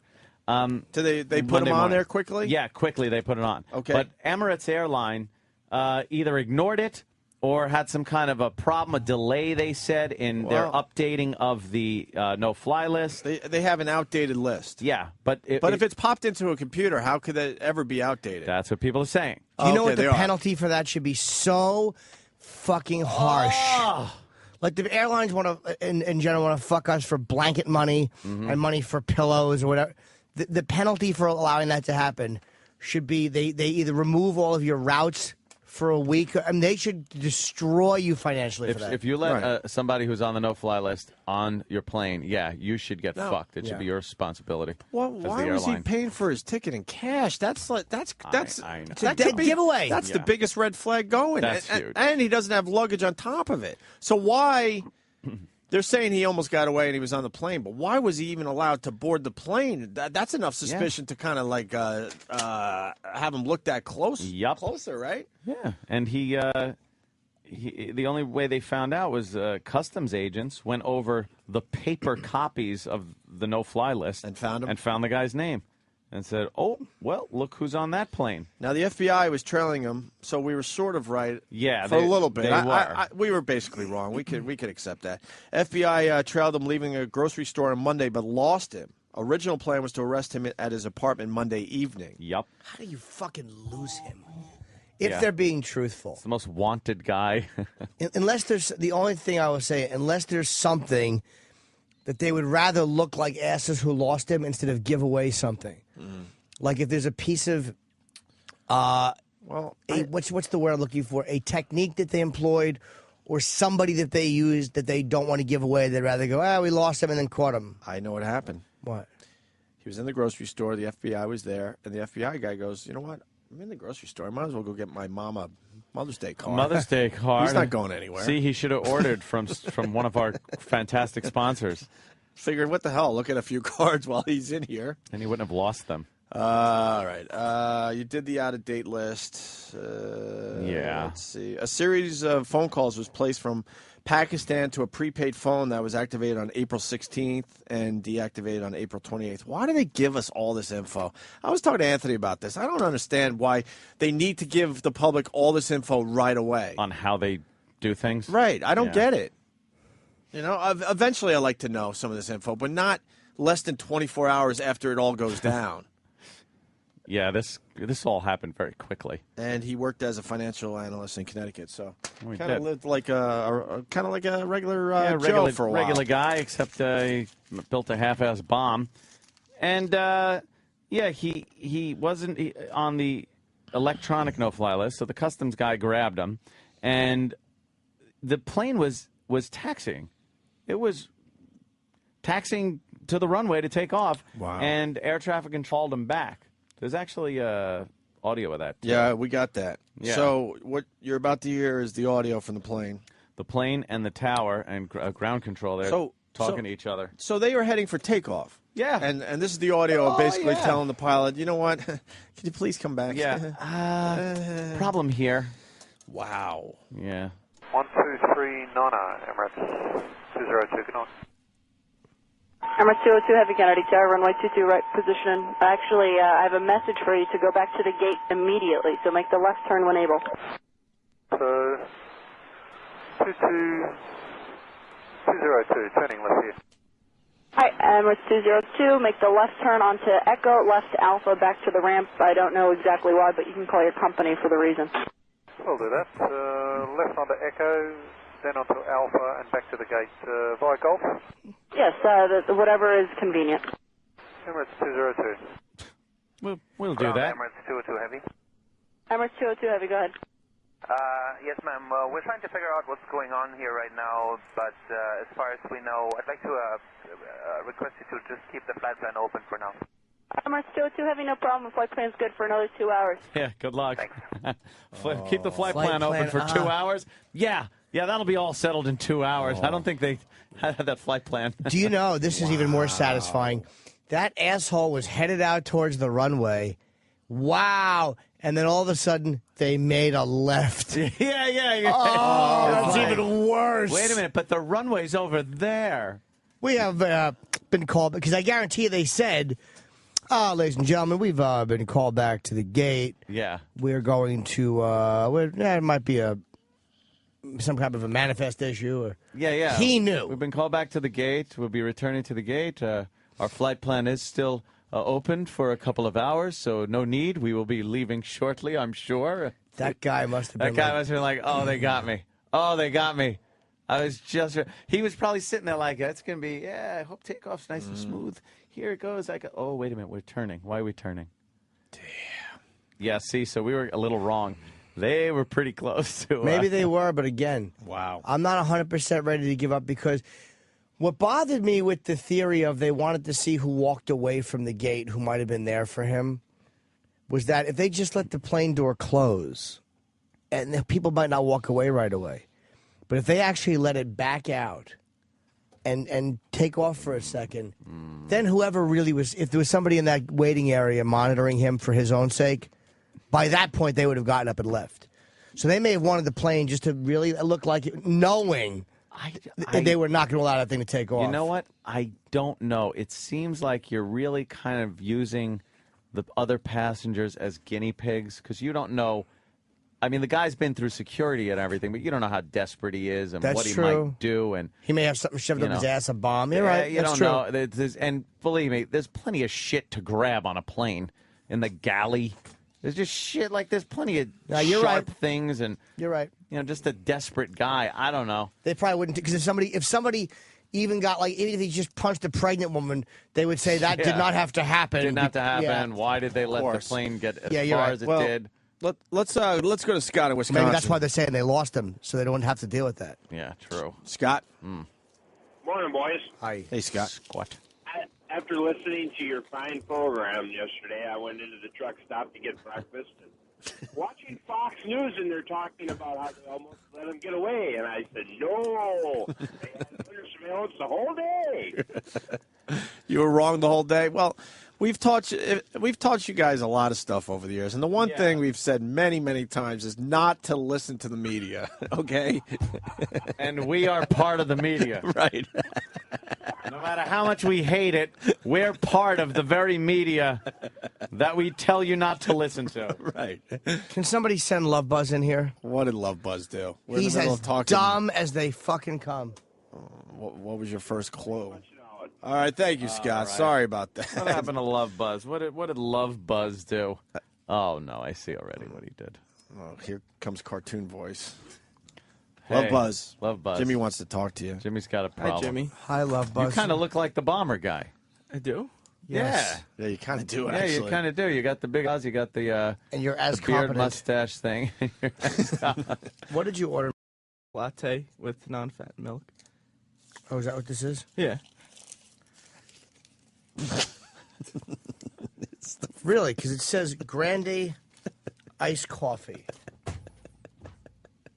I did ask them. It's the Is this a medium? It's the furthest thing away from a lot. Yeah, I did ask them. It's a medium. I really did. Could be medium shit, which is what it is. Okay, here's what we can do. He's throwing the straw away and. Thank you very much, young. Wait. Are you saying the order's wrong? Yeah, the order's Love wrong. Buzz, I think we should be allowed to pour the entire fucking beverage down the front of your pants. I don't know if that's a good idea. Well, I think it is a good idea, just to teach you a lesson. I was going to have him bring it back.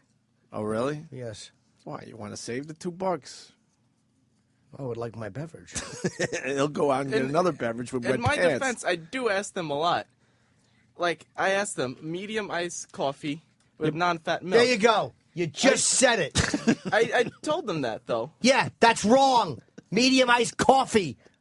You just said it. He just did say it, yeah. See, a latte is very different than What are you an iced supposed to coffee. say? I'm sorry, Jimmy. You just said it.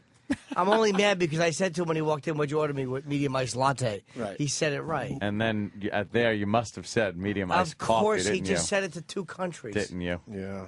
Well, I have it in my phone, medium iced latte. Well, I got but kind of it came out of your mouth. But Love Buzz, when they hand you the beverage, it's very obvious that it's not what you told I've him. never dealt with this before. Should we pour it down his pants? I don't know if I want to drink it or not. All right. Love Buzz stinks. I love Angry Jimmy. Get over it, princess. I don't want to be angry, Jimmy. I just wanted something because I'm tired. I get no sleep. Love Buzz versus Bobo. Who's the bigger retard? Bobo lost weight, by the way. All right, love us. Thank you. Jim Norton, Sorry, latte Jimmy. diva. Oh, he's walking out all sad now. He should. Throw it in his face. He should. He's all sad now. Do you understand? He said latte right. And then he went and said, just the You tripped him up like one of those dummies on the dumb witness reflex. stand. He just what? You should have saw what just happened outside the studio. Well, I'm the one who handed him what? Love Buzz walks up to Kenny, and Kenny gave him the look of such disapproval. Only should have. Like Love is his own son. He made a mistake. And then Love Buzz shrugged off like, I'd let everyone down. He did. All right. Oh. Here is Jim Norton on Red Eye last night about the Times Square bomber. When we should be focusing on the Keystone Cops that were, apparently they had the guy they were sitting watching at the house and then he disappears. That's according to officials today. I don't know. During a news conference. I think they might have I think they were following him. Following him the whole time. Well, I think they were following him the whole time. The report that they were following them the whole time. Yes, and then I think they allowed they probably allowed the plane to back out because then you see who gets up and leaves the gate area. They wanted to make sure they got everybody. But now everybody's saying, now many officials that you talk to, a lot of these investigators just say we would never do something like that. And when she said that's what they were saying earlier, then basically she was quoting us. It's like, that's a they. By the way, they was us. Yeah, we were the only ones saying that. Jimmy took that knowledge to Red Eye.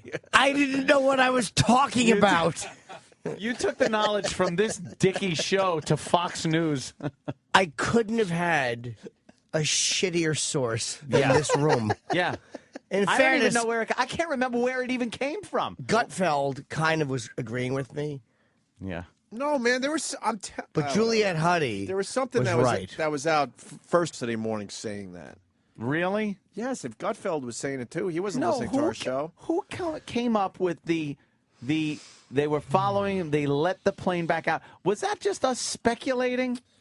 I don't remember hearing it or reading it anywhere. Here's how I remember it. One of you looking at the TV and then saying it, and I'm like, well, that must be a fact. I'm a dumb asshole. We're as dumb as they come. Oh, we suck. Oh, well. Oops. Did you see the I said it with, like I was just thinking of it? Like, no, I heard. No. That's cute, what you just said, but here's what the real deal is. And Juliet and Ann Coulter and Bill Schultz and Greg were all listening intently to someone who sounded like he might know what he was talking about. I got the inside poop on this one. I got the skinny, folks. Simmer down. Here it comes. I knew nothing. Take your facts and throw them away. Well, at least you didn't say what CNN said. You hear this clip yet? I think, trashed them for this. You did? Oh, but the mortgage, yes. Oh, you talked about this on Red This Eye? fucking CNN cunt, yes. In case people didn't hear. And if it can be confirmed that his house was foreclosed on in recent years, I mean, one would have to imagine that brought a lot of pressure and a lot of heartache on that family. See, it's all bullshit. We got it wrong. CNN gets it wrong. Why do we have to fucking beat ourselves up every time something like this happens? It's somehow the country's fault. Yeah, it's all this root cause garbage argument, and somehow the root cause always means the U.S. wrong. Yeah. We deserve it. We deserve it. Friggin' savage decides he wants to kill Americans, and we got to figure out how to spin it around and blame it on our little selves. And it's like the pussy mayor in this city, fucking Bloomberg. First thing he says is about backlash against Pakistanis. Well, shut your fucking mouth. There was only a couple of incidents. No one's going to go out and just beat up Muslims. Shut your... When New Yorkers were almost killed, or Americans were almost murdered by some fucking dirtbag, I'm not concerned with backlash. That's not my first thought. Sorry, fucking asshole mayor. I do not feel safe with Bloomberg at all. Bloomberg was the one that was saying before they got this guy that... he said it's probably somebody that's upset with the government or taxes, or then he mentioned somebody who doesn't agree with the health care bill. Some lone nut. What a jerk off. And then he turns around when they find out it's an Islamic extremist. Instead of saying that, he's like, hey, now, we don't want any backlash. Let's be nice to everybody. Yeah, fucking liberal cunt. I really hate Bloomberg, man. I used to like him a lot, but I really fucking hate this guy. He's an ass. I don't think he's a terrible mayor. I really don't. I just don't like him. I think that as a guy, he makes me sick. I don't think he's a terrible mayor. Why did I say that twice? Why wouldn't I just say it once? This silence is what I deserve. Yeah. Well, just indifference. No, it's correct. I'm just somebody bring up the fact that it's Islamic extremists. Yeah. Can somebody in this politically correct fucking joke administration just bring that up instead of blaming everything else and the Tea Party people blaming the Tea Party people? God. Right. Can't stand this. The way they blamed it, fuck you with the Tea Party people. I don't, you know, no one's blaming fucking liberal protesters. No one thought it might be immigrants. I didn't think that it was. It's amazing how they go right for they politicize everything. When this happened, I didn't think, I bet it's people who are liberals who are against the Arizona law. I didn't think that. It didn't occur to me that it was liberals doing it. So why is their first thought that it's a fucking Tea Partier? Yeah. You assholes. Yeah. Let's go to Dallas. Blue. All right, let's get on a plane. Blue works Good one, Jim. in intelligence. Blue in Dallas, everyone. Yes. I thought that was a verb. What's up, Blue? Good morning, gentlemen. Hey. Hey, I absolutely agree with you. This is something that I've spent my entire adult life in the intel business. And this is something that in today's society, in the liberal media, Anthony, I completely agree with you. The people that do the work are never going to tell the truth to the media. The media is asking for information and hounding the public affairs department. We're never going to tell the truth. You know, if we tell the truth, we lost him for a couple hours. We didn't fucking lose him. We know where he's at. He was doing something that we don't want the public to know about. We don't want the people he was doing it with to know he was doing it. Really? That's how this shit works. I kind of believe that a little bit. Why would we be so anxious to tell the media everything about what went down? Why do you think they kept showing that picture of that guy in that red shirt? I firmly believe that was a diversion so this guy wouldn't panic or the people he was dealing with would think, okay, there's a little bit of time to get away. They're all looking for a white guy. Why would you make yourself look incompetent, though, by that letting part the plane pull away and understand. let everybody think that he was seconds away from getting away and that a customs agent made the fucking grab on him instead of, the FBI that was following him? Because the bigger picture might have been... Yeah, because we don't give a fuck what you think. Oh, really? We're doing our job. What the general public thinks about how we're doing our job is irrelevant. We're getting it done. Are you really in intelligence, or are you just a crazy person? No. No, he sounds legit, Jimmy, doesn't he? I don't know. I don't know. He might be very legit, but he might just be a guy that has had this psychotic conversation alone, that he's an intelligence officer. What branch of the service do you work in, sir? And I'm not saying you're not legit. I was in the Navy for about 7 years. Did you sell the 7 C's? Yes. I sailed 3 of them. That's good enough. Did you ever see Felipe Rose and Victor Willis in Navy outfits? I loved the Navy outfits. But no, I've been over to Afghanistan twice in the last 4 years. So, yeah, I've been in the intel business for the last 17. I tend to think this guy knows what he's talking about. Because it's weird to me that they would just give up all that info to the media. Come on. It's almost that's strange to me. The only way to explain, say, hours 2 through 5 would be to give out information they don't want to give out. Like, he went to see so-and-so in Park Ridge. Right. Maybe they don't want people in Park Ridge to know that they're onto them, so they say we lost him for a couple hours, so they don't panic and close up their operation. I believe they used the media to their advantage. Yeah. To like you said, maybe the guy in Times Square, the balding white guy, was, just to throw that guy off for a while. Yeah. A red herring. Yeah, and this red way, herring, exactly. Right. Yes, the red herring. Because we start calling out that, what he exactly looks like and all this, we're going to get a ton of leads that are going to get us nowhere because everybody wants to be the fucking hero. And he's going to change his appearance. He's going to put on a hat or maybe nail a propeller to his head. I don't know what people do to disguise themselves. They're going to get a hat, Jimmy, from Ted's Emporium. You know that. Come on. Yes, I do. Yeah, I would like to know what the real deal is. because it's hard to believe the FBI actually lost him. But then it goes back to Anthony's point. Why would the FBI, want to throw that info out that makes them look incompetent? Yeah, because this guy says they don't care. Right. There's pride in the agencies. That's what I'm thinking. Definitely agency pride right? where they like to, have made the collar, bring the guy in. I don't think they like being overshadowed by customs walking in that plane and hauling this guy off of the fucking plane. Although, to allow this guy to get on the plane and to allow it to pull away for whatever reason. Tell your wife to shut the fuck up. Dog smells peanut butter. So he was quietly taking oven mitts out of the drawer as he continued the fucking phone call. Duct tape tearing.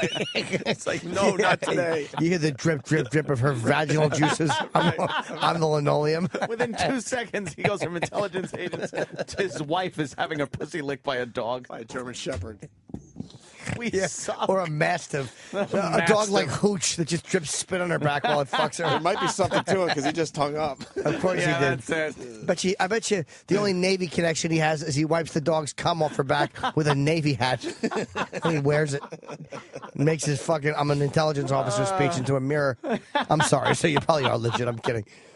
All right, well. Everyone's just speculating, though, even him as an intelligence agency employee. I don't believe that. The media's whatever. I think there are it's times the same old shit we talk about. I don't believe it's 100% how they're telling us. Maybe there's times they want to look good, and maybe in the middle of investigations they don't care. But something did get screwed up to have the plane pull away and it's heading toward a takeoff. That's assuming a lot that the pilot's going to get that call in a nick of time. Not only that, the pilot doesn't know anything. That's his fucking ship, right? And that pilot would be fucking pissed if they knew all this that was going on and he wasn't told. Right. And he wasn't fucking told what was going on. So maybe that's why they say there was a customs error, because they understand the backlash, but the reality is they had to watch that waiting area. Why not tell that fucking pilot, though, hey, here's a guy on your fucking plane. Maybe they did. That pilot would have won an Oscar then for his fucking, hey, what the hell's going on? We got to go back to the gate? Well, maybe he didn't need to know. And who has all those phone numbers? Yeah, Holy exactly. Shit. All of a sudden you pull out your right? cell and go, all right. Call it. All right, I got the number for the tower. Yeah, here it is. Let me get the number for the tower. I'm Joe FBI. Yeah, you don't trust They have the to listen to us. Fuck the pilot. He'll come back when you tell him. What if the pilot goes, fucking... fuck you. I'm taking off, and I'll deal with the consequences when I land on the other side. Consequences, as long as I'm rich. Who the fuck knows? But I think that if again, we may be totally wrong, but I could see them allowing that plane to clear totally. Yeah. Just to see who walked away from that gate area, or to see if there was anything. Because that way it looks like it's going away. Let's lock up every Haji that was hanging out by the gate. Oh, and don't That's what I say. That's everyone. It's an Emirates flight to Dubai. Oh, What do you think? It's all Irish? I guess you're right. Emirates fright. Fright. Yeah, didn't you say Asians. that? Where's it going? You ever walk through an international airport? It gets scary when you see some of these fucking areas. Yes. All right, why don't we... let's get Sweetie in here. Yeah, let's get the Mayo thing going. It's Cinco de Mayo. Mayo. See how clever we are? Erock has $350 in front of him here. Mm-hmm. If you could get a whole jar of mayo down in the next $350. I had a $300 count. Sam's throwing 50 in. Yeah, I know. I counted that. Opie's 100, Anthony's 100. Yeah. And my 50. Okay, 300. Sam's 50. 300. Oh, the Mexican hat dance. I like the African American hat dance that we saw in the elevator. It's a good one. Down she goes. You know how creeped out a girl gets if you're in a nightclub and you're holding a drink and you just stand in front of her and do that? Just stare at her. Yeah, and make the Mexican hat dance noise without smiling or blinking. Like almost accusing her of being a whore. I don't think you're going home with her that evening. Not really. No, not voluntarily anyway. Yeah. On her part. Funny joke. How about this? If you're a cat, you're going to do a Mexican cat dance. Somewhere Colin's doubled over. Yeah, he's loving it. Oh, yeah, I told you. Wait, Patrice was enjoying a little chip yesterday. He was getting the vibe of chip. He was. Where's Erock? Let's get this going, man. Yeah, where is he? Erock. Come on, sweetie pie. Oh, you get the mayo? Hi, my love. Where's Sam? He's going to watch this. That is a lot of mayo. How many ounces? That's standard. Yeah. Get to the table, Erock. We got a mic up here. Over here. Sorry. Right on the table. That's all I'm thinking now. This is 30 ounces. Yeah. And let's check the nutrition. Oh, it's Hellman's real mayonnaise. 1 tablespoon. Is that a serving? Is 90 calories. Oh, shit. How many tablespoons? In Calories the whole from fat, 90. Okay. Total fat, 10 grams. Oh, shit. Sodium, 90 milligrams. And that's in 1 tablespoon? And 5 milligrams of cholesterol. Oh, shit. So- and how many tablespoons are in that? How many servings? 60. 60 servings is 5. Do some math. That's 5,400 400 calories. No. Wait a minute. 60 times 90. Yes, you're right, Ope. Why are we so bad at this part? The math Math part. is hard. Math is hard. I got it right. It's all numbers. 5,400 calories. All right, 5,400 calories. You're going to attempt to How eat much 5,400 calories. 5 milligrams a 5 tablespoon. milligrams. Times 90. That's 300. 450. No, times 60. 60. 300. 300 milligrams. 300 milligrams. And what's the daily allowance of cholesterol? Not that. I would assume it wasn't a full jar of That covers Hellman's. them up to 2013. I don't even think it's healthy to have 1 tablespoon of mayo a day. No. Day in and day The out. percent daily values are based on a 2,000 calorie diet. Uh-huh. Yeah. Yeah. That's going through the window right now. What's the percent on cholesterol? Out the does window, it say? Rock. You don't say through the window. 2%. 2%. All Close right. enough. 2%. It is close. 2%. enough, Rock. All right. You're going to attempt this? Yeah. So we got $300 on the line. Erock is going to attempt to eat a whole jar of mayonnaise with a really big, oversized spoon. Look With at a the happy spoon. face in it. Oh, wow. It does have a happy face in Now, it. Erock, how many spoons you could eat before it starts getting ugly? Jesus, it's getting ugly. I'd say about 5, and it's going to really start to get ugly. Before you eat 5, you ain't not going to get 5 giant Of those big spoonfuls. spoonfuls? What guarantees him $100? Because he's not eating that whole thing. I think that we all have to think, have to make an informed judgment on that side, please. Thank you. We have to make an informed judgment that Erock has honestly done the best he could, and gotten as much out, and that he's not Of being, excuse my course. language, a big faker. Yeah. Is that spoon going to fit in the jar? It doesn't fit? No. I looked at it and was like, that doesn't... All right, well then you have to use your fingers. Oh. Do we You have use your hands. another Just wipe it off. It's spoon. mayo. It's not like it's fucking. No, I can't fit my hand in there. It's not rubber bands. Hold on. Get a spoon. Mayo in the jarro. All right, here's... We got, Now it's a little spoon, but it's a soup spoon. It's the plastic soupy spoon. all right, Erock, you got an hour. Okay. So I'll just go sit back over there. Oh, no, and we enjoy wanna- some we mayo. wanna start First over few, here. You got to start over here, you know. Yeah, we All right. want- It's we like wanna the get a- finish line. We want to get a general feel Or for the it. starting line. Duh. I like mayo with a little tuna fish and some celery in there. Oh, isn't that good? yeah, you get it yourself an English muffin with mayo and some tuna fish. I like the tuner fish. That's good. When you put some mayo on your tuner fish, that tastes good. And then you get it all up there nice and creamy and you eat it on some saltines. It's just a great snack to have around the house. Your mayo. Wow, I thought that was a glass jar. It's plastic, so you can actually squeeze it out into your mouth. It looks, it's pink socking out of the top of the... Should I just bite into a chunk of mayo? Yes, Yeah. you should. All right, Erock, let's go. Bite into a chunk of mayo. He's just going to squeeze it Why out not? and bite into it. Like a big Good. ice cream cone. $300 up for grabs. He's if actually he can doing do that the with glass. whole That's how jar hungry he of is. mayo in an hour. All right. And Here it is, his he first big is about to begin. heaping, helping a mayonnaise. For Cinco de Mayo. Oh, there he goes. Oh, my God. What do you think, God.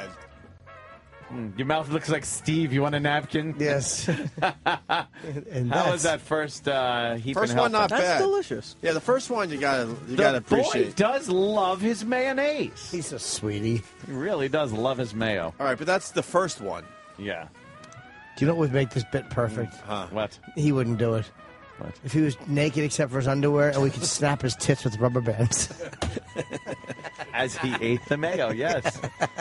Wonderful. Sorry. What's the matter? You need a lot of napkins and stuff. Yeah, right? it went up my nose a little bit. Oh, it did? Oh, yeah, that'll up happen. your nose with a rubber hose. Oh, come on, get a heaping spoonful of that mayonnaise. There's the second heaping spoonful of mayo. Still good? You know what? I want to get it to the point where it's not good. Dude, he's loving this. He's loving it so far. He is loving that. This is a big ruse because he made it sound like, ew, we gave him a bunch of money. This is like someone going, oh, wow, I'm going to give you a fucking lobster tail, and if you eat it, I'll give you $200. might be right. This boy loves his mayo. It's true.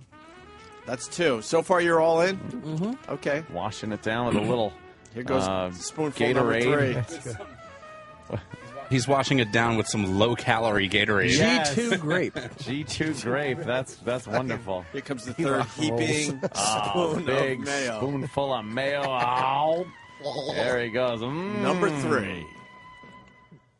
How's it getting? That was not quite as easily going Yeah, what's down. the matter? Shouldn't have had the Gatorade, but Oh, the Gatorade made it a little odd. You might want to go to water to help I think I might do that. wash it down. To help Gatorade. wash it. You got to wash it down with some water. Yeah. Get a bottle of water. Wash that down. That was 3. Here There comes he number is. 4. Number 4.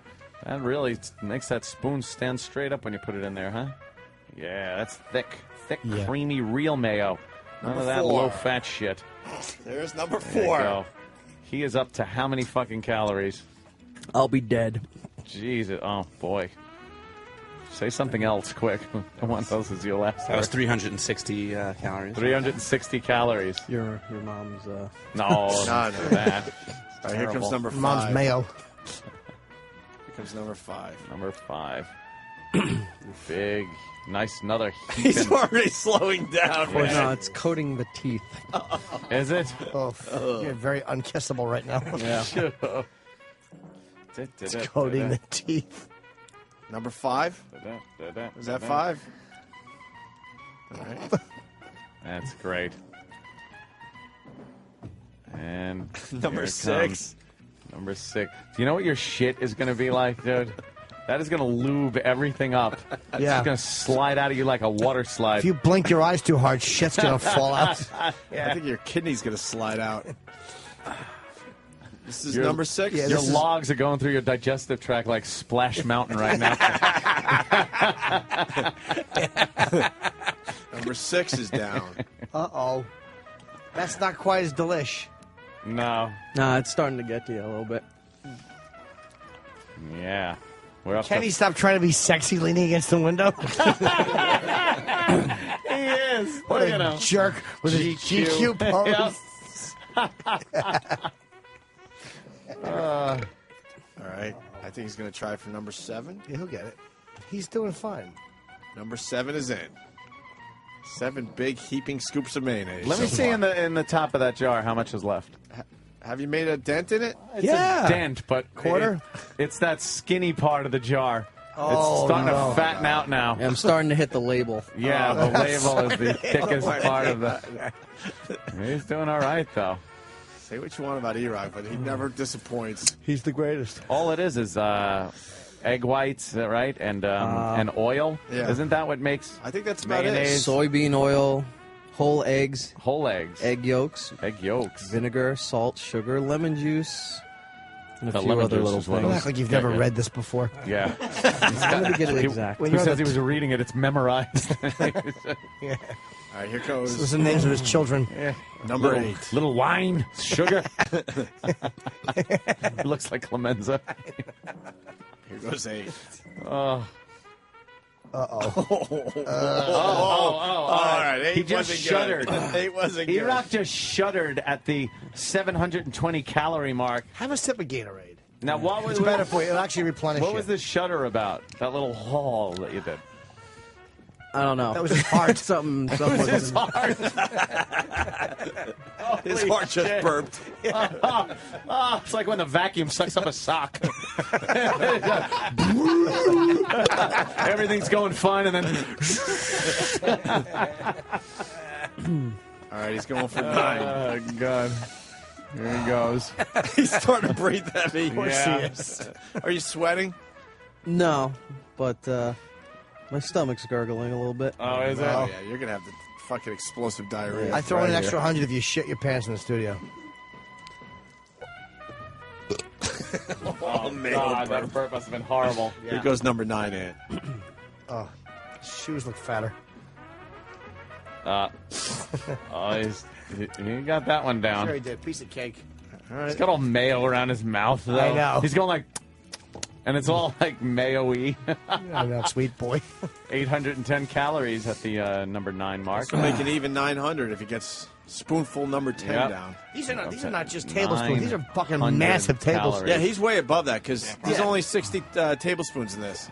How long walking to work off 900 calories? Dude, that's... How long of a walk is that, would you say? That's 900 calories. That's a couple hours. That's like brisk 3 walk. hours easy. Is it a 3-hour walk? Easy. How come it's so much easier to put them on than to take them off? I just don't get it. Yep. Erock? Number 10. Here comes number 10. This isn't accurate, though. We got to look at the jar and see how much he's Someone's saying about 2 hours of walking would work off. I'd say more, but Yeah, a little whatever. more. You want to see how much I ate so far? Yeah. Wow. How much is gone, Jimmy? I would say We're about down 30%. we're down to here now. It's making me nauseous just looking at it. Yeah. 30%, Erock? Yeah. Isn't it amazing how, like, mayo's great in a small dose? Yeah. Some stuff is really good in little small dose, but then big heaping helpings Yeah. like that, disgusting. Like Cool Whip. Yeah, I love Cool Whip is good in big, giant doses, though. Do you like Cool Whip? I You do, but could I can't take- eat that much of it. No, you could take like a spoonful. You can't eat. You're eating mayonnaise and you can't eat Cool Whip? Oh, I couldn't eat like a container of Cool Whip. I could. I used to just take fucking. Figgy boy takes a Friggy ride over there.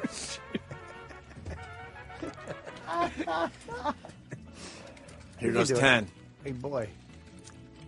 10 heaping There's spoonfuls of mayo. Wow. Swallow. Erock would need to walk 8 20-minute miles. That's an hour. 3 miles an hour. So 8 20-minute miles in order to work off what he just ate. Oh, Yeah. Now he's rinsing his that mouth was out just with a rinse? water. Yeah. There's a little rinse and spit. Okay. It's getting Now, very salty. Very thick and. if you're a So a third lot of the of way sodium? done with the jar, that would be 1,800 calories. Yeah. Because didn't we say It was 5,400? 5,400 for the entire So He jar. might be 1,800. taking more than a Right, tablespoon. all right. That's what I'm saying. Yeah, we're past that. $100. Wait, you've already made $100 back. Yeah. Here goes heaping spoonful number 11. Slipping out of my fingers. Well, squeeze the jar, sweetie pie. Yeah, you squeeze it. No, no. Oh, the spoon is slipping out of your Yeah. fingers? Get a Get little him a new mayo on his spoon. knuckles. Yeah. Poor yeah. baby. Out of his hooves.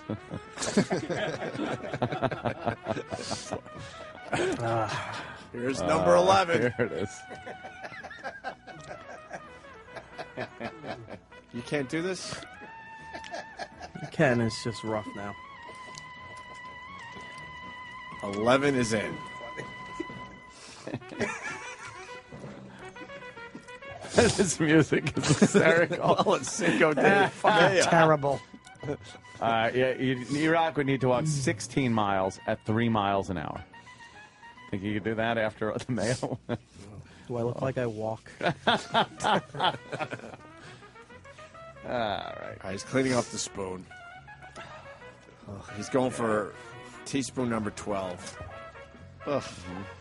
That was really disgusting. Here goes number 12. Here it is. Ugh. Big number 12. Wow, that is a heaping helping right there.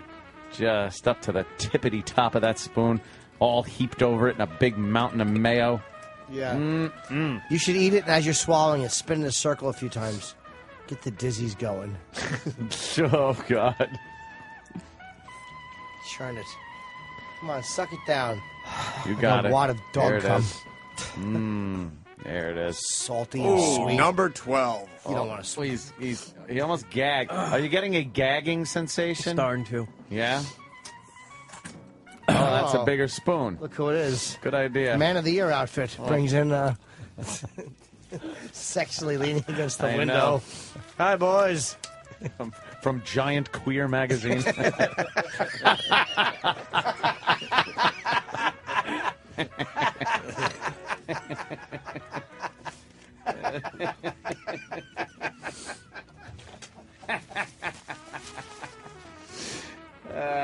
Kenny. Erock might be done. Oh, Erock, use the bigger spoon. Are you almost half done? Oh, there he goes. He's going to the bigger spoon. Yeah, where are you? He's tamping it down. I am just above half. Just above half. Just Holy above half? Shit. Just above half. There's no way he's going to be able to do this.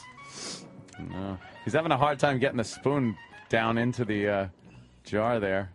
Here comes number 13. Oh, Cinco de Mayo with Erock earning his money by eating an entire jar of Hellman's mayonnaise. Not that low-fat crap either. That's real mayo in giant heaping tablespoonfuls. It's already up to, what is he up to? This is number 13. Lucky 13. Here it is. A lot of calories, a lot of cholesterol, sodium, all the stuff that's good for you. Oh, he's had a lot longer delay from the spooning it up to the putting it in his mouth segment. He gagged pretty heartily during that last one. He's shoving in 13's there. It goes. He's making the now the faces are a lot different. Yeah, he's making the face. You make them like the first. Oh, wait. Oh, God, is he throwing up? Oh, okay, there it goes. We have a winner. Here. You're right there, you're right. He doesn't look good. No.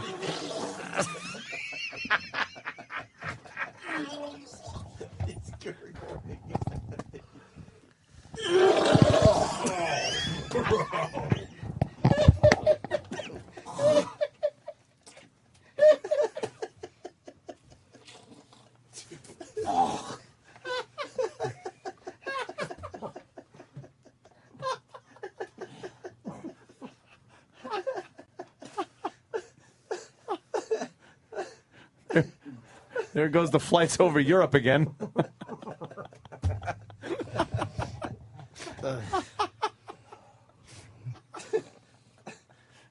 Say, oh my God, you could hear the chunkiness.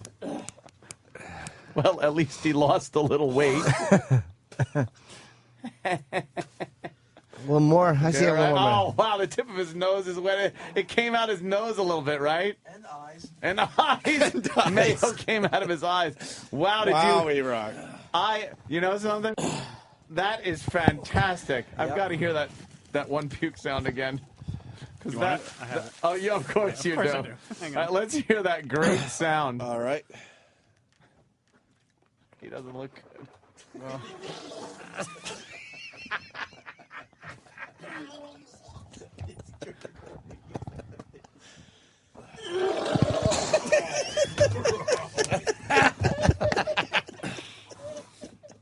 That is such a good one. That might beat the Pat from Menaki puke. That was a lot more viscosity to it, is what it was. I don't know if you guys saw that on the angle that you're on, but it basically looked like he was vomiting marshmallow fire. Oh, God. Erock, comment? How you doing? Oh, God. It's still in it. I think it's in his lungs. Sam, could you do me a favor? Could you just get close? Just smell the garbage can and smell how the garbage can smells. Ooh, there's red in there. What? Oh, is that from the Gatorade? Yeah, it's the Gatorade. Probably That's pimento. purple. Oh. No, leave it there, Charlie. Red. Okay. What did you have for breakfast? Smell it. I want Sam to smell the garbage can and see if it's bad. I don't want to get near it. Ooh. Is that awful? It smells like partially digested mayonnaise. What did you have for breakfast that might be red? I had an oatmeal cranberry bar. That was it. Cranberry. Oh, That'll do it. see, Yeah. That's a little flex of cranberry in there. Well, Yeah. The question is he going to continue? Oh, course my he is. God. How is he going to Well, I'm just. It has to be asked. He knows he is. Erock? He just cleared out his system. He's got fucking another half a thing left. Game on. Game on! Erock is a trooper, man. What are the rules that he can is continue? the best. Oh, there we go. The Music's music's, back. the music's gone. This guy is a trooper. All right. All right, we're at half here. Smell, Danny? We're at half. Yeah, it smells pretty bad. I He got a doesn't little even whiff check. of it before. Oh, there goes the voice. Great. They're calling you Mount St. Hellman's. Trunk of Rob with probably the line of the day right there. That's good. Oh, boy. This is number 14. 14. Yeah, go ahead. All right. Suck it down. Oh, yeah. Yeah. Cinco de Mayo. Yeah, come on. There it is. Well, you can do it like a giant rotted oyster. Oh, it's in his mouth. Of course He's it is. swallowing. Like, it's like a big chunk of snot. It's one big piece. He just hit Jimmy with the giant happy face spoon. I didn't think there was mayo on that. Is it? No. Oh, sorry. That's right. A little water to wash it down. And make sure that mic is in the proper position if anything happens to happen. Here he goes. What are we up to? 15. Number 15? 15. You are a true champion. We are below half here now. Yeah, below half. He is a champion. Oh, it's awful. Oh, the bile. Yeah. Here goes number 15. Oh, wow. There it is. Come on. Nice clam. Looks like he's sucking down a cyst. Oh, that was tough. 15 was rough, huh? 15 was pretty tough. All right. Ooh. Oof. It's burning now. Yeah. All right. All right. What number? This will be number 16 coming up. 16. Something really stinks. Is that the puke? Yes. Yeah. Yes. I think this is mayonnaise. Come on, get a nice heaping helping on there. Get a big spoon. Yeah. Here comes number that's good. 16. That's a big one. That looks like a lanced infection. Like Lance! You ever see those zit squeezing videos on YouTube? They're pretty Like disgusting. cysts. Yes, cysts. Where the pus just like this squeeze, and it all just bursts out like that. There you go. Of a spoiled milk texture. Yeah. All right. Go get it. Cinco de Mayo. Number 16. Number 16. You got this, Erock. Here he goes. Yeah. You got it. And You got it. here he goes. Number 16. You can do it. Yeah, you could do it. It's like a cancerous tumor. Oh, number It really 16 is Here he in. goes. Come on. Suck down that tumor. He's having trouble. No, he's got it. He's got it. Please, this kid doesn't play games. Oh, he just made like a dry heave, kind of a woo. All right. A little more water. A little more water. Wash it down. Anybody have any AAAs? My fucking camera's going. Really? I get a new one. Those things No are the worst. shit. AAAs? No, Anywhere in the building? Is Sam filming in here? Yeah, we're right filming. there. Okay. All right, we're going for number 17. 17. 17. Yeah. Go for a quick one here. Nice and quick. Yeah. Go ahead. Right in. Go ahead. Don't Right even in. line up for Exactly. it. Just go. Yeah, it stinks in here, right? Mars? Thank you. Mars just walked in and was like, ugh. Yeah. All right. Go ahead, Number real 17. quick. Here you go. Yeah. What's the matter? You can do it. Oh, you just burped. I feel it moving. Oh, shit. boy. One more. Yeah, second. Never in the right direction. Never. Here he goes. It's like you licked the floor of an adult bookstore. Fucking Jimmy. Number 17 is in. That's right. Suck down that splooge. He's wiping his mouth. He's got to clean up a little bit. There you go. Put a little something on the dresser for you, honey. There's a plenty. Scram. Going for 18? Yeah. Kid is amazing. All right. Number 18. Yeah. Oh, shit. I'm gonna wait. Hold These on a minute. fucking flip cams are These terrible. fucking suck. Hold That's on. the 2-hour one, dude. The battery problems with those Hold on a things are minute. garbage. They're a bunch of garbage. Hold on. Oh, I didn't know you could use Ah, regular. they're double A's. Oh, Oh, Mars. Mars, you got double A's? Oh, fuck. All right, well, Sam is filming it. Well, just hold on a minute. All right, what is this, number 18? Yeah. I need double A's if anyone has them. Yeah, double A's. All right, number 18 going in. Here he goes. Wow, that's a big one. Oh, yeah. That's a big full spoonful. That's a, yeah. Cinco de Mayo. Erock. Thick, overflowing spoonful. Oh, just eating a full. It's shaking. Standard jar of Hellman's mayonnaise. Not your little condiment you get from room service. This is a been in the refrigerator for months, perhaps a year jar, depending on how much mayo you use. Size of he shuddered a little there before he got this in. It's moving. He's Yeah, trying. right. Well, you know something? Fight back with another spoonful. Yeah, exactly. Fight that. Keep it fight down. It back. Keep it down. The weight of that spoonful will hold it back down. Yep, a thick, I heavy know. spoonful. I'm in pre-med. Number There it goes. 18. Swallow it fast. Oh, yeah. Swallow it down. Yeah. Yeah. There he goes. No, that's easy. You got this. Yeah, you can do he's it. shuddering a little. Uh-oh. He was rocking back and forth. Look at the crowd outside the fucking I studio. know. They're all watching. Pulling for you. He went for display. garbage. Make sure if anything happens, that microphone gets put right there. No problem. Oh, All right, hold on. A little I got rinse. double A's now. Hold He's taking a little rinse. Don't fucking puke yet. Oh, he's not gonna. He's not gonna puke. He's fine. He's fine. Yeah. I should be good to go now. This kid's got an iron stomach. Yeah, he's perfect. I wouldn't worry about it. All right. Should it be hard to breathe? No. Nah. Don't worry Unless you're about that. allergic to eggs. Oh, that would suck. Are you? Like, are you kidding me? We did it dead years ago. Why is it hard to breathe? You're probably feeling stuffed. We're going for 19 right now? Yeah. You should. Are we getting close to the end of the jar?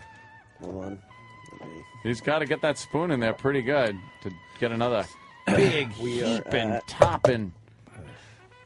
Spelling it. We're just below. Wow. You have eaten a lot of mayonnaise. What a sweet boy. Wow, Erock. He's a good boy. Number 19 coming up? Yeah. All right.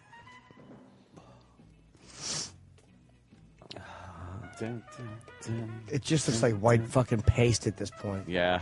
Spackle. Here we go. Pudding. Yeah, you're right. No, salty pudding. Number 19 going in. And coming out. And there it is. Number 19. Nah, you're Get fine. it down there. You're good. You're good. Swallow. Big swallow. Oh, Swallow. Oh, you're good. No, you're good. You're good. Oh, that was He's tough. fighting the urge. You're good. By the way, you should see some of the people from Shade are walking by. Like, what are these crazy crackers doing in there? Yeah. I know. Can't we just talk to rappers and be shot at? They're thinking that. Why it has to go to gun violence? Well, of course it does. I think 30 will do it, and he's about to try number 20 here. Yeah. Wow. 30 spoons will do it. Finished off a bottle of water. Get some more water for he's Erock, more- please. No, he's got another bottle there. Oh, okay. He's more rinsing with it than he is swallowing the water. He wants to make sure his stomach's just filled to the tippity top with beautiful mayonnaise. And my arteries. Yeah. Here's heaping spoonful number 20. 20 huge spoonfuls of mayonnaise here on Cinco de Mayo, which Erock is celebrating by eating an entire jar of Hellman's mayonnaise. Here he goes. Wow, it's taking him a while. He puts that spoon about a foot away from his mouth and just has to look at it. He has to psych himself up for it. Yep. He's got his hand up like he's burping. Wait, he just burped. Uh-oh. He looks like the indigestion guy on TV. Indigestion. All right. Exactly. A wife for thin mint. Number 20. Here comes big 2-0. Oh, my God. He just put it back in. Wait a minute. Come on, Get that Erock. mic. No, Erock. Tough it down there. Get that mic. Oh, no. Hold on, Mike. How are you doing? How you doing, Erock? No, you're all right? He's fine. Oh, wait. No. Oh, okay. No, you all right? False alarm. Oh, wow. I thought he was going. That was close. Number 20. Number he put 20. it back in the jar. Now it's back out. Here's number 20. He's having a hard time just even working up the courage. There he goes. All right, it's in he's his in. mouth. He's in. He dropped the spoon in He's the, in. He's in. jar. There he goes. Oh, my God. Oh, no. He's okay. He's all right, Ant. He's all right.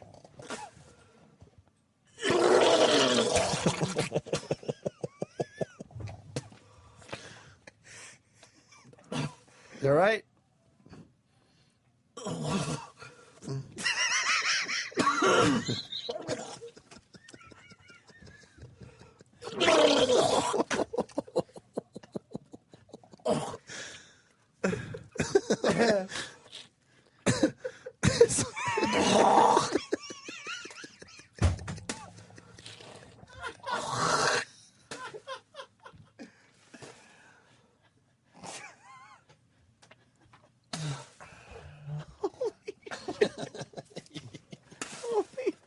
I love how the music dramatically stops. You just get silent. Sam won't watch him puke. He can't watch it. No, Sam can't watch. You're all right there, Erock, right? He's blowing mayo out his nose. I think Erock's done a fantastic job. I think he's earned his keep. Yeah, I do. It's up to him. Oh, really? Yeah, it's up to him. Ow. How you doing there, Erock? Wow, there's something dripping off the tip of his nose. He's dripping from everywhere. Yeah. There's mayo coming out his ears. Erock?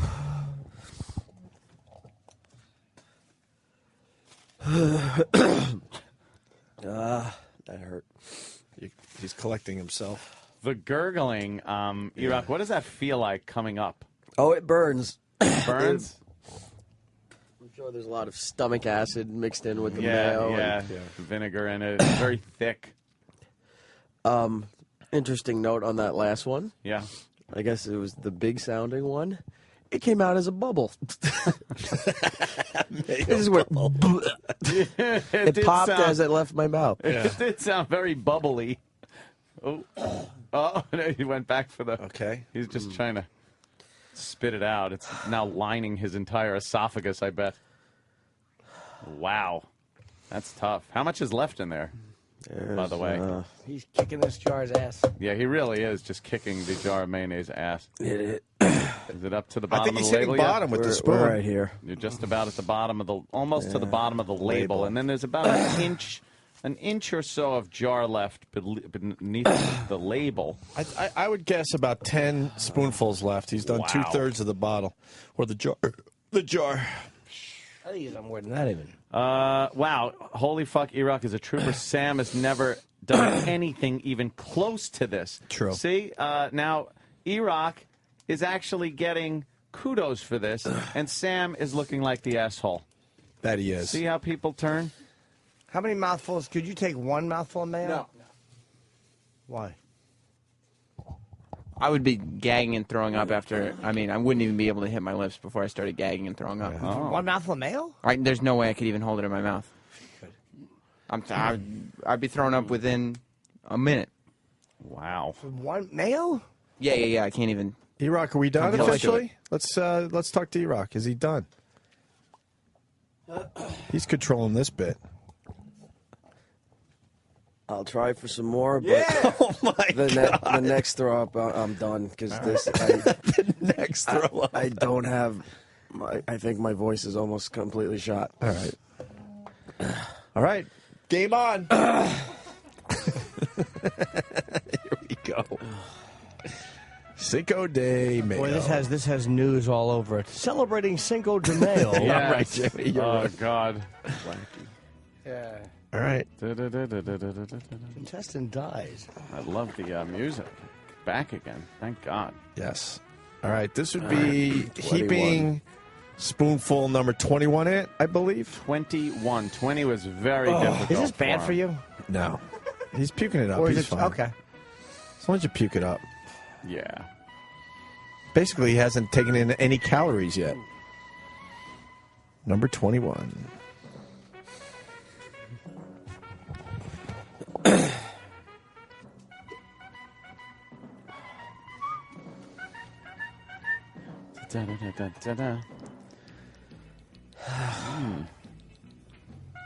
He's taking a lot of time in between scooping the mayo and putting it in his mouth. Have you noticed how... Remember that first spoonful? Went down so easily. 21. Should do somersaults now. You have 21! Blackjack! Blackjack! He is really having a hard time putting these down now. Is it the taste, the texture, or just the fact that your esophagus is inflamed now that is making it difficult? Erock? That and there's just a lot of salt. A lot of salt. Salt is really making it burn. All right. That's what makes it so tasty on a nice turkey and American cheese sandwich. How bad do you not want mayo right now, Erock? I think I'm done with mayo. Yeah? Yeah. I bet. Is he going for 22? Yeah. He says yeah. Okay. He says yeah. 22. Gurgling was amazing. How many people have tuned out? This sucks. Oh, well. No. All right, he's having a hard time getting the spoon down there. It's really getting low. And again, Hi, Nicole. Call for the morning mashup. Horrified. No, I'm going to help you. I'm going to help you. Okay? This is a little trick I learned. Brings Okay? shit on a Open up treadmill your and a throat. shotgun. And yeah, well, you have to learn right now. Oh shit! And don't taste it. Don't let your tongue touch the roof of. Oh my God! Look at your eyes. Don't let your tongue touch the roof of your mouth. You don't want to taste it. Just swallow it. We have to do it all the time as girls. Oh wow! Come on! Wow! There you go. Big spoonful. That's it. Stinks. Yeah. Yeah. Oh, yeah. It's mayo. This is heaping teaspoon number 22. As Erock attempts to eat a whole jar of mayo for Cinco de, that's right, mayo. Yeah, of course. Number Here he goes. 22. Again, just staring down that spoonful. Yeah. He can't just go from jar to mouth now. Here he goes. There it is. Now he's trying the technique of not tasting it, but the trouble is he can't swallow it very quickly now because he's full. He can't just swallow it. Oh, there it is. Oh, God. I tried. Oh.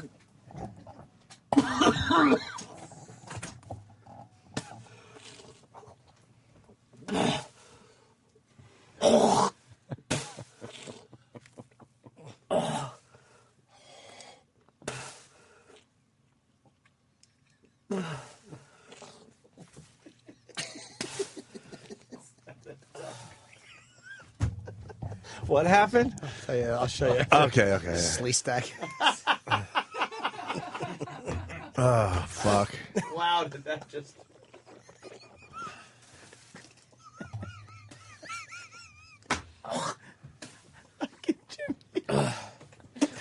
Oh, boy. You right, Erock? This should be webbed. Terrible. Well, he said if he puked again, that would be it. Yeah, I'm done. All right. Oh, he's done. Cool. He's Thanks calling for, it. Thanks for quitting. Snorkel with those swim fins. No, elbows on. I know exactly what's going on. Yeah, that's great. Holy shit. Fucking, hey, Tootsie's McGillicuddy. Get out of here. Great job, Erock. You're the best, man. Someone right now is busy pouring plaster into her footprints.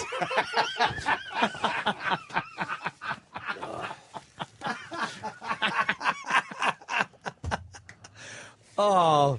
I never noticed that. Shouldn't you be looking over your shoulder in 1967 in the California woods? Some guy on horseback? Yes. Holy shit. Jesus. Goodness. I'm going to have to tweet that. Holy. Sharing's caring. Holy Toledo. Oh, God. What is it? Look at these. Oh. I've been saying that. Have you? Erock, any final thoughts? Over here. Any final thoughts on your mayo challenge? Fucking aliens. Done with mayonnaise. You'll never eat it again? That's it. Not for the foreseeable. Erock, future. you've done... What was the worst part? Amazing The throwing job, up? Erock. The second round of throwing up was actually A little more painful. Probably did some damage. Can we hear the second round of puking, the gurgling? Because I want to hear the bubble that Erock spoke of. He said it came up in a bubble and then burst. I have the second round of puking. Hold on. Does anybody want to talk to Warren Haynes? The audio's not on. Sorry. Is it? Hey, fat girl. Oh my God. Nope.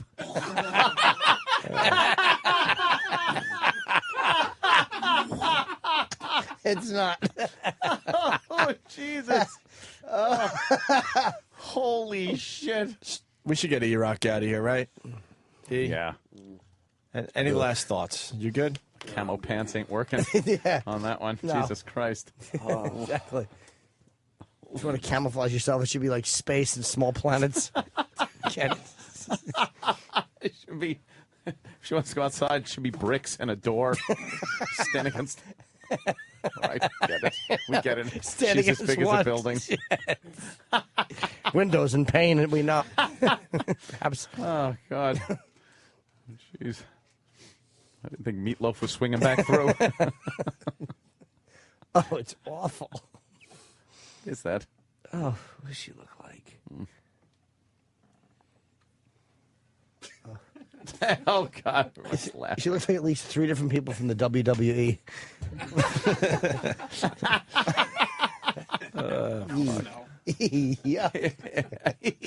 Yuck. All right.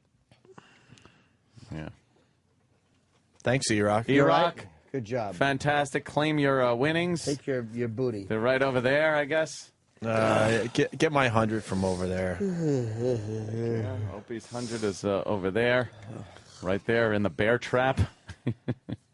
That's it. He almost did it. He pretty much, He did a little over 2/3 of the mayo jar.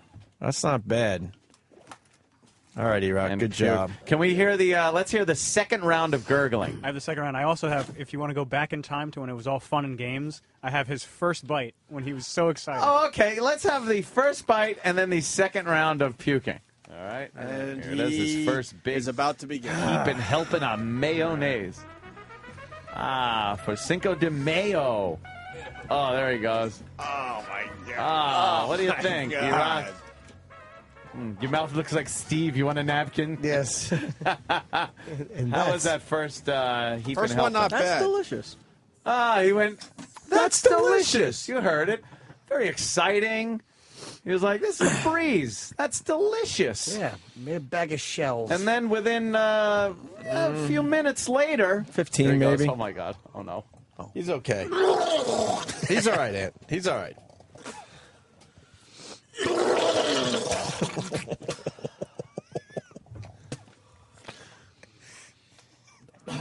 You all right?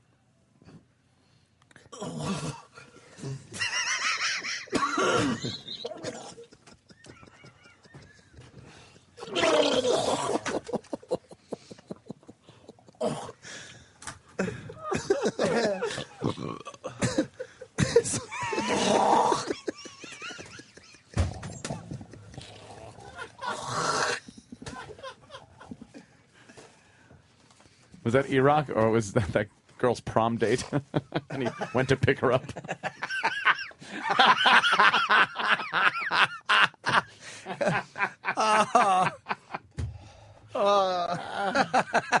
She's merely huge. Yeah.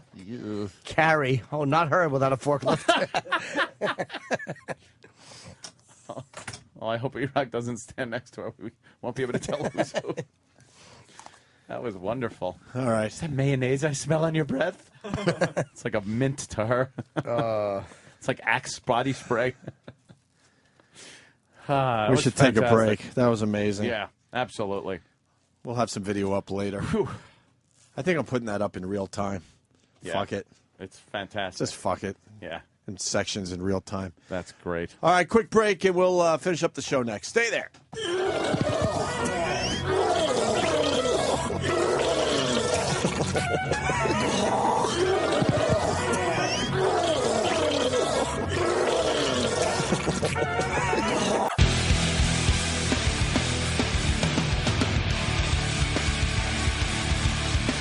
I was telling Anthony after all that Erock is still down $200 for just minding his own business yesterday. Yeah. Minding his own business. He's out $500. Then we come up with this thing, the Erock Mayo Challenge or whatever the fuck you want to call it. And he only got $300 out of the $500 back after going through that hell, trying to finish a whole jar of mayonnaise. So. Yeah, he's still not even. No, he's not even. He's still $200 down. Let's say hi to Pete. Now, Pete is one of Bret Michaels' guys. Pete Evick, right? Pete? Sir, how you guys doing? Hey, how are you, buddy? How are you, man? You're real close to Bret Michaels, aren't you? I would say so. I'm guitar player and tour manager, and we're pretty tight. Yeah, and the reason we got you on the phone, first of all, we're all friends with Bret Michaels. We love when he comes in here. He's one of the nicest guys we've ever had on the Opie and Anthony show.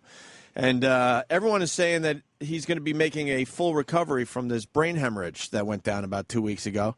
And I'm hearing maybe that's not the case, Pete. You know what? I would say, let me just say that if anybody can make the full recovery from it, it'll be him. You guys know him. You've seen him in the studio. Right. Yeah. He's 110 all the time. The question is that, the doctors have made all these statements about how great he's recovering, and the truth be told, all the medical tests say that he's recovering. But when you know the guy, even you guys who've seen him in the studio, if you saw him today, you would know that he's not, he's not back to 100%. He's not the man that you know. He's not the man that I know. And so the doctors, the doctors are talking about health by the way the machines are talking, and all the tests and all the different things show that his body is going to recover, but they just don't know the guy that we all know. What differences are you noticing? Well, first of all, just to slow you down a little bit, they didn't say he's made a full recovery yet. They said he's going to. It's going to take another couple of weeks, I believe, right? Yeah, and there's such a lot of information. That's the thing.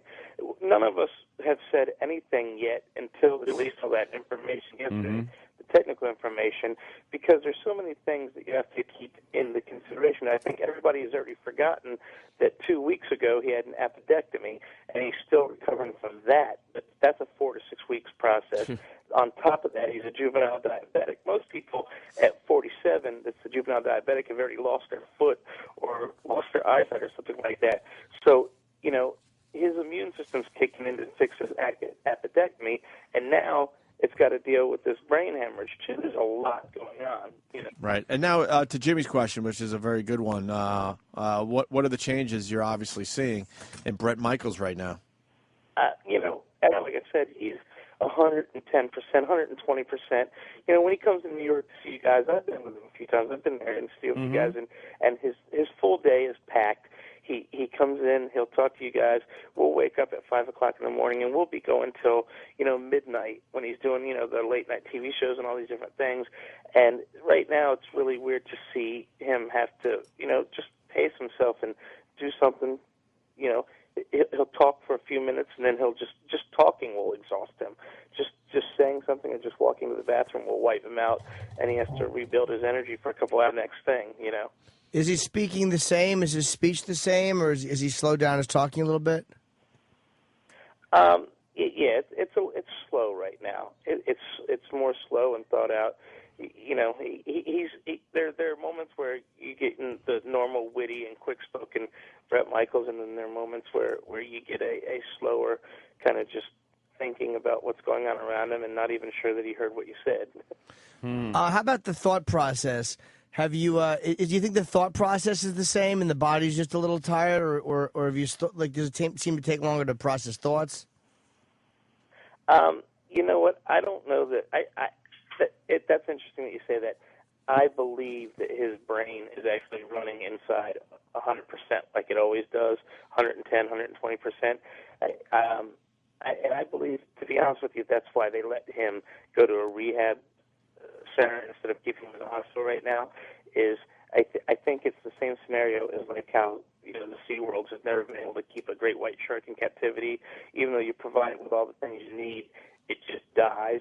I think that Bret was, dying in that room because his brain was running, and it's almost his will to live is what's going to keep him alive. The more he's sitting there hooked up to that machinery with the only thing working but his brain, I think that was starting to do more damage than good.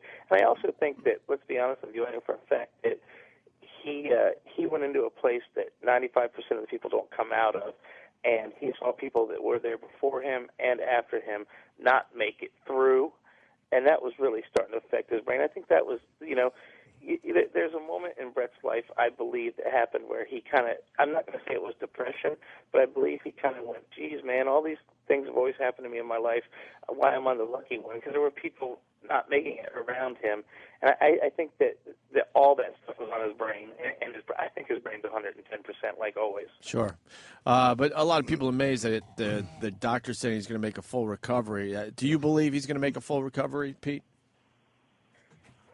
Whew. I just have to say that if anybody can, it's Brett. Brett, we found out, to be honest with you, we found out after some of these surgeries and some of these the MRIs and stuff that if the Tony's thing would have hit him a little bit differently, it would have killed him on the spot. We found that out.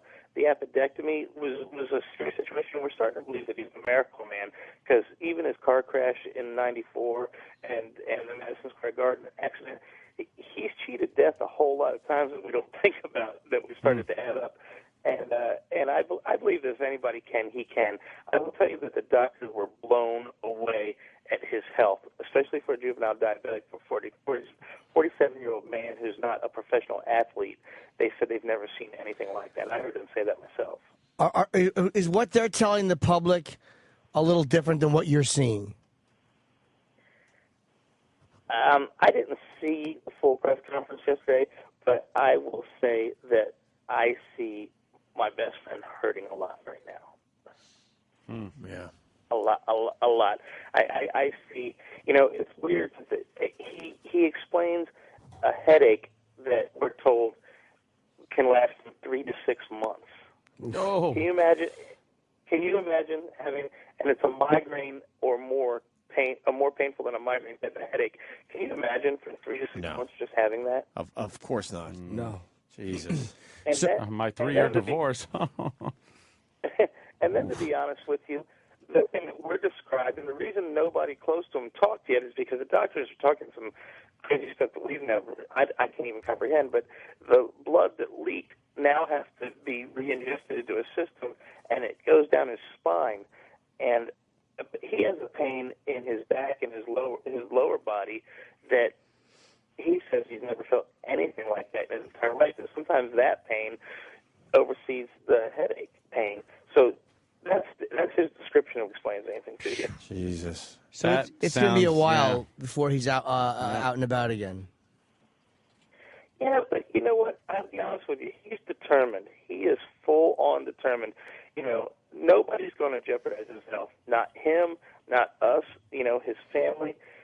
Today is Georgia, his youngest daughter's birthday, and family and stuff like that means something different to him now. Not that family was always absolutely important to him, but you can see it in his eyes when he sees his face right now that he's lucky he sees them. You can see that. You know what I mean? Yeah. Physically, how does he look? Does he look really drained and tired and it goes out back of it? And forth.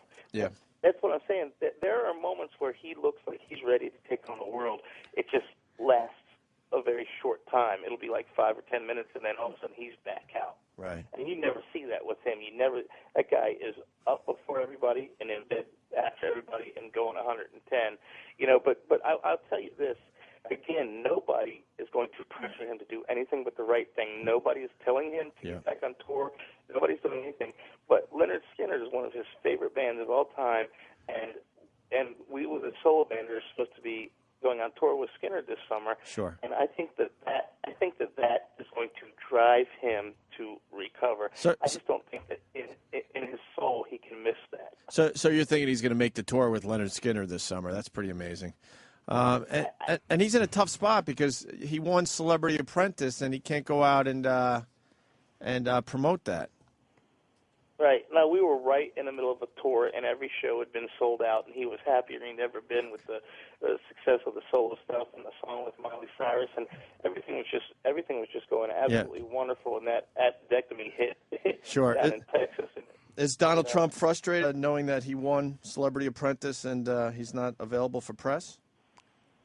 Well, I don't know that. Jeez, Trump's a scumbag. Jesus. What? You mean he won last week? Well, I've heard he won the whole thing, Pete. I know he gets real closely, and Donald has sent a lot of personal wishes and said a lot of really nice things. Yeah. Brett is scheduled to be in the finale, and they said that publicly on TV. Yeah, we were just trying to get you to slip. We don't You have didn't fall for it. the answers, but Yeah, sure. we don't have the answers. Pete, I have an off-the-subject question. Yeah. What phone service do you have? Because I know we have a very rough connection.